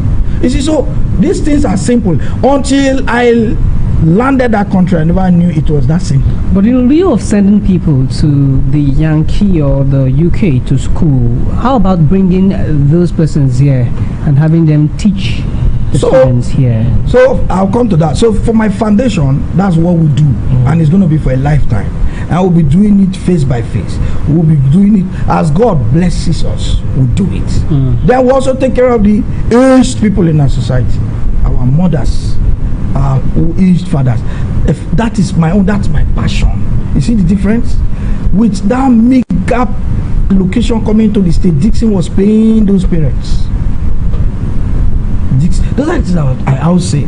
Dixon was paying our parents. Why is this government with this huge amount of money not being able to pay our parents, even though it's 10,000 to buy paracetamol? My foundation does that. Then with other things, we fumigate, we do all the rest things. Yeah, you see Indians coming to teach. My elder brothers, they were taught under such environments. The whites coming to teach us here, but today it's not possible, sir. It's not possible. It's more expensive to bring one teacher than to train 10 students abroad. How's that? That's it. Now, to bring a teacher here, you're going to be paying him monthly. So let's say you're paying that teacher equivalent of 5 million, which the equivalent of 5 million today would be around maybe 2,005 pounds, 2,005 pounds or 2,007 or so pounds. Yeah, because as a lecturer in abroad, you are being paid nothing less than 4,000 to 5,000 pounds. Which government is going to pay that? Calculate it. That's almost 8 million to 10 million. Plan it well. If I'm with government today, if they ask me, so you come and run it today, your parents will sign, Nigeria immigration will sign, UK immigration will sign, the school will sign. So after your studies, they are not going to give you visa further. So you come back home. Then the government must make already available provision. Not after the people are come back, they are not using their brain. That's why ministries are unproductive. If I'm governor, every ministry, you must bring nothing less than 100 million from your ministry every month. And in the end, that weight will still fall on the people, because they will have to look. No, sir. Production does not fall on the people. Production employs the people. You are throwing waste. Go to our street, waste are flying everywhere. Do you know that you should pay for that? For throwing waste after chewing gum, you throw it on the floor. You should pay for that. All right. You are weeing by the roadside. You should pay for that. I think why can't government make available spots where people can wee? If you see you wee outside, you pay. Do you know that these drivers driving carelessly should be paying money? Well, you see, when you want to settle society, you must take certain steps. Do you understand what I'm saying? You don't need to put a burden on the people. And what is the medium of payment on all of those things? Which ministry is giving government money, and from what source? So when you say people will pay, no, sir. Ministry of Agri today, what is their productive rates? They recently also did some bags of rice and also showcased. The Ministry of Agri, the state Ministry rice of that they opened in their factory and rebagged. Why are we doing this now? They said these are biels. No, from where? Who produced it? Where are the farmers? There's a technocrat who is at the helm of affairs of the state ministry. No, we are not talking on one person, sir. When people are farming, you will know now. When people go to farm, won't you know? They will tell you we are rice farmers. Tomorrow come here, you will see harvest. And there's also been a release of grants. Is it 16 million or something? When would they give? You gave it to politicians. When would you give? When you give it to politicians, they are poor, they are broke. They will use some to buy cars, use some to build hotel, filling station. Then they will not give some to their boys. That's like the most popular business around here, hotels and filling yes, because nobody wants to produce. Government doesn't want to produce, doesn't want to encourage production. Well, let's end on a political note. The NDC, I mean, you believe in the NDC, that's why you've moved into the NDC. If you had to give NDC an advice so they don't implode, like you suggest that APC will soon implode, if you were to give the NDC an advice so they don't implode, especially because they need to win their 24 assembly seats and also win the presidency, national assembly seats. What would that advice be? My advice will go two ways. Hold on to God, pray. Power comes to God. God said, He has said it once, twice, we all had it, that power comes from God. Power doesn't come from man. Even if you say Adolf Hitler, that'll be one. Have faith in God. If you're a Muslim, have faith in God. If you're a Christian, have faith in God. If you're a Buddhist, have faith in God. Juju priests, have faith in God. Everybody have faith in your God. Do you think there are areas where a potential controversy or crisis might erupt from the NDC? No. NDC is so solid that there are no egos to fight. There are no egos. Did you hear that there talks that Goodluck Jonathan is consulting? Wants to consult. He broke just this afternoon. Goodluck, he has started. He says he's going to consult whether he wants to, run for office. But many persons were already suggesting that he should. There's an Ijoman party or Ijoman founded party, the NDC. That he should go into the NDC because if he wants to run, where is he going to run under? He's not going to run under the APC. There's a president there already. Yeah. He's going to run either under the PDP or the NDC. That's popular. Now Jonathan coming to contest the election. it's not going to be something that is going to trigger any panic in NDC if he wants to use the platform. Because Jonathan and P2B, they are friends, and NDC has already zoned presidency to the south. And Jonathan is from the south. Yeah, so what I'm saying is they're not going to have issues. So there's going to be popularity contest. I think they will have understanding. Okay. Yeah, I think they will have understanding. There will be common understanding. Okay. So it will not implode because the national leader of NDC is a stable Democrat.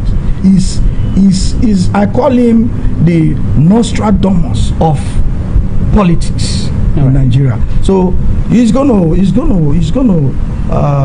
paddle the boat rightly, straightly, and it will anchor on a successful note. All right, let's have you drop your final thoughts. As we draw the curtain on this program.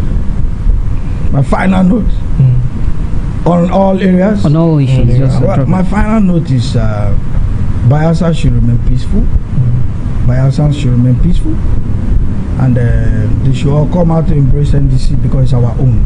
We've been shouting, hey, PDP is his own party. Hey, this one is this. The NDC is now the main his own party. So every other person that has crossed over to any other party, come back home. Come back to the main his own party, which is the NDC. And support the NDC to win all our elections. And NDC is open to receive as many that want to come without acrimony or without bias. So for me, I want to invite Bayelsans to embrace NDC fully. Then I also want to commend your program. The opportunity and privilege is really a frank talk because usually people televise such program, but you never did. So for me, I appreciate the frank talk. I appreciate the Naija television, Naija Live TV, Naija Live television, and unfiltered. Unfiltered, okay, yes, it's unfiltered. Yeah, the unfiltered program. I want to commend you guys, Henry and my brother.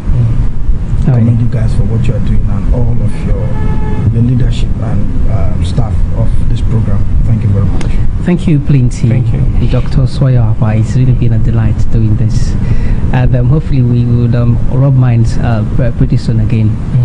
Maybe before when you do your consultations and decide. Before then, after, But yeah, thank you guys. It's been Unfiltered 234. It's like he said, my name is Henry. I've had Dr. Sawyer and Israel on today's conversation. Yeah, Israel with a Z, yeah? We'll bring you very interesting conversations some other time, but for now, it's bye-bye.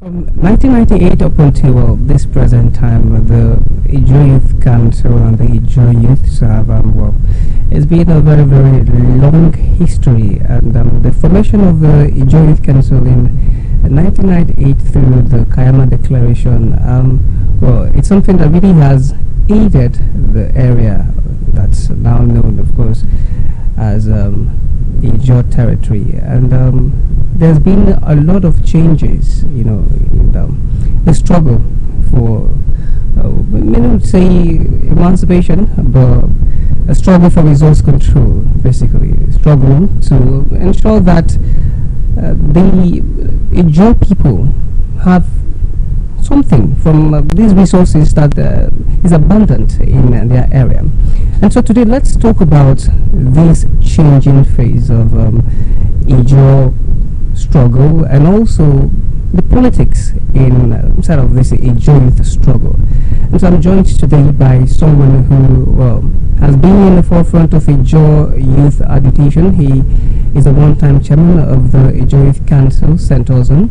He is Honorable Comrade Clever Shuma Inodu, and it's good to have you. My name is Henry Amifula. Welcome to the show. Thank you very much. Alrighty, so well, let's expand on the struggle. Would you say that 1998 Kayama Declaration of you this time, you say that the Ijo Youth Council has, we've really achieved a lot. The youths of Ijo Youth have really achieved a lot. Of course, there are a number of things that would say that have come out of the struggle. But then would you say that there's a lot that we've achieved? Would you point out to those things? Okay, first, I love to be simply known or addressed as Clever Inodu. Alright. Because I don't really fancy these too many titles. It's not my thing. It's not my thing. So right from growing up, and even while I was in office, I took exception to titles. Too many titles get into people's head and don't deliver on the need for while they are in positions. What about the comrade? Individuals can go for it, can bear those titles, but to me as a person, as clever that I am, I just want to be addressed Clever Inodu. Okay. Now that being said, well, the struggle, I think, to my opinion, a lot has been achieved. A lot.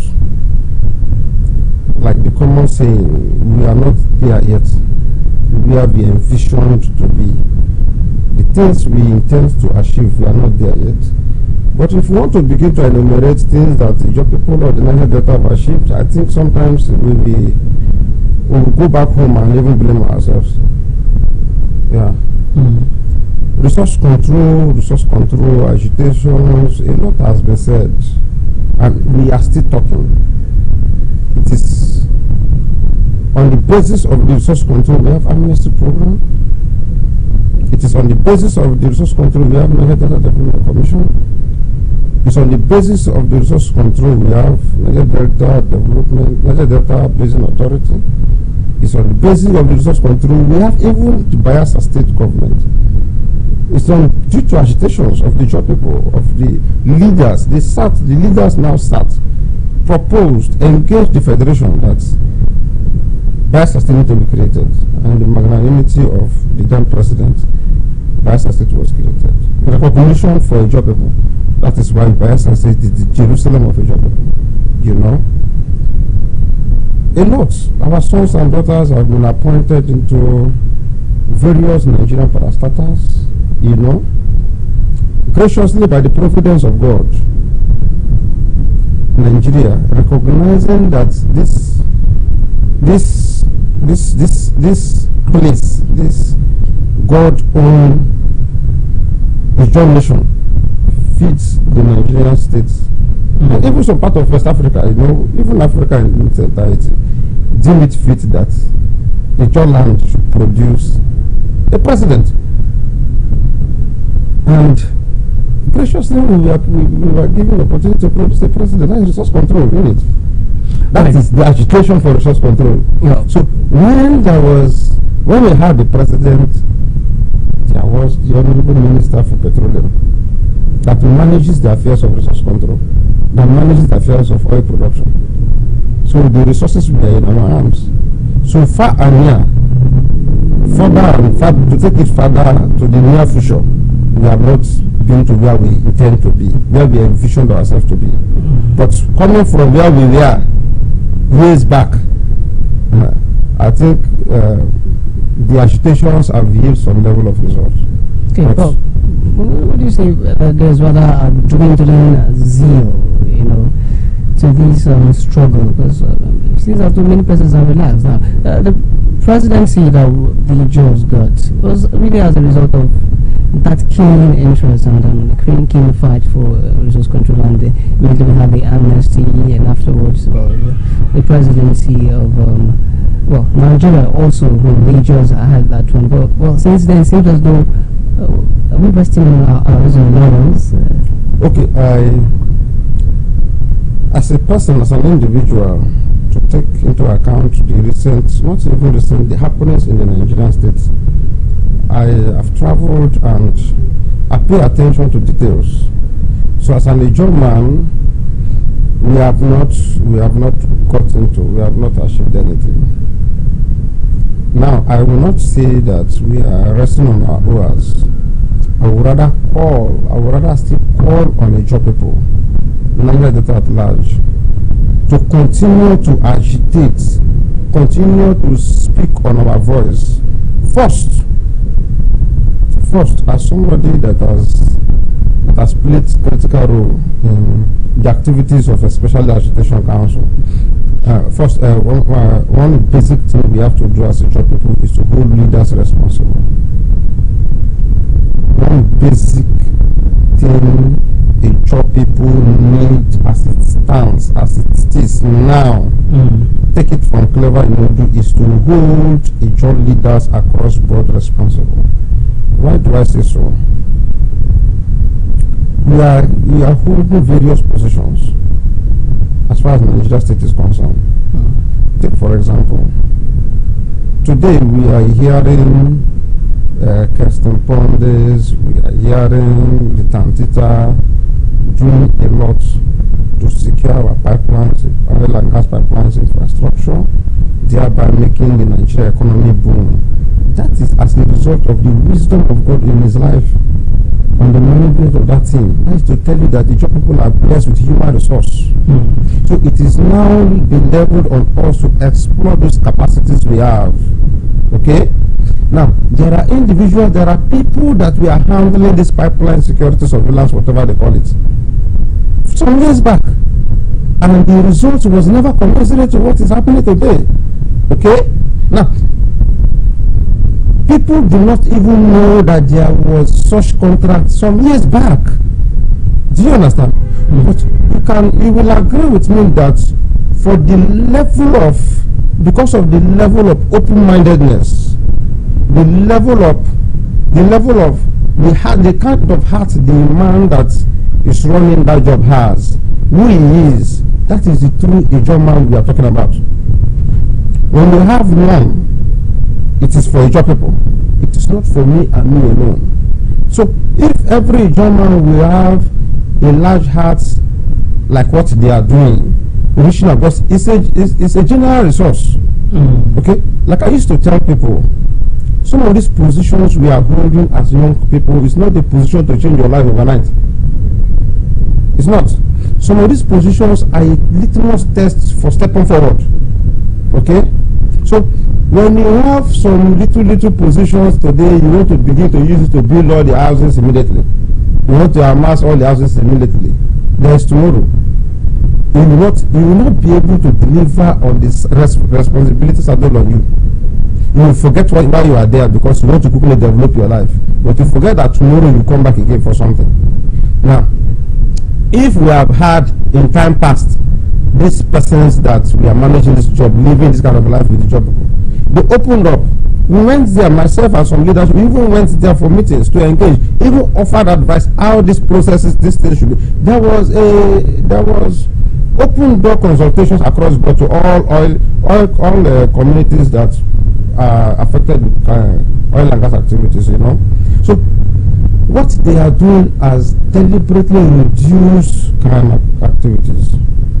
They are reaching out to people, empowering people, you know, doing a lot of things. So if we have leaders of this kind in different parastatals, different organizations doing their little to support the Ijaw people, I think there's nothing like just control other than this. Alrighty. Well, there are also those who, yes, they favor your argument here, but they say that this contract is also, while it is something that is profitable and that has become a gain for Ijaws, right? It's also something that could bring about chaos, anarchy, and even some sort of crisis. And that's pretty much evident these days, with several groups, you know, several interests calling for some sort of splitting of the contract, or even giving them their own contract, if that's a different way to put it now. But then these are people who also agitated for resource control, who also were in the forefront of the agitation for resource control, and they embraced the amnesty. When that was the way to go, they embraced the amnesty. But now it seems as though the gain, so to say, for amnesty is centered on a particular area, on one person. So it feels as though they want theirs too. So this thing can spread properly amongst the judges. They feel like this person having it. It's not touching on us. So, but your thoughts on this area? Okay. Actually, a lot of persons have talked about this Tantita, whatever. I'm sorry I brought it up. I just use the individual, the human being, the man, Tompoli as MD or Tompolo, our leader, as an example, based on his charisma, his kind of lifestyle. I'm not really talking about the Tantita itself, the program. But if you want us to talk about it, fine. As a person, I am, as former chairman and a leader by my right in the donation, okay, and I can stand to say that I am not in support for fellow job people seeking the decentralization of a job your own brother is running. I'm not in support. I'm not in support. There are a lot of means to go about it. Like I said earlier, other people were doing it.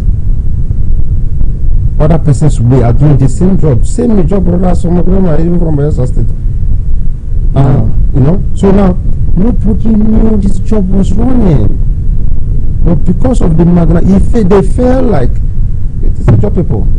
Let everybody come. There are a lot of people. I don't have anything. I'm not running anything from them, but I just like the way they are going about their lifestyle, how they are carrying along people, managing people, reaching out to people, touching lives. Okay. If other Ijaw sons and brothers that we are managing this same job, I don't know, had lived this kind of life, I think a lot of criminal activities would have reduced, right? Alrighty, yeah. Well, Tantita is doing a very fine job. I mean, anybody who's got eyes knows that clearly.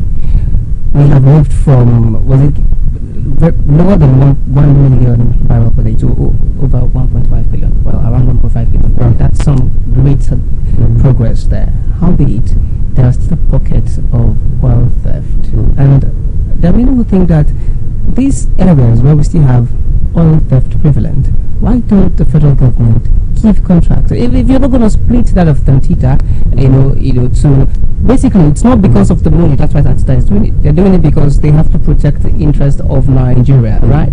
And so even if you give them lower than what they are currently taking home as part of the contract, they'd likely still do it.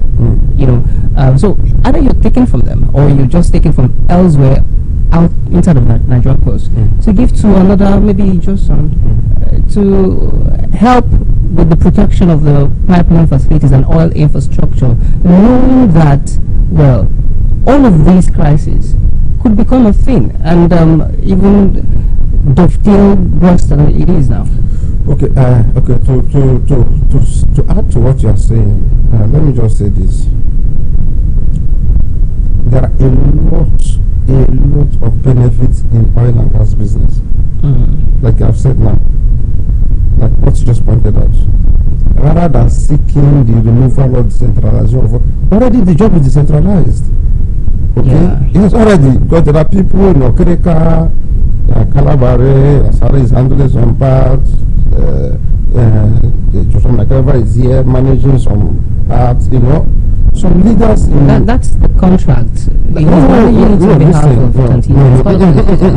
Please. There is MD CEO of a company. There are various coordinators in other local government, other states and other areas, but they can't be everywhere. So when you say decentralized, no, see that is the word. That word is an English word. It's vague. Yeah, I still like to think anyways that it's decentralized because the Olu has. What the rule of worry is it does not worry that other persons will. Other persons. Now, if for instance, as a job people, we use our strength and capacity to want to ginger, to want to raise eyebrow to say the rule of worry should be decentralized, I will support.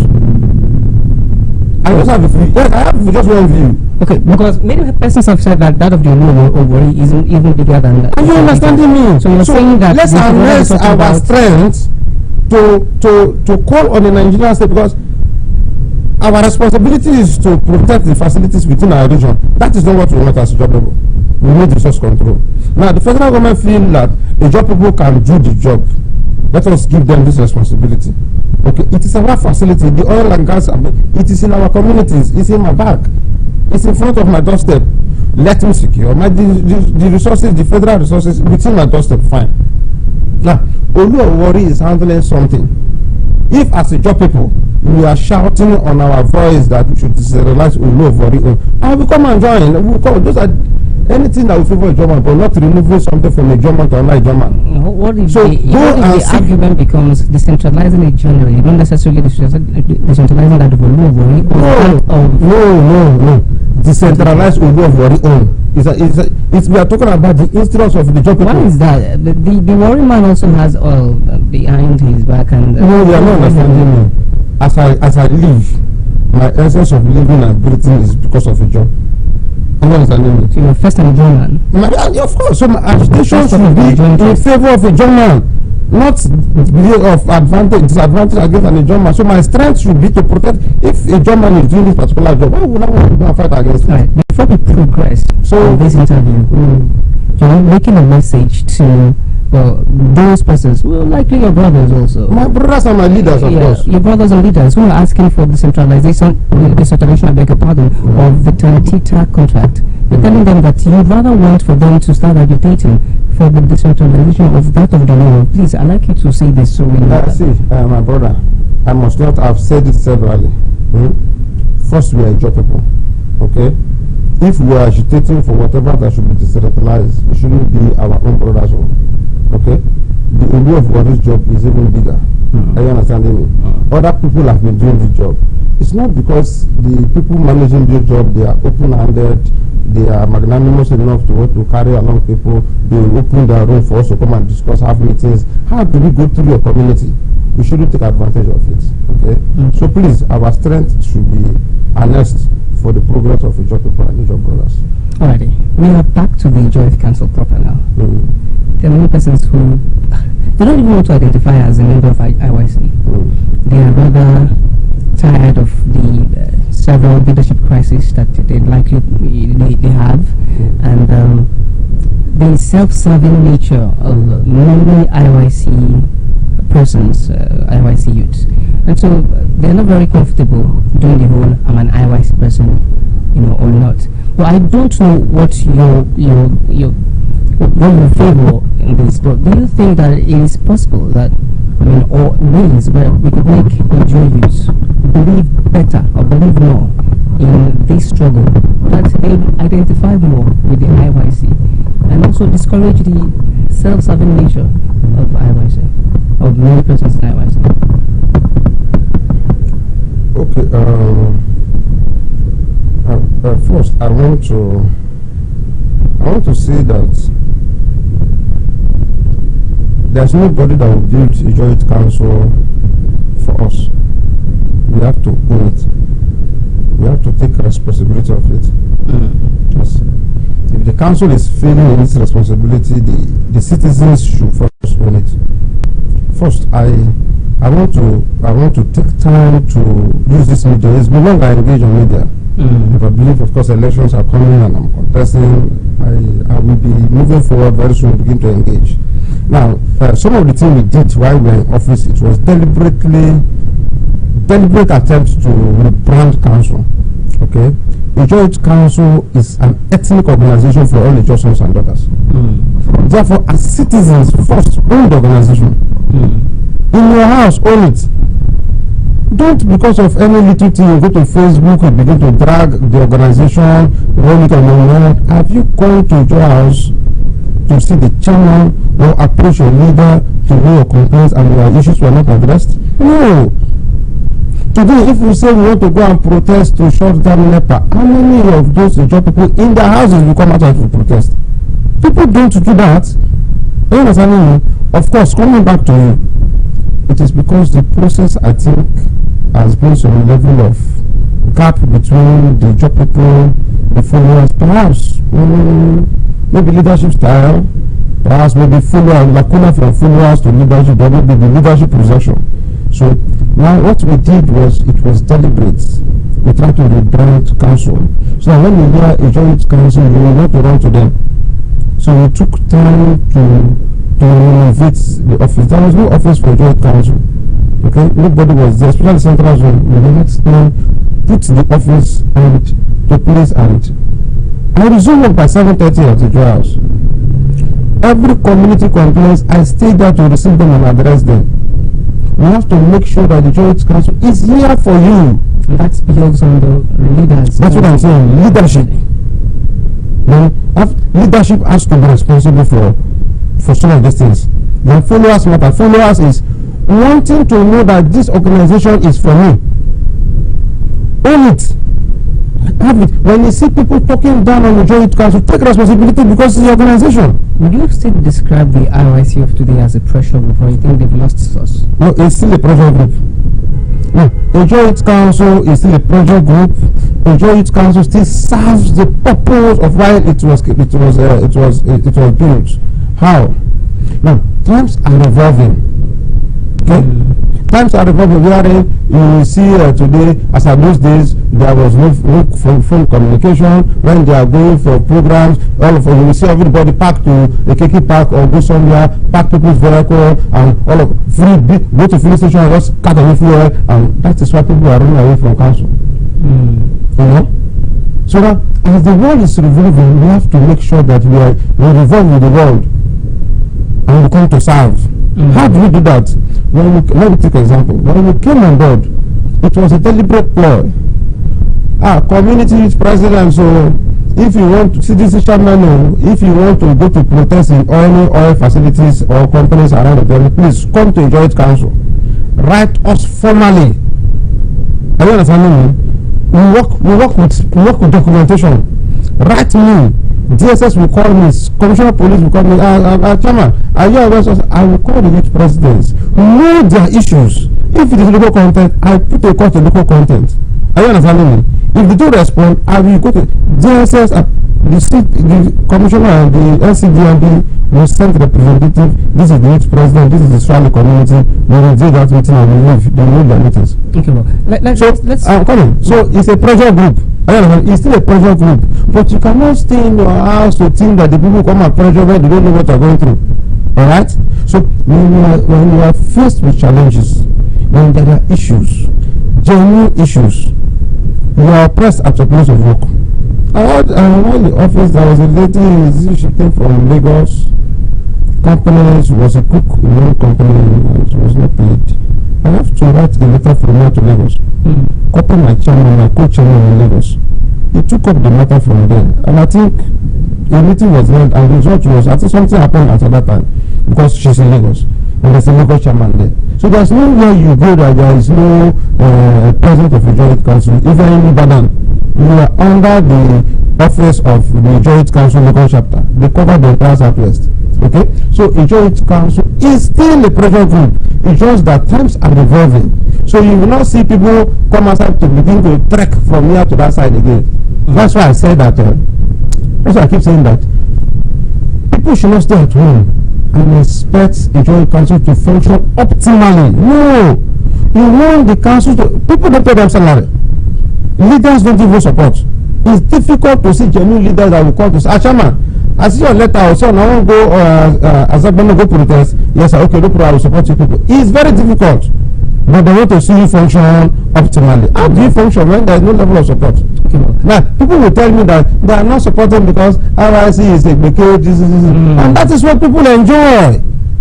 Now, we are rebranding to make council to be acceptable.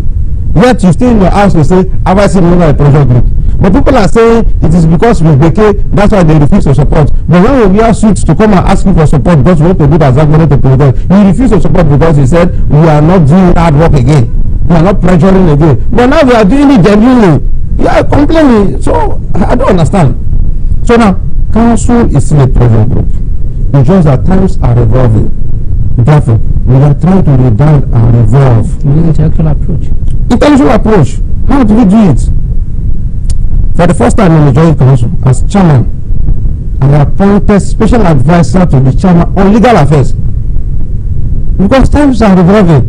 You need to be, that's why you're a leader. You need to be proactive. You need to bring things and ideas on board. I appointed that office. Some issues were handled legally. Okay? When those issues are handled illegally, we have to obtain some legal injunctions and come and tell me we have gotten this already. Then I move with those letters. Alright? Are you understanding me? So we are still a project group. The Joint Council is still a project group. Now, why we think that we are losing grip is because the Ijaw youths, they fail to understand, they're beginning to fail to understand that this is a Joint Council. It's your ethnic organization. No matter the flaws, don't drag it unnecessarily. No, don't. You are reducing the efficacy of the office. You rightly mentioned that times are changing, and the social media allows people to talk and communicate their... No, communicate. No, communication is different from abuse of your... It is your umbrella. It may have to... let me tell you something. Let me tell you something. It just be constructive criticism. It's difficult to get constructive criticism. Today, it's difficult. Abuse of leaders at office is not constructive criticism. When you are constructively criticizing me, bring to fore what you are criticizing me of. Tell me what you think I lack, what you think I ought to have done. I say, IYC na for criminals. That is very good. No, you have not made any sense there. You have only reduced the authority of the Joint Council, the ethnic organization, before our contempt brands. But does the IYC have mechanisms in place to fish out those who are likely, cultists and flush them off the system? Because many persons have done that accusation. Otherwise, in a cultist full of... That is a mistake. That is a mistake. So, do you not think you should set up such mechanism? No, when you go to there is no single country that you don't see a cultist. And what is a cultist? As we are holding meetings, is it because we are online? It's because we are online. As we are holding meetings here, planning to discuss the plan execute, we are cultists because we don't want our people outside to know what we are planning. I'm opposed to, but I like to beg to differ. I'm going there. I will address what you are saying. Yeah, but the cultism I mean is actually secret cultism. No, I will address it. I will touch it. See, leadership is responsibility. And leadership must be deliberate in taking decisions. We came on board and some of these things were noticed. I mean, I've been in this time. I've held positions. I've held leadership positions for the government as a political appointee. I've been senior special assistant. I've been special assistant 2 times. I've been senior special assistant of youth 2 times. So I've been mixed with the youth. I've played with them. I grew up from this time. Alright? I know the good and the bad boys, okay? Now, with the knowledge of those experiences, we came on board. What did we do? After borrow days, or in the course of any programs we organize, as the chairman, I noticed hold meetings with virtually every youth leaders. I don't know if you are conscious or not, but I see them as youth leaders by their rights. Now, see, if you are calling for this program, you must hold your transport. Now, why did we change that? Before we used to get it wrong, because when they are coming for borrow days or every IYC program, because the field is free, then you go to Upland to park, take vehicle or enter Keke free, then you beat the driver. You run again. The notion you change, you destroy the organization. That is why we begin to get into and they go for IYC program before you don't beat the driver. Are you understanding me? No, after programs we get to notice that they want to begin to fight. We want to begin to fight. Me I be this, me I be that, me I be this person, me I be this. I said, okay. I will personally take the mobilization money and come inside. Okay? At the church. Everybody lining up here before me. Alright? Before you were born, this is a job mission. Before you go to school or to go and join any organization, or you are born and born in Agua and you are born in Amarata, therefore you cannot, if you come to JOAS, you are under this umbrella. Stand the line immediately. Everybody was demobilized. All of them begin to shake themselves, they play, they go out, they go. When you go to houses of various areas of the day, you begin to do those things, but when you come under this umbrella, you enjoy council. Alright? It was deliberate decision by leadership. Leadership came out to change the narrative. That's not because it's because we have lived with them. It's because we are prepared to serve the people by making the council to know that this is for you and you are for us. The essence why the council was created is to protect you. So we instill those characters in them. So they begin to see themselves as one. So there was peaceful procession, peaceful protest, peaceful advice activities. For the first time we had Azigboro, when we came on board, Azigboro Sanitation Day. You know, I think you are part of all those programs. Some of you, somebody even came to join us. We did all of that, and everybody came out as one. So the youth leaders are not contest. It's just the motion. That they have not been engaged. No, okay. I have not even. When something happens, when we are going to protest, it's those good guys that used to come out to protest with us. But just that when leadership failed to show leadership, the essence why we are going here is to go and protest. Is to go and agitate for the employment. Is to go and agitate for the employment of our people, not to go and cut away materials. Are you understanding me? Once you give that stern warning, you know that this is different. But when leadership shakes, the followership is destroyed. So it's deliberate measures from leadership. Yeah. The problem may not be entirely on the leaders, maybe clan leaders, clan youth leaders of the IYC. You know, when people talk about a joy youth, you know, involving in cultism, the Joy Council involving in cultism and all that. It may not be that. Maybe problem of followers, and that we cannot even conclude that's true. But that just talk out there. However, the talk is now so much prevalent, and like any society and urbanization, like you mentioned, you can't even tell. I mean, there's likely to be people who are forming groups, and in most cases, these groups are having secret agenda and all of those things, which make them secret cultists. And well, in Bayelsa State, we have an anti-cultism law from the Dixon times. But what I'm asking is, those persons who they are in the IYC, but they still like for these their subgroups, small groups, to have influence on certain things they do. For some of these followers, do you not think that council should sit and start having mechanisms to ensure that those who would rather want to identify or who would rather want to shake in a certain way that is representative of a particular cult group? You're smiling now. It's probably fished out and flushed from the system to sanitize the system. It's okay. To tell you that we are contesting an election. Okay. I'm contesting as Secretary General Youth Council Worldwide.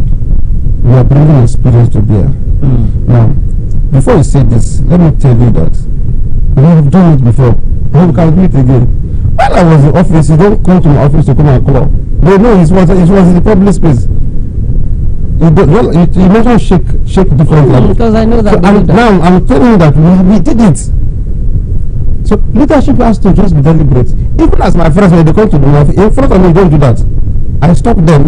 I'm saying it's a live program, but they can comment. They know. I was firm. You don't do that in my office. Don't do that before me. When you come to your house, you don't do that. I don't tolerate it. I was deliberately. My leadership was in partnership with security agencies. When you mess up and you are arrested, I was a partnership wherein you'll be locked up for 2 weeks and they release it to me for free. I go there. NDLA, we're a partnership. You'll be locked up for 2 weeks. Those I'm not supposed to bring them to the fore. But because I'm contesting elections, some of these things need to be said. These are some of the things and leadership we did on the background to keep this town safe. To give characters, instill characters into our young boys and girls. Alright? So we did a lot, and before you mentioned it, I'm telling you, it's online. It's online. I'm saying it live because we did it. You don't come in front of me to shake one kind of funny shaking. I stop when I walk out of my office.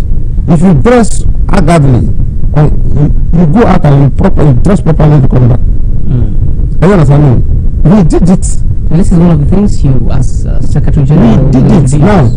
Now, if you want to talk about what we are bringing to the fore, you ask me, I will tell you what we can do and what we intend to do. Well, I don't think because we have done it before. Yeah, we'll get to all of those. What you have as in your manifesto for the people of the Joy Nation as Secretary General of the Joy Council Worldwide. Now, not central, though you're going national. Yeah. But yeah, you've already mentioned your disposition on protest. You have not exactly a very soft place for it, but you think it's still necessary. If I am not reading you wrong, yeah. protest. You think that it's time for intellectual agitation. However, there is still need for protest. I think that's what I have read from your disposition. If you want me to expatiate, yeah, I want you to expatiate, but I'm going somewhere on it. As leader of the IYC Centrals and one who led from 2020 to 2023, yeah, but at times you took the bull by the horn and you gathered other persons and you protested on certain areas. Were there times, or you did not at all do any of the protests? You basically did intellectual agitation. Yeah. Okay, now there is, of course, even the constitution gives room for peaceful protests, association to peacefully express your griefs, your disappointments to government. Now, this is a joint council. We have the capacity and the support of the people to do what is right for our people. Now, the world, like I said, is revolving. Some of the ideas we bring to bear, why we could not get some level of incessant or indiscriminate protests, even to the level of communities. By the time before a community wants to protest, it will get to security agencies, because one of the ideas, one of the things I think is, Bayelsa State is a developing state, okay? And it's the Jerusalem of a nation. It is feeding the nation. So if every community just look up from the blues, go and protest in Egypt, protest at Orlando, are you aware that all companies negotiated to come to Bayelsa State? Now, we are agitating that the international oil companies their head offices are located in Lagos and Abuja, so we relocate their offices to Bayelsa and Niger Delta. If we are agitating for that and we are going to shut them down indiscriminately, are you sure we are opening up the room for them to come? No. The answer is no. Because definitely the environment is insecure for them to come. Also, no. The Joint Council as the highest apex body is here for you. When there are issues that you think that your community and your oil company need to address and they are neglecting you, come with your letter. Come with the necessary documents you have written to them, the negligence, whatever you have suffered over time, bring it. We have our mechanisms to engage them. Wherein they fail to engage, it is because of you. Joint Council is here. Wherein they fail to respond, leave the rest for us. We have our means of engaging them. Okay? We did that and we got our results, because they know that a Joint Council is not an organization to toy with. But you, as a host community, you have host now to know you have PIA that has held you ransom. You are captured in some percentage to do it.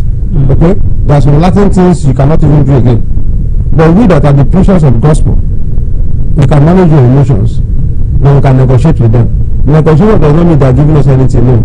It's because we are using our exposure and level of contacts to oppress them to come to a roundtable discussion with you. Now, wherein they have refused, that is where a Joint Council is going to lead. You will now support us to protest. But that idea of everybody unanimously, this side is bringing the protest, this side is protesting, it doesn't coordinated, you know. So those are some of the things we bring on board that enable us to get some results. Okay, I had left that question because I was meaning to ask about protests, especially at the state government or the federal government, for instance. I know that, yeah, there are times you would often protest. But you also mentioned about you making your statement now. You mentioned ADIP and certain oil companies, but I mean, I did not quite hear you mention the state government. But I'm just curious now, because I know there are many persons who would say, no, the IYC does not protest against the state government. They are somehow controlled by the state government, and some persons from the federal government, they will not protest against the state government. But do you think that there are situations that will call for the IYC, and maybe you, leading that charge to protest against certain things? For instance, our gas turbine is in the works. A month later, we've not had anything. Problems we have with water supply. I mean, these are things, the state government, they are doing some of them. But before they were doing some of these things, we could have protested. IYC could have protested. Many believe this. but we did not see any of these protests. There are several other areas where the German has not quite gotten a comfortable life, but you don't quite see IYC protesting. Okay. Now, I love legitimate protest. I lead legitimate protest. I support legitimate protest. Okay? Something happened while I was in office. Oguan, a youth was, I think, somehow security agencies, and I think it was murdered. That protest, I was part of that protest against the Nigerian police force. I joined them. I was there with them for 3 days. Alright? Those are legitimate protests. Those are the civil right of our people. Anthony Johnson. And I supported, I was part of it, the state government stepped in, and we followed up. Okay? Now, some of the things we made, we try to make our people to understand is IYC, or a job people should understand that IYC is not first here to antagonize or work contrary to Bayelsa State government. Okay?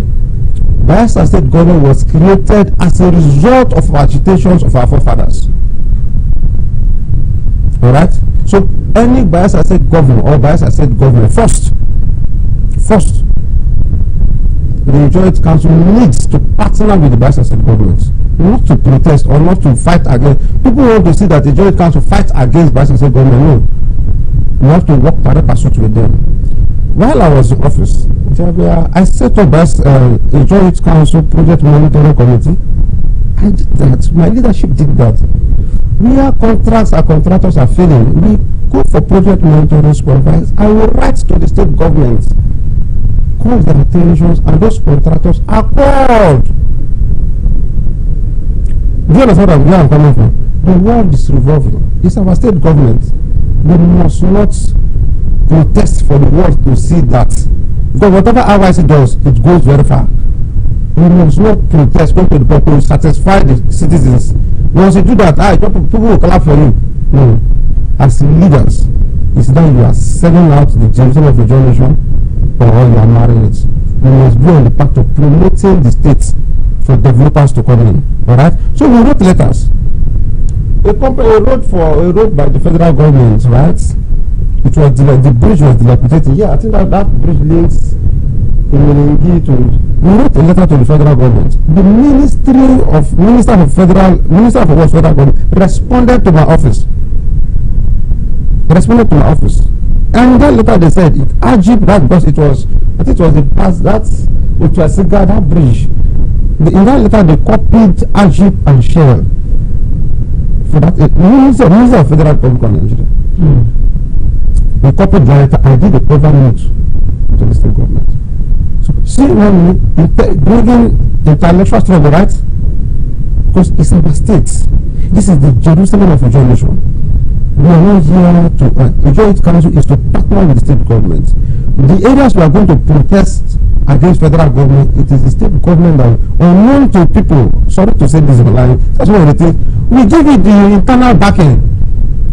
So when we go out to protest to get our results, they are doing those contacts. Sorry to say this, not supposed to come to the phone. So some of the things we did, we must not come to the street to protest. For instance, council can go to visit the board leader of the place, get proper briefing. What is going on? Our people are suffering. It's our state. We are ready to mobilize support for our states. But what are the areas we are lacking? Let us get the needed information to address our people. Once that is done, the leadership of council can never pay a visit to the governor. From what I know, the governor is an open person. He operates open door policy. We are in the leadership of it. This is a joint council. He was a member of the first organizing secretary of the Joint National Congress. The leadership can go and pay the leadership of the government a visit. Write a letter to them or the commissioner of power to get the needed information. If you are not satisfied, then address to the people. No. This is what we have done. Now, the discourse is like it mustn't be a protest. My point is there are ways you present your thoughts. I'm always of the view that rather than protesting, if we protest as a joint council, it's good. That's why we get the results. So if we are protesting against Bayelsa State government, it will go far. We need development. We need to protect our own. Yeah. gas turbine, the gas turbine we are talking about, when you build house and you wire it, it takes you time to go through wire. The electrician takes time to make sure it is meticulously done. I'm not speaking for the Commissioner of Power, whatever, but I believe that that project is going to come upstream. The resources that have been put in there, if somebody should come and tell me that the government did that to waste because they want to embezzle money, I'm not sure any government will want to do that. What I've seen there, I've been there, I have pictures, I've gone there to see things for myself. I've engaged all these criminal officers. Are you understanding me? What I have seen on the ground, I'm not sure any visionary leader will want to expend some billions of naira then because we want to waste all these things there. On a normal, I don't think it is sensible for us to think that way. So I think it's just time, because by what I know, some of the polls, if you look around, some of the polls to connect to other communities have not even been done. You know? So if we are looking at all those things, I think there are some technical issues that are still ongoing. To power something today, if tomorrow somebody's house is engulfed with fire, it is still me that will shout to say, they don't go do fake light for us, but somebody don't go die. Do you understand what I'm saying? So I will appeal that our people should be patient with the gas turbine. At the appropriate time, it will come upstream. And I think it's always there. It's always there. So to me, to my people, it's an electrical work and it is gas. Generating gas for gas to give you light. I don't think it's a child's play. What do I mean? It's not by getting the gas. I believe the government must have concluded the partnership with the gas suppliers. But I think the technical part is very important. It's very, very important. So I don't know what is going on. I have seen what is on the ground. The work is 100% complete. I believe the underneath is the technical part. And some of the technical parts might be our family, our daytime reach them. But don't want lights. Even there are some people that don't want light naturally. So they will be progressing. So we just, by that push, just be patient. I'm just appealing on behalf of from me to them.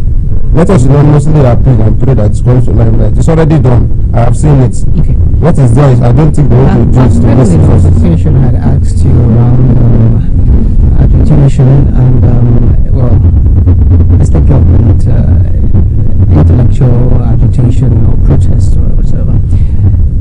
When you engage the state government, when the IOIC does engage the government and the state government is adamant to do what they ought to do, do you not think at that point that they ought to maybe lead a protest as a way? I mean, they've tried to have much more civil ways of engagement. Maybe it's time to now lead a civil protest now, you know, to force the state government's hand. Do you not think that that's proper at that point? Or you think that no condition whatsoever, no circumstance whatsoever, in no case whatsoever should IOIC leaders lead a protest against the state government because it could go far?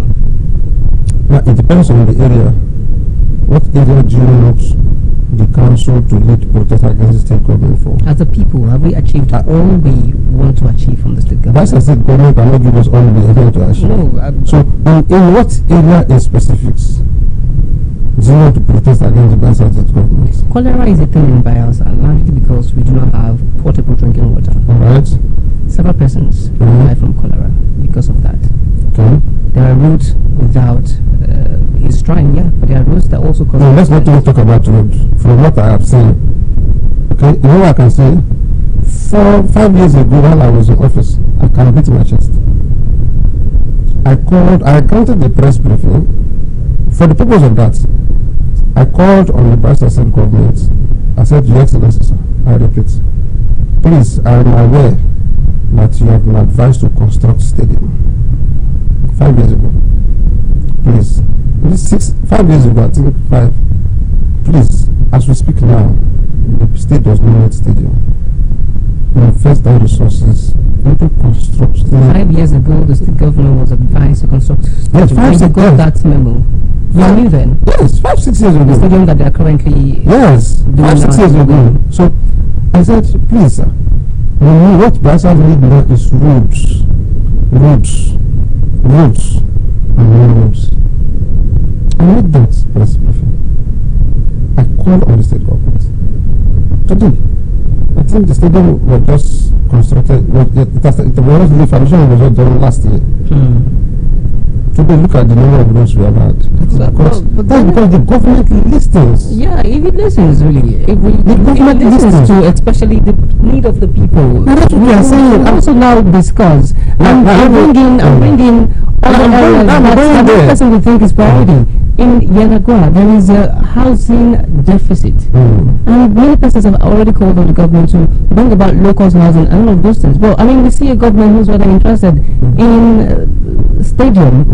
One is in Mogili, a big stadium. Another one is in Kolokumo Pukuman. To what end? The mini stadium. Who does? You agree with me that the government of Senator Johnson has priority and love for sports.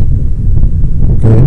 There are some government that when you look at their modus of operandi, they pay attention to where they have flair for. He loves sports. And he wants to touch the lives of younger ones with sports. That's why he's deliberately investing so much in sports. And we will not take it away from him. Now let me tell you something that happened. Over the weekend, while I was in office, I have had 4 consecutive football tournaments in my place. 4 consecutive times. And each of the team goes on with 500,000, the winner. Then the last tournament, the last one, the fourth time was 700,000. That team, that my clan just came to win the Governor's Cup tournament in December. That's my clan. Something we started division few years ago as something. They keep to win 30 million naira. 30 million. So congratulations, sir. Thank you. So that is to tell you how far he loves sports. How far he wants to touch the lives of Bayesians through sport. That is what he has flair for. Few years fast forward, now he has started the construction of the stadium. Because it is time, I believe, that the state needs a stadium at that. Now he's doing it. It needs approach for that. Now, the area of protesting for water, it's what everybody needs, especially the Yanagua metropolis. To me, from the last year before the foundation laying of the story, I think there are some of the things they mentioned in the budget for this year and the next year that haven't achieved the water.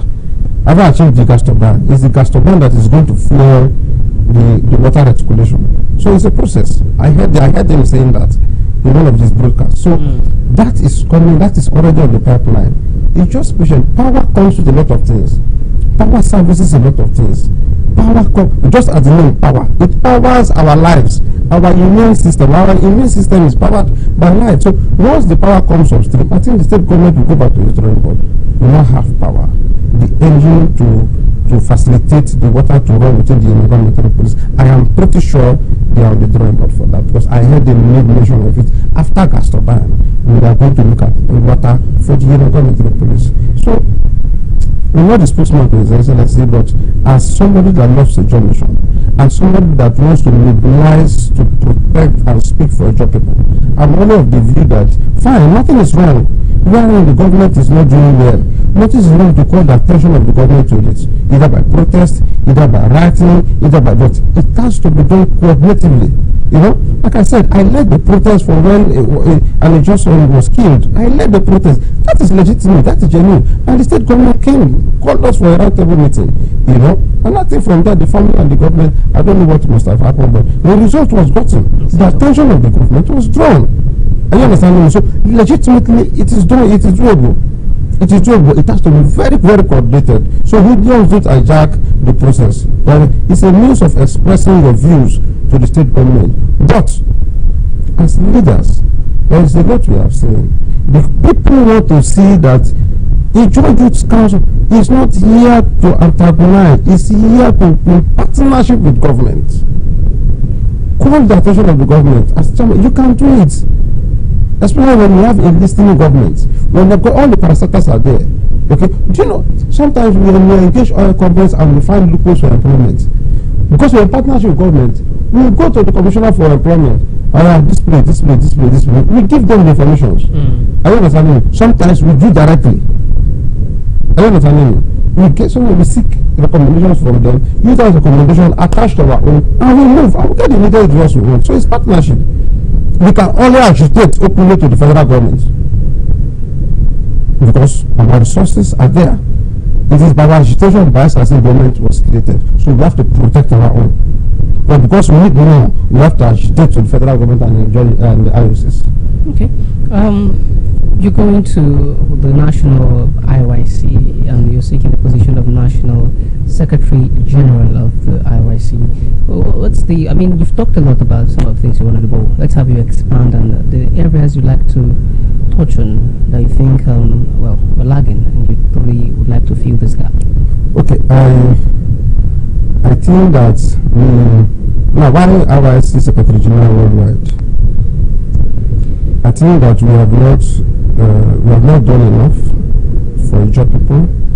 I think that there is still much more to do for Ijaw people. Okay, as chairman, we have the requisite experience, and it's time to, like you said, and like I usually say, expand the scope of service to the national level.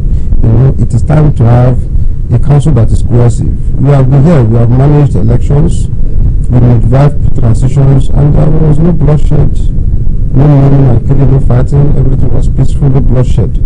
If we can do that, that means we can do it at the national level.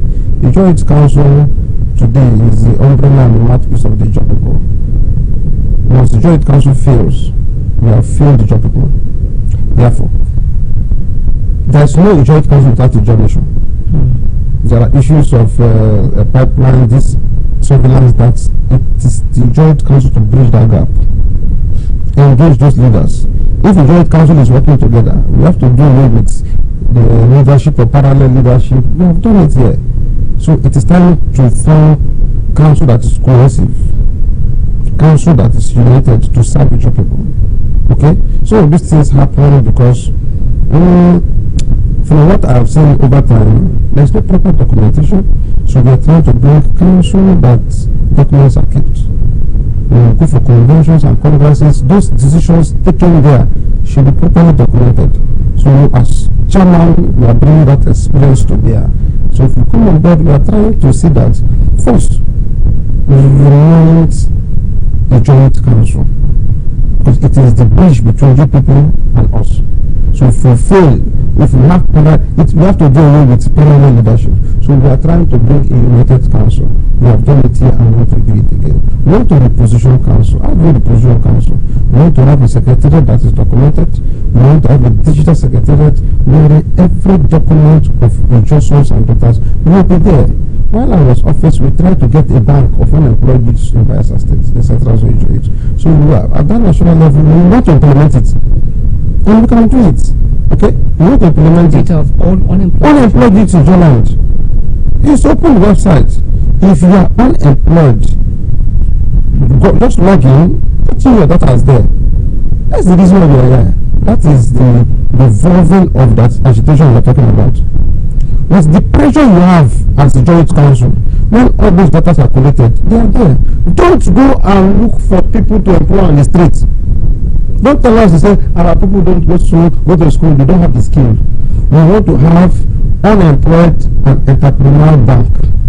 Where is the bank? It's not money bank. We want to have the details of youth that are skilled, yes, that are skilled, unemployed, academic, all of academic documents are there. Your handwork, what you do, or what you intend to do. Some of these oil companies come and tell us that we don't train. It's a lie. They train and untrain, and while training, they are paying them. So when we have those data and we are engaging you, we are not coming to engage you because we want you to give us money to go and drink tea. We are coming to engage you because we have the documents, the resumes of our youth. So if we are engaging you, what are the areas you want employment? Okay, employ this person. He has BSA in electrical engineering. Employ him. While he's employed, you are training him. You are training him. Okay? Now, we are going to our secretary and going to work very closely with my president and the legal advisor. How do we reclaim? We want to reclaim. We are coming with 5 hours. Repositioning, rebrand, rebuild, reclaim, and restructure. What are we coming to do? How do we reclaim? We have done it here before. For appointed special advisor on legal matters. Now the national have a legal office of the legal advisor. National legal. Now, as secretary, with my experience, I'm going to talk to the president of council to see that I lead the environmental climate desk. What are we going to do? We are going to use we are going to rejuvenate the legal advisor office of the Joint Council has been dormant. So with the experience that we are bringing in, we want to rejuvenate that office. In what we will use that office to do? What are we going to do? As the secretary, I am going to lead that climate desk, okay, with the experience as an environmental management officer. Now, some of these IOCs, there are cases of oil spill. Oil spill. Some cases are being run by our communities. Compensations have not been paid, all right? So the legal officer will take up those cases. Get us court injunction. Get the necessary documents from court. Those are the things that are going to inform us to come and protest. Okay? In the case of unemployment, in case of unnecessary redundant or unnecessary laying off of our boss and guests in either the work, the office of the legal advisor needs to take legal court injunctions. Get us those facts.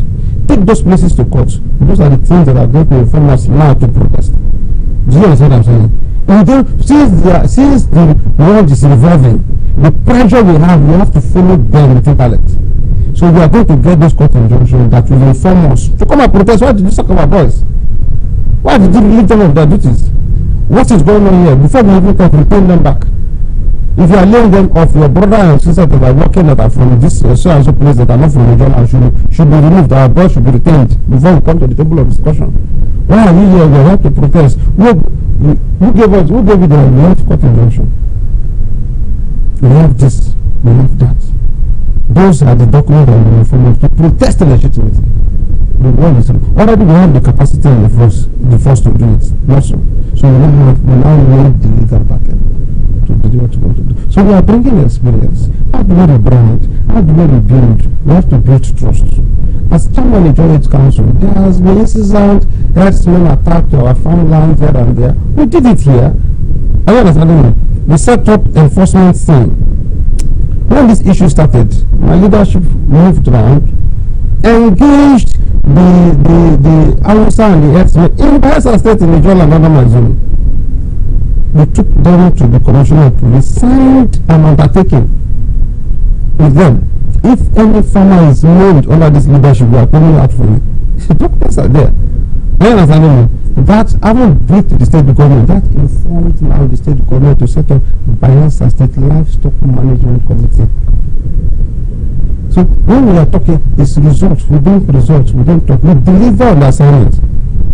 You understand me? We quietly get the results. And that informed Bayelsa State government wrote to the Bayelsa Assembly to constitute the Bayelsa State Livestock Management Committee. And I was appointed as a member, and that member was the chairman enforcement team. That necessitated me to now set up an open anti-grazing law across the Bayelsa State, and especially in the area, the upland areas, Zinagwa, Sabana, Ikrimo, part of Ikrimo, and Obia Town.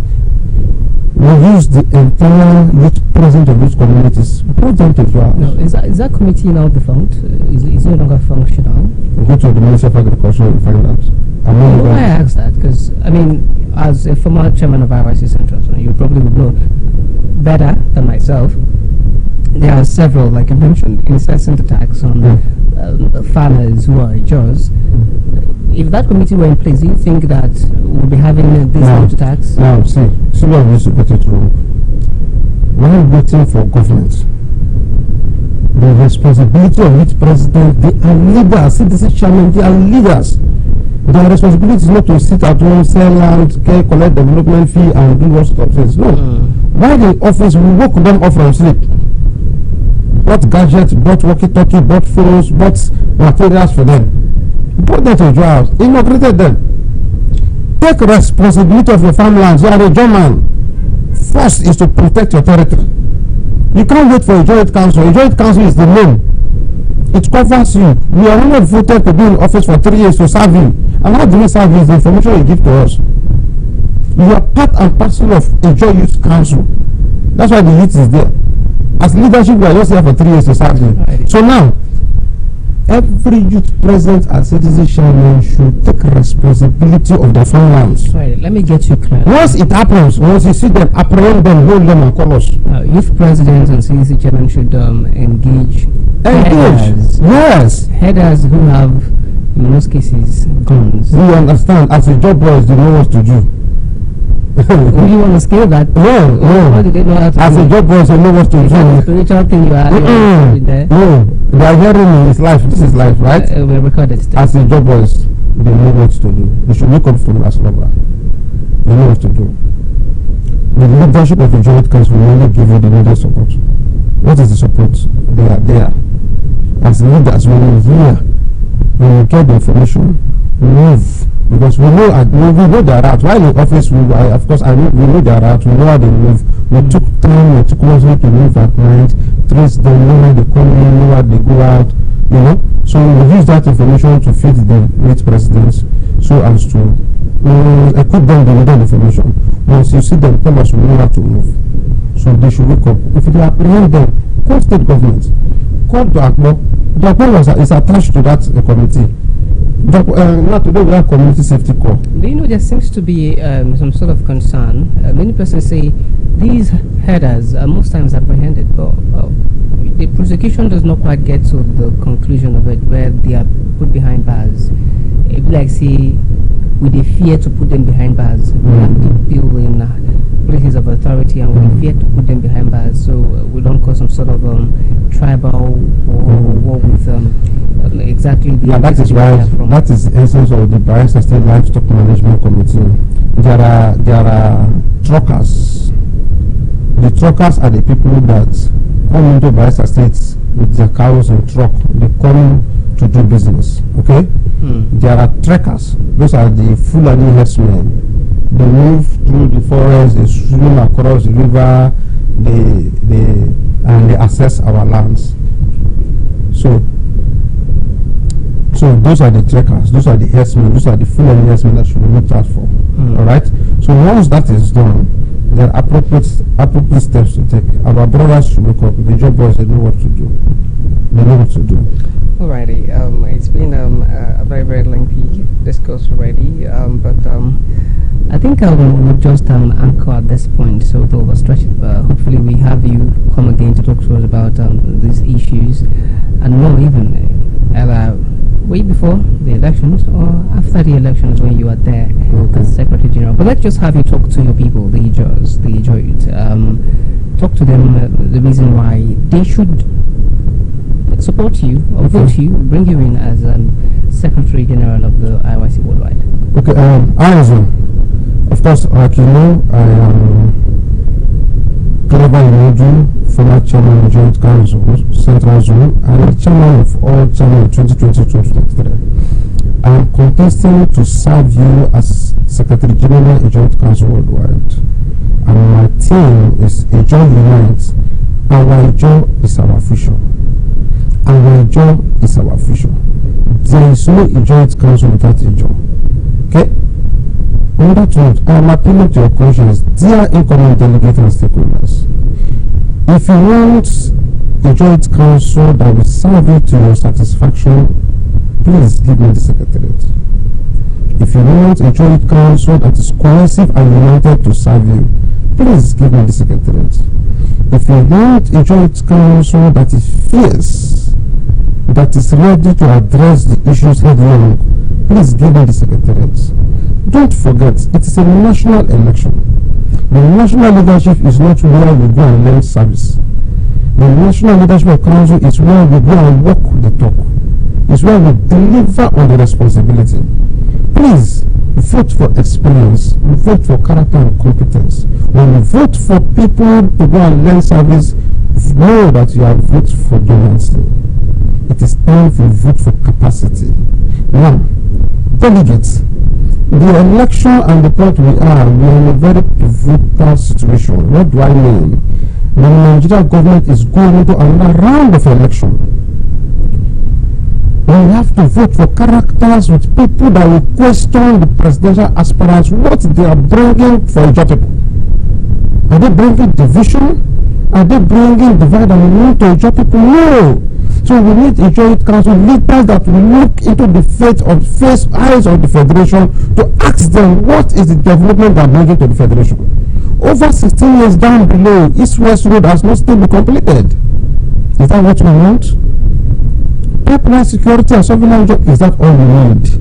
We need a fierce joint council that will talk to the federation to give our sons and daughters OML licenses. We have the capacity, we have sons to do those jobs. We need a safe and a well-developed Ijaw land.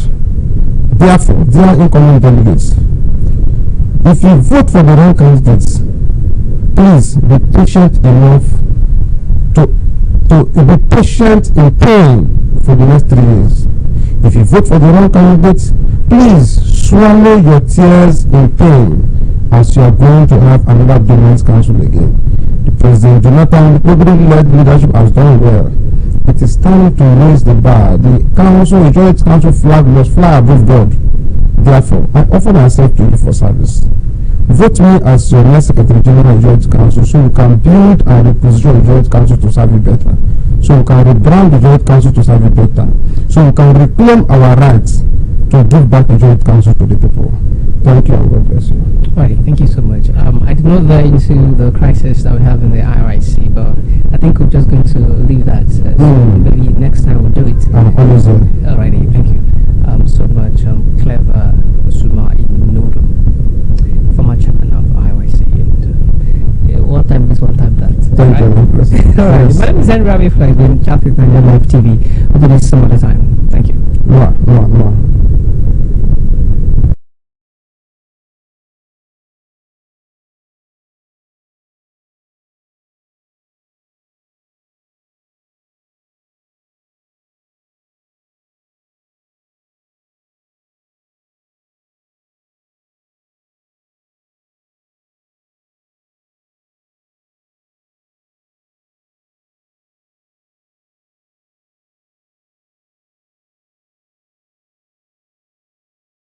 Bayelsa State, home of peace, yo. We are for the peace. All for peace. Dear esteemed community leaders and people of Bayelsa State, the Doyiduri-led prosperity government is committed to transforming our rural communities into thriving hubs of development. We believe that every community deserves access to absolute peace and quality standard of living. To actualize this vision, we need your support and partnership. Join forces with us to improve rural infrastructure, enhance quality education, boost healthcare, and foster economic growth. Together, we can create opportunities for youth empowerment and employment, promote cultural heritage, and ensure food security and strengthen community social services. How you can support: participate in community engagement forums and collaborate with local government authorities and the Ministry of Community Development. Come, let's build a prosperous Bayelsa together. Let there be peace, all for peace. Courtesy, Honorable Alfred Belamonte Watson, Honorable Commissioner, Ministry of Community Development. The impacts of climate change are upon us, necessitating adaptation and resilient building. In Bayelsa State, the recent annual rainy season has brought severe consequences, including excessive flash floods and river flooding, causing untold hardship for residents. However, under the leadership of His Excellency Senator Doyiduri, the prosperity government has taken proactive measures to mitigate these effects. The establishment of the Directorate of Floods and Erosion Control, along with the strengthening of other related agencies such as the Bayelsa State Emergency Management Agency, demonstrates a commitment to reducing the impact of floods. To further enhance resilience, major blocked canals, river outlets, and drainage systems are being cleared, and higher grounds have been identified in all 8 local government areas to provide safe havens during floods. While the government is dedicated to ensuring the well-being of Bayelsans, residents also have a crucial role to play by cooperating with government agencies, staying alert to flood warnings, maintaining a clean environment, clearing blocked drainages, and reporting challenges to relevant authorities for prompt action. Through collective efforts, we can bolster our resilience and effectively combat the challenges posed by climate change. Stay safe. Courtesy, Office of the Honorable Commissioner, Ministry of Environment, Honorable A.B. Ben Olulu.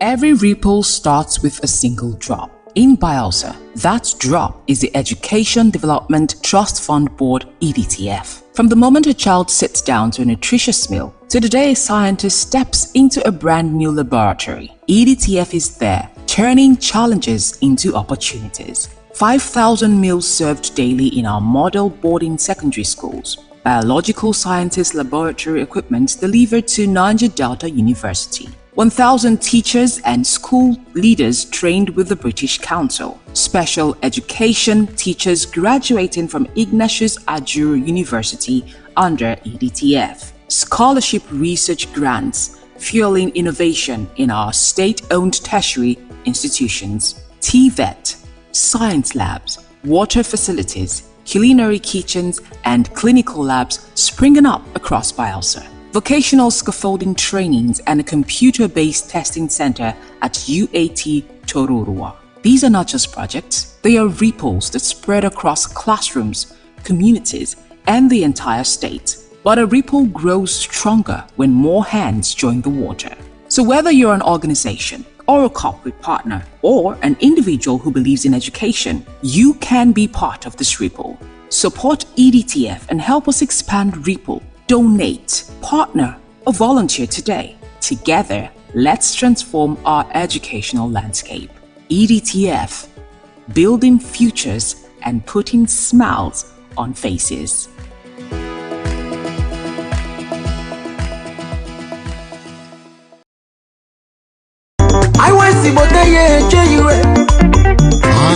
It's on. Yes, so Ijaw Youth Council Worldwide (IYC) Resurgence Mission 2026 don't come o. Now tested leader, a seasoned administrator, and strong voice for Ijaw Nation. Barrister Ayibakre Igbeta, PhD, former legal advisor of the Ijaw Youth Council Worldwide, former SA Media and Publicity to MD CEO of NDDC, former SA on Youth Affairs to Deputy Governor of Bayelsa State, and Naimi currently Secretary General Bayelsa State Center for Youth Development. In vision, they very clear: unity for the council and protection of Ijaw people rights for all Naija data. The support for Tantisa Security Initiative and make government put better money for Naija data agencies, plus opportunity for all Ijaw youth for inside job matter and development. Yes, so time is for us to select the correct secretary. We go pilot the affairs of the Ijaw Youth Council Worldwide (IYC) 2026. Oh yeah, make you quick vote Barrister Ayibakre Igbeta, PhD, for Secretary General Ijaw Youth Council Worldwide. Vote wisely. Ado Alua Onua.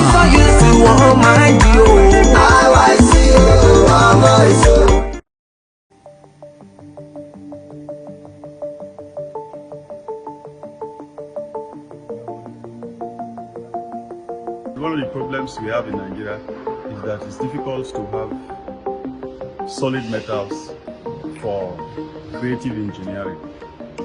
So what you basically have in this country are tubes for building of houses and erection of structures and all that. But when you come to real metals that you can carve to engine block, metal that you can carve to a shaft or gear, there is nowhere to get in this country. So a country that does not have a shop for metals to cut can never develop. If we had shops where you can go and buy all kinds of grades of metals, it would be easier for the young to get the metals and come to a place like us, and then we will carve it for them, cut, bend, and then do all that. This country will develop, but we don't have. We have to look at China or any of those countries to bring those things to us. So that is the story of Nigeria.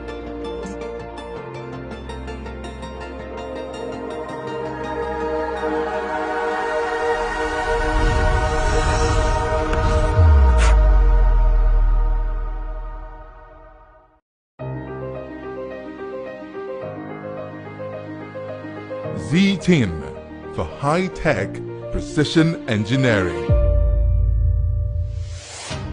A technology and heavy-duty industry.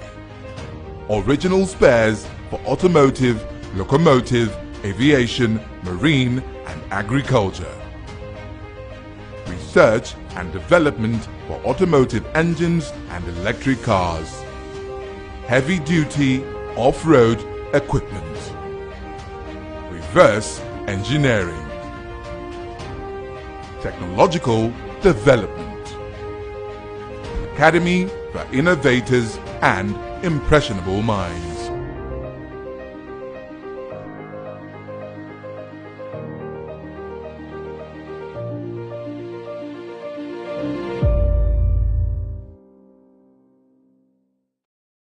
People, as the second phase of nationwide continuous voter registration don't end, so INEC go begin display the preliminary register of voters from Wednesday 29th April go reach Tuesday 5th May 2026 for all INEC local government area office where the registration happen. Once the display start, chance go open for we country people to check whether their informate correct or any mistake they for how they take spell their name, date of birth or address. It never finish. Our people say if you see something, say something. People still fit do amebo give INEC if then see name of person where don't die or foreigner where in name don't enter the preliminary register of voters. Make INEC fit take comot them.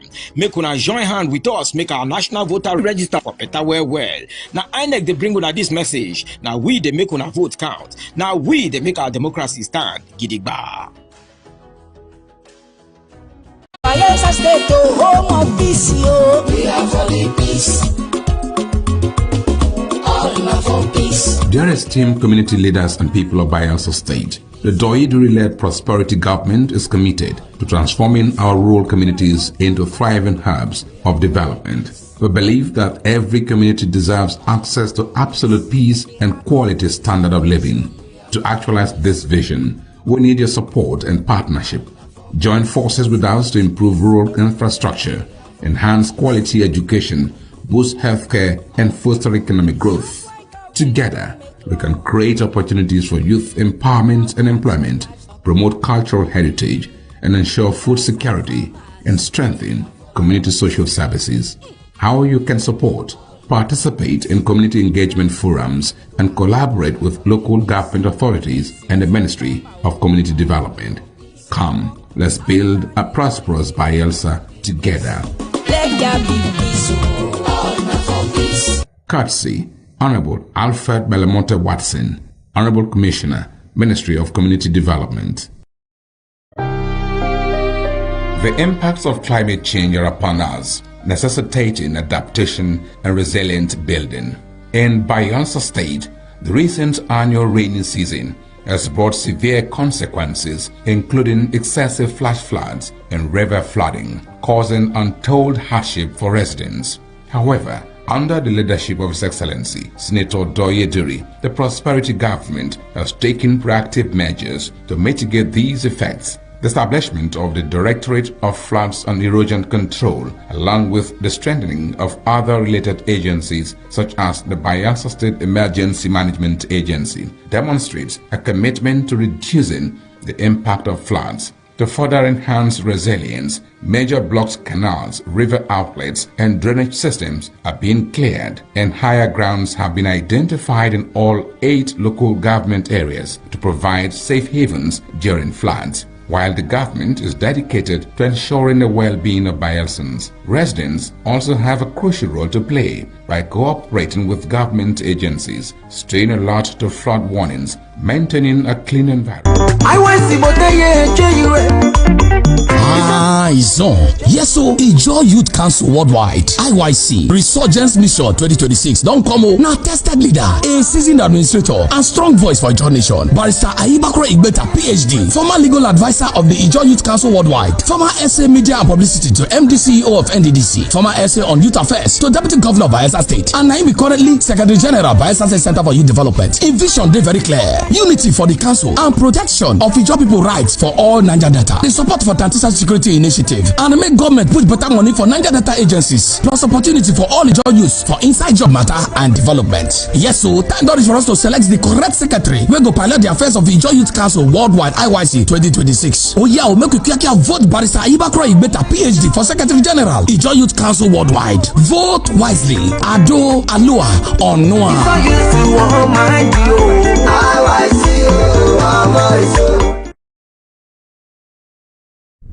Welcome to Chat with Naija Live TV. My name is Barbie Mparu and I'm joined by Henry Moifulaya. Yeah, so today we examine issues surrounding governance, political loyalty, continuity in leadership, and the evolving dynamics of politics in Bayelsa State. We have a very interesting person joining us to do justice to our amazing topic. He is Barrister Aibakuro Igbeta, PhD. He is a two-time Secretary General of the Center for Youth Development, a legal practitioner, public affairs commentator, youth advocate, and political figure from Bayelsa State. He is widely known for his engagement in political and youth-related issues within Niger Delta and is currently frontline aspirant for the position of National Secretary General of the Ijaw Youth Council, IYC, worldwide, ahead of the Council's forthcoming national elections. Today he joins us to discuss governance.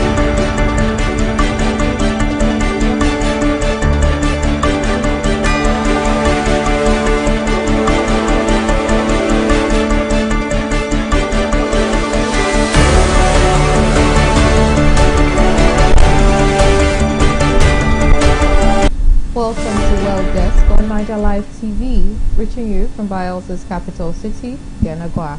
My name is Babi Mparu, with the headlines. Bayelsa inaugurates Hope Gov committees to drive education, healthcare reforms. Igbadiwe pledges inclusive leadership at INC inauguration. And United States moves toward possible indictment of Cuba's leader. A quick reminder for our viewers and partners that Naija Live TV is officially open for business.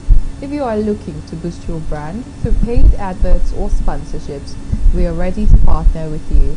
You can contact us on our studio line on 081-293-40000. For physical consultations, visit our head office at number 122 Mbiama Yanaga Road, Amarata Yanaga, Bayelsa State. And don't forget to stay connected. Follow us on Facebook, YouTube, TikTok, Instagram, and X at Naija Live TV. Or visit our website on www.naijalivetv.com. Details of the news shortly.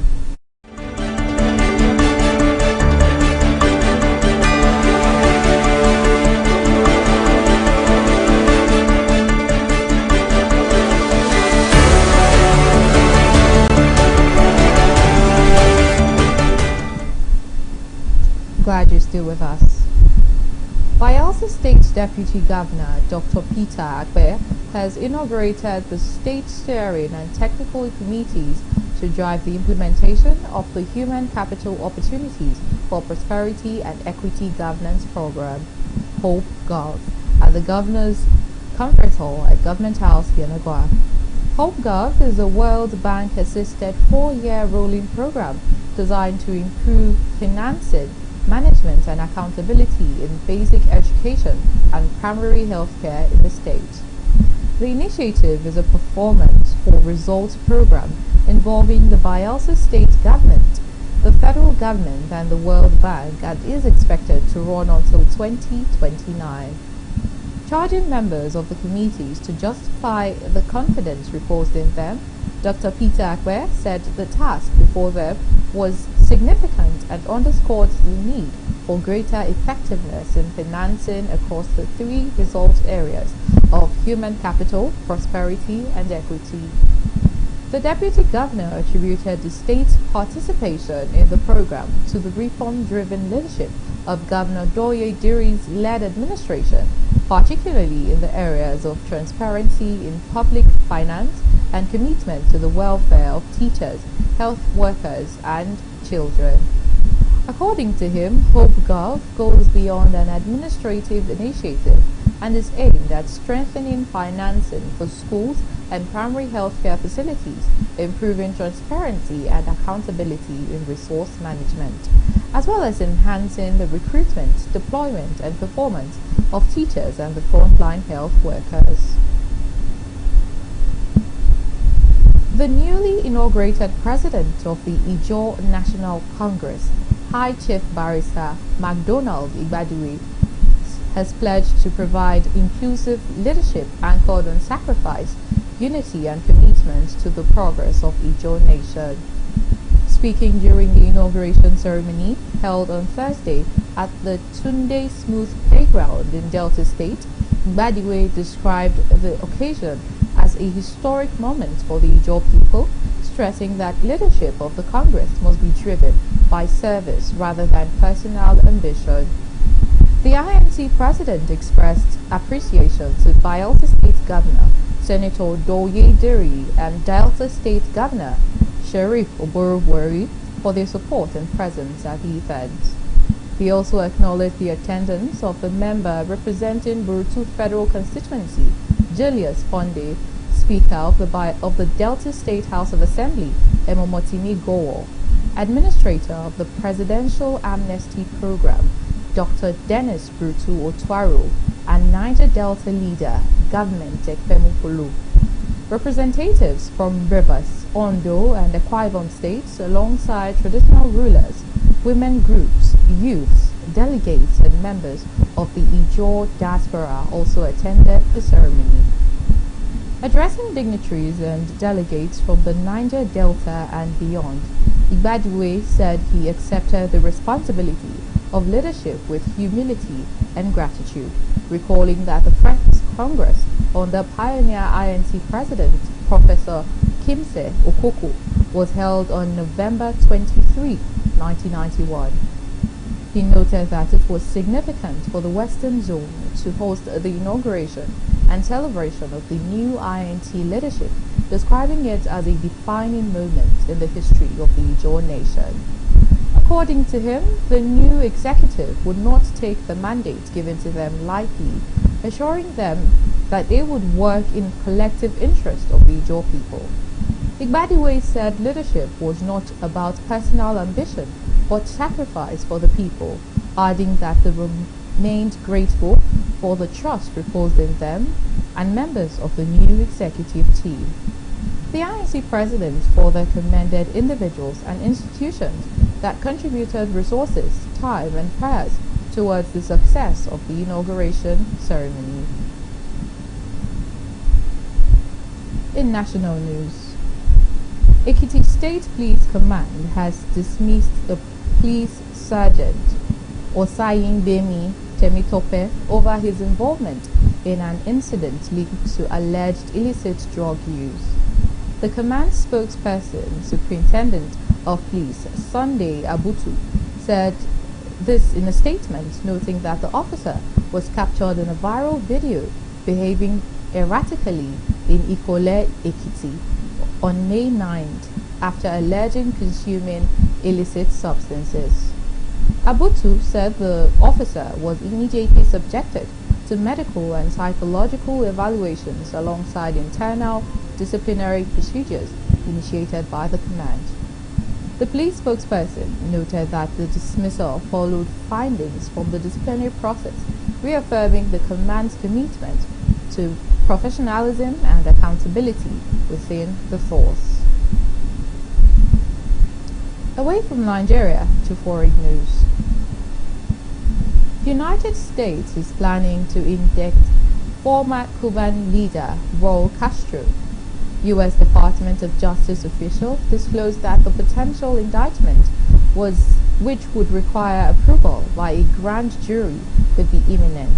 However, the exact timing of the possible indictment was not immediately clear. The development signals a potentially significant escalation in tensions between Washington and Havana, although details of the proposed charges have yet to be made public. And that concludes the news on this hour. You have been listening to World Desk on Naija Live TV. My name is Barbie Mparu. Thank you for watching.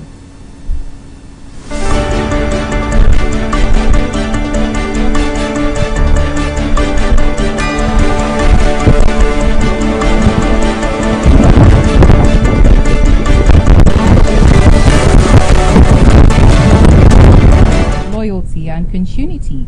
Why I still support Governor Doye Diri. Barrister Igbeta, welcome to Chat with Naija Live TV. You're welcome. You're welcome. Thank you for having me here. You're welcome. So it's good to have you, really. It is. Let's start with the center question. All right. Why do you still support Governor Doye Diri's administration? Okay, well, first of all, let me thank Naija TV, our staff, and almost our esteemed viewers for having me here today.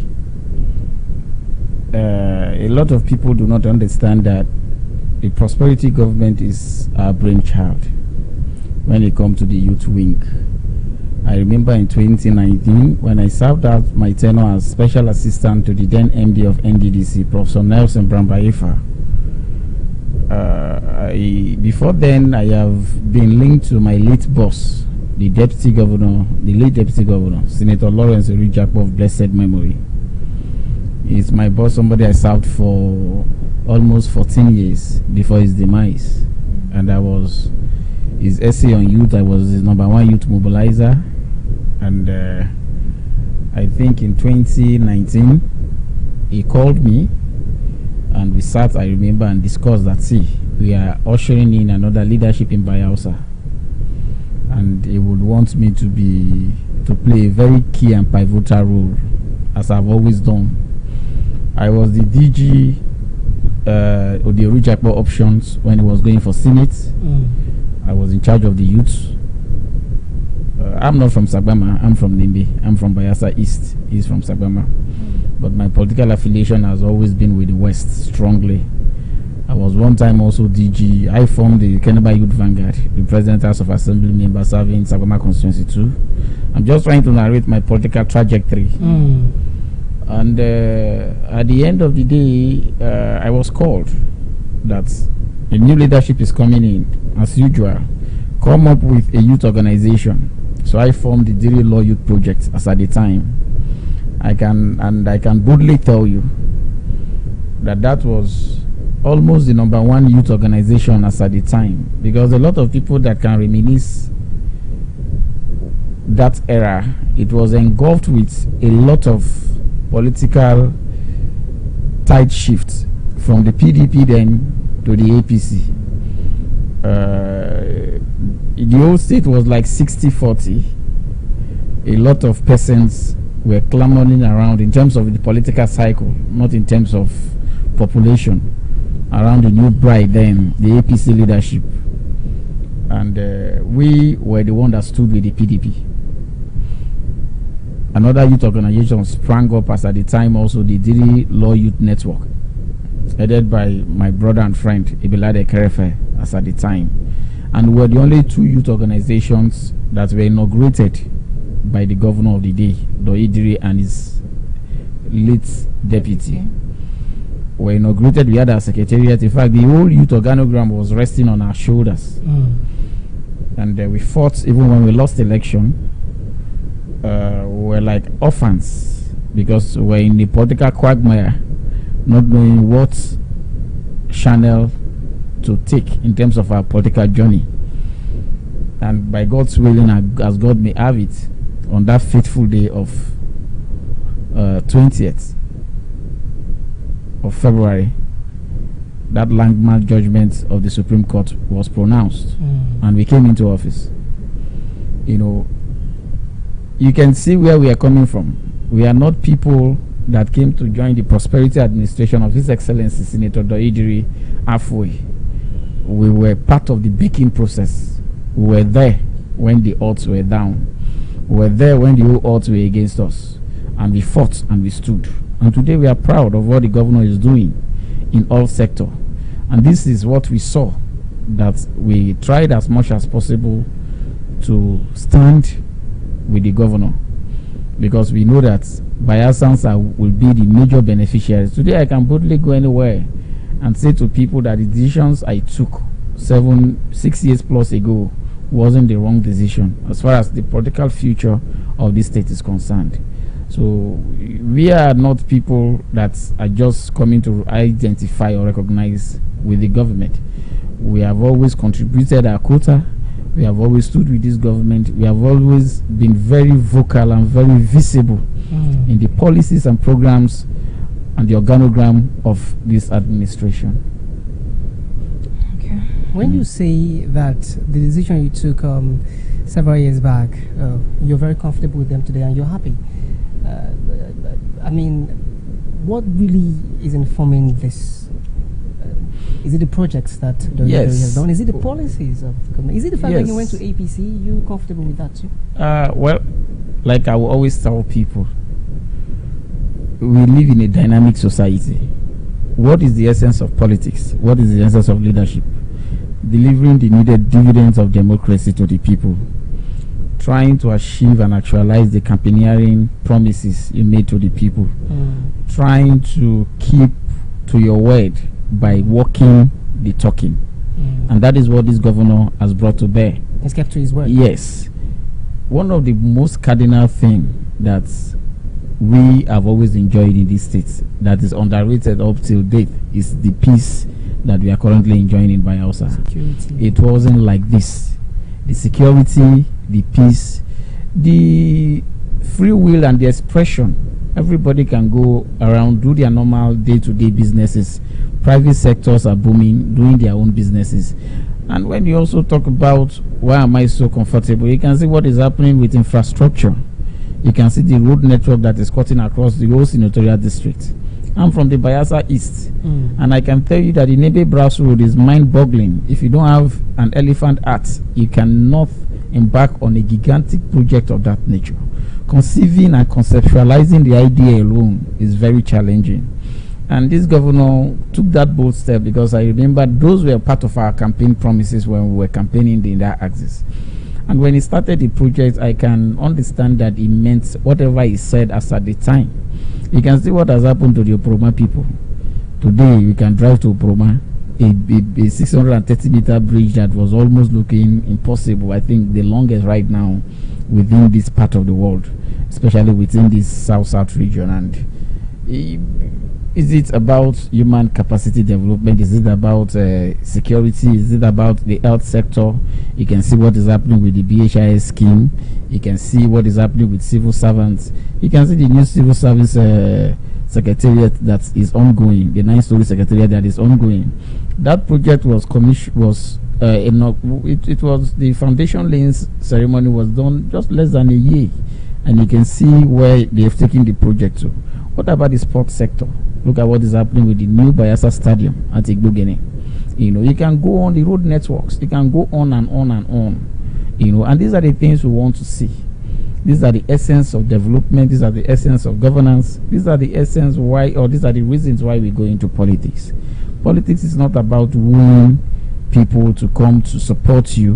When they support you, you know, it's a social contract. What are you giving back to them? And that is what this governor has proven. And you talked about is decamping to the APC. Well, like I told people, politics is dynamic. Leadership is about loyalty. A lot of people asked, I remember when my late boss died, and they were like, why didn't you go to the NDC? Because most of his people are in the NDC. Why are you with the governor? I said, well, one thing I've learned from my late boss is absolute loyalty. Until his demise, he has shown that, and he has always drawn my ear to that this is a project we started. Remember, whether good or bad, you must stand with this project until the governor finishes strong. That is how you take full responsibility and liability in every of your actions. And that is what informed my decision. Probably if my late boss would have been alive, I would have maybe, who knows, maybe taken either this same twist, because I know the governor also, my boss also believe in loyalty. So when a lot of people try to have these innovations, that why would the governor go? The governor sees what we don't see. And as a leader, we must be ready at all times to try to follow his lead, because you can see what is happening in the country. You must connect with the center for you to be able to attract more development to the people. Well, if your late boss were adamant and had remained in the PDP, or perhaps defected to the NDC, would you have joined him to defect to the NDC, or would you rather defect to the APC? If I mean, this is an if. No, that also depends on the political circumstances and dynamics as at the time. You know, like I told you, I served the boss who, if out of conviction, political conviction, either personal or otherwise, you decide to take a different political twist from him, is somebody that will not cajole you to say, why didn't you go my way? You understand? Because he has always shown, because I'm an appointee of the governor, and if the circumstances as at the time demand me showing loyalty, I think my decision that I've taken now wouldn't be different if that may have been the case. The thing is, political parties in most cases have ideologies. Yes. Do you think would have really appeals to you? I mean, the NDC is there. Former Governor Dixon and the Senator represented by Asa West. The political ideology of the NDC, do you think you'd favor that over the APC? I mean, if you really keenly observe both manifestos, the party manifestos, would you have favored that? Or no, that's not you. I am an academic doctor, and my ideologies are quite different from the main conventional reasoning. I believe more in leadership, in individual conviction, than party followership. Party followership is just a vehicle for you achieving a particular political ideology. What makes a political party to be very pronounced is when they can be able to produce good leadership. So I tail more to individual leadership prowess than blindly following a political platform based on their ideology. You know, when I see leadership in an administrator delivering the dividend of democracy to the people, trying to do what the people had expected him to do, I think that is where I see ideology come to play, not the political party he belongs to.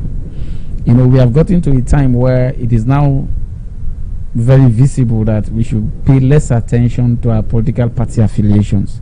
Rather, we should pay more attention to individual capacity, individual technical know-how, individual leadership prowess of whomever we are following in leadership. And that is what this governor has shown.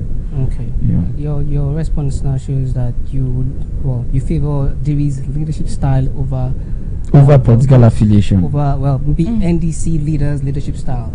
No, I would not say. They are leaders in their own rights. They are leaders in their own right. And again, I want to also make people understand something.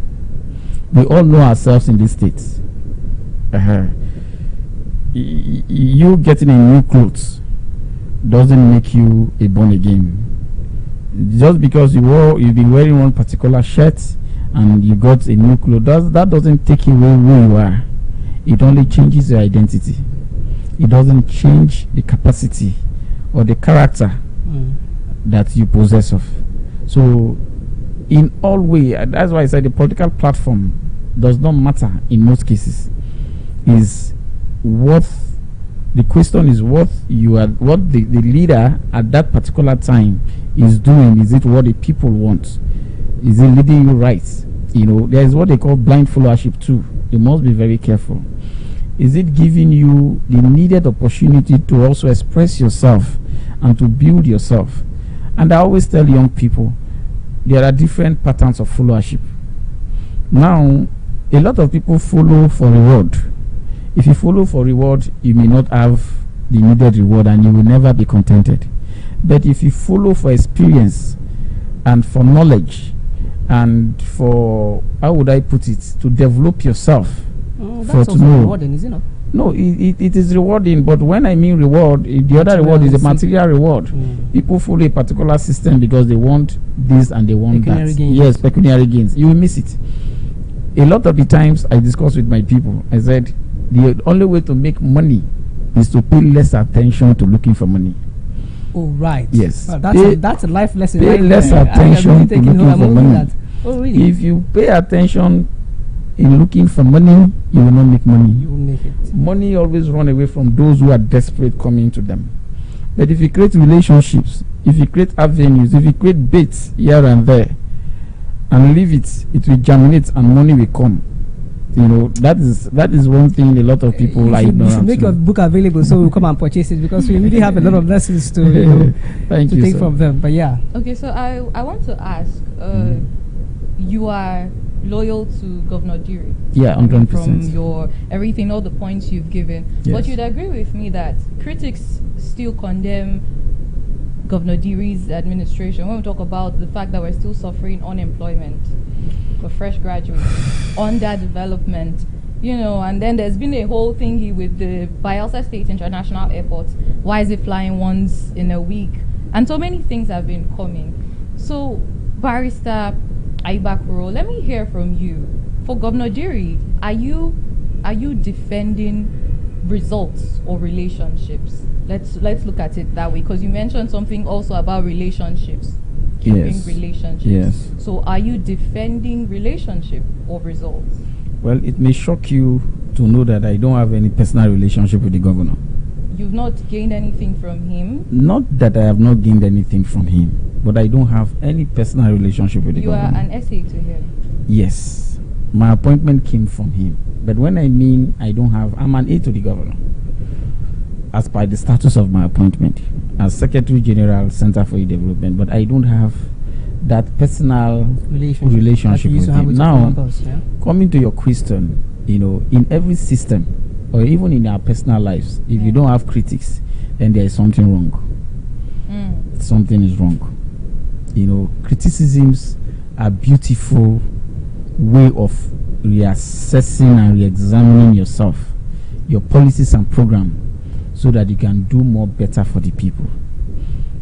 It may even surprise you. I tell people, if you are leaving your house and you see one beggar and you begin to give him 100 naira, 100 naira, 100 naira, one day the beggar will grumble, I will like die with 100 naira. Can't you increase it to 200 naira? That is the human nature. What am I saying?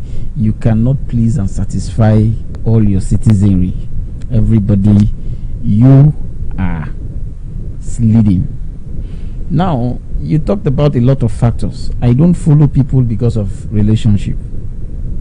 I have a lot of bosses in this town, cut across all sectors outside the states.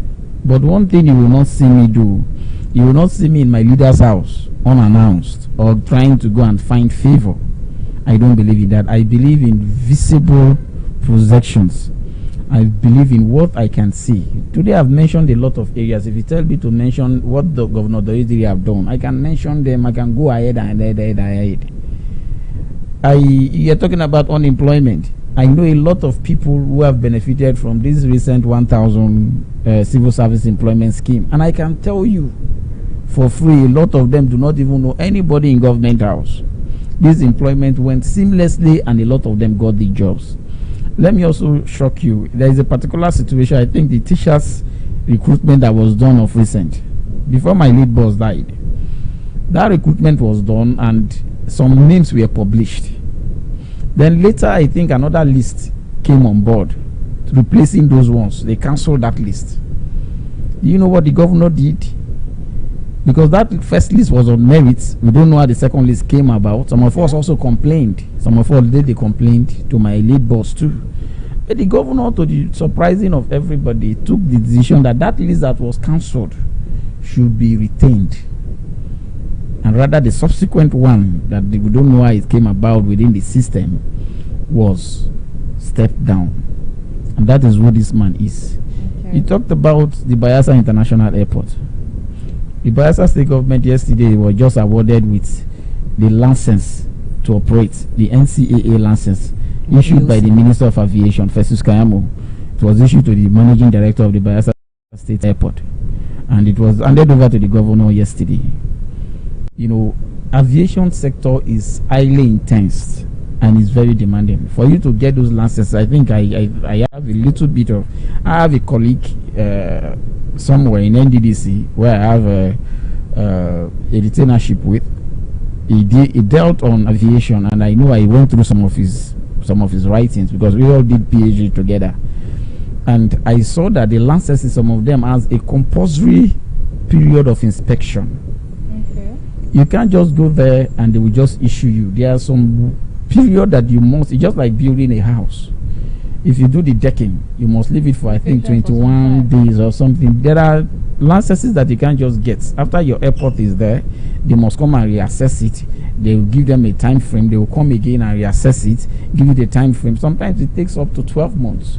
Sometimes it takes up to 24 months before those licenses will be issued.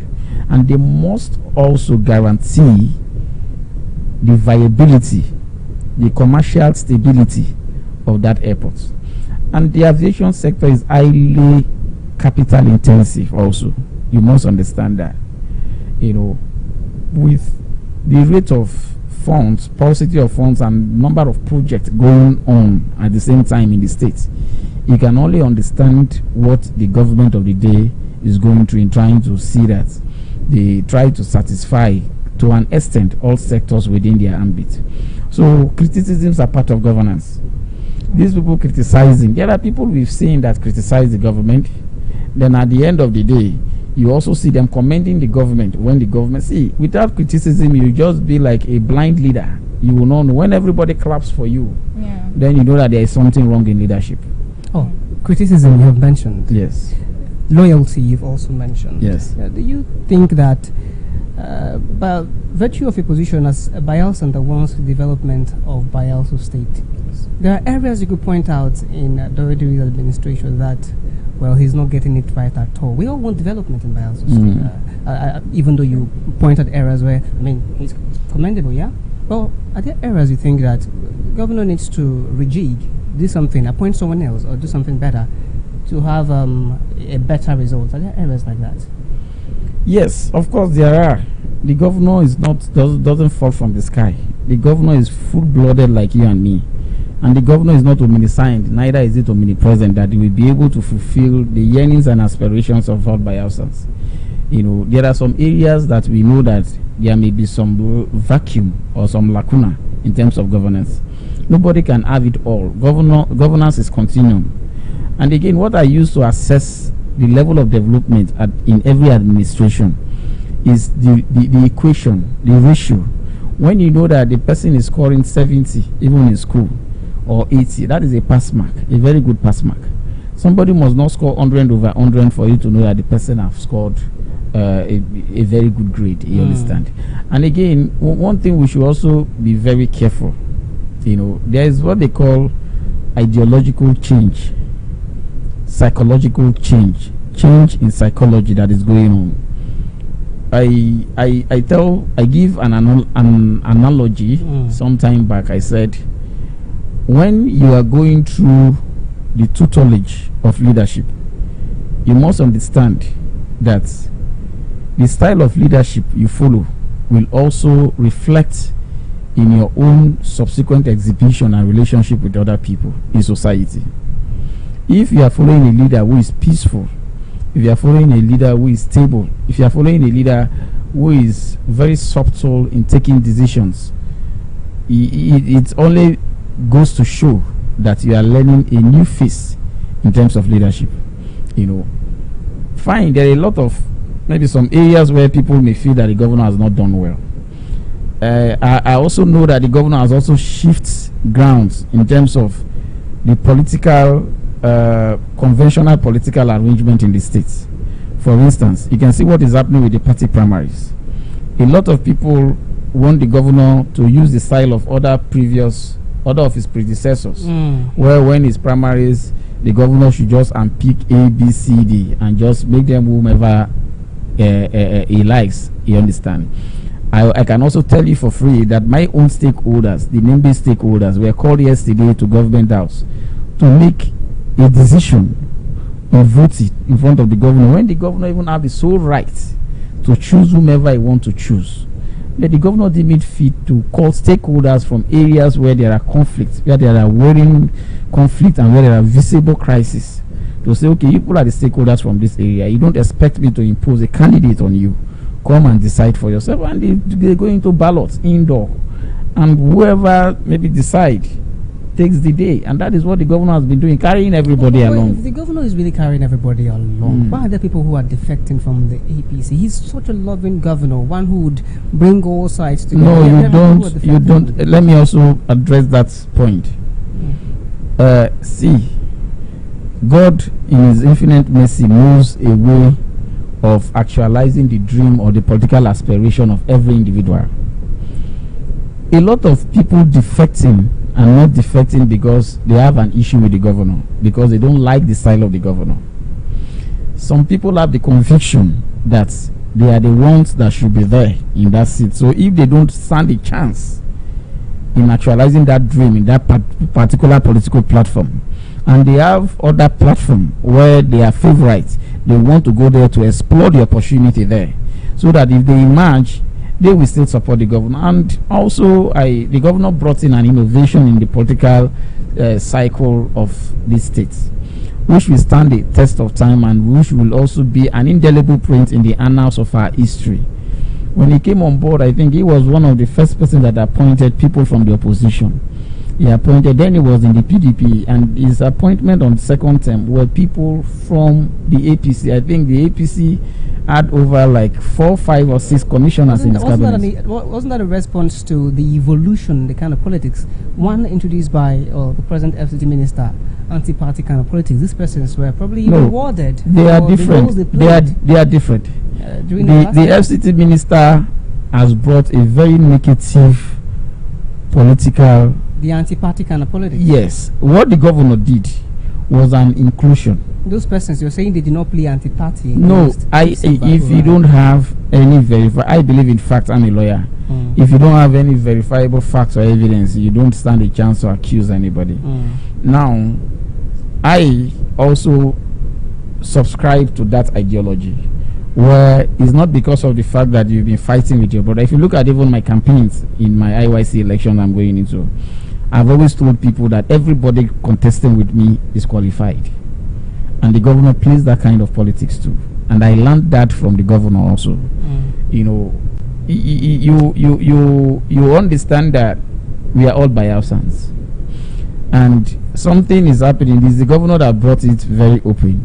I also know that previously state government also tried to recoup expenses of those who contest with them after a governor emerges. This one, the governor has brought in that love and togetherness, an all-inclusive government, where people who has what it takes should not be denied the opportunity of serving their people just because they belong to an opposite political platform. That is not anti-party. That is a different kind. But I think what the FCT minister, to his credit, is doing is visible, where you are here and you are cutting the short here, and you are doing this and you are doing that. What the FCT minister is doing is anti-party. Obviously, strictly. How is that anti-party? Because you're one who does not believe in making statements without facts. Anti-party, you can see that the governor, the FCT minister, I believe in fact, like I told you, he's one who is still in the PDP till now. He's still in and PDP. All PDP governors have left. No, listen, it's not about leaving. He's in PDP, and he's obviously telling you who is in PDP.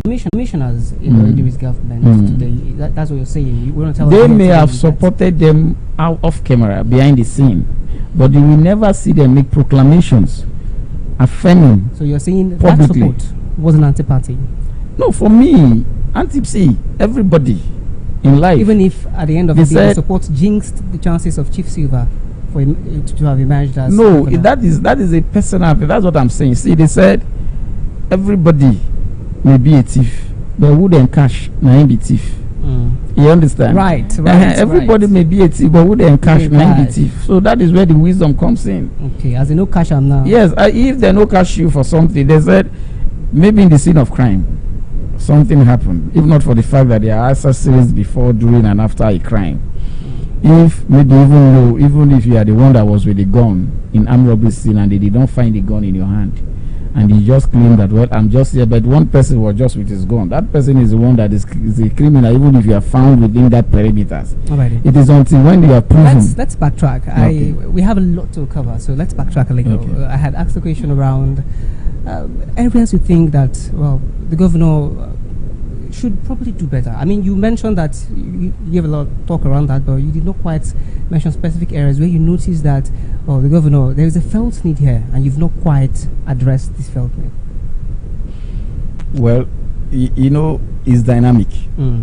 Areas whom I may feel that the governor may not be doing well, others may feel the governor is doing well.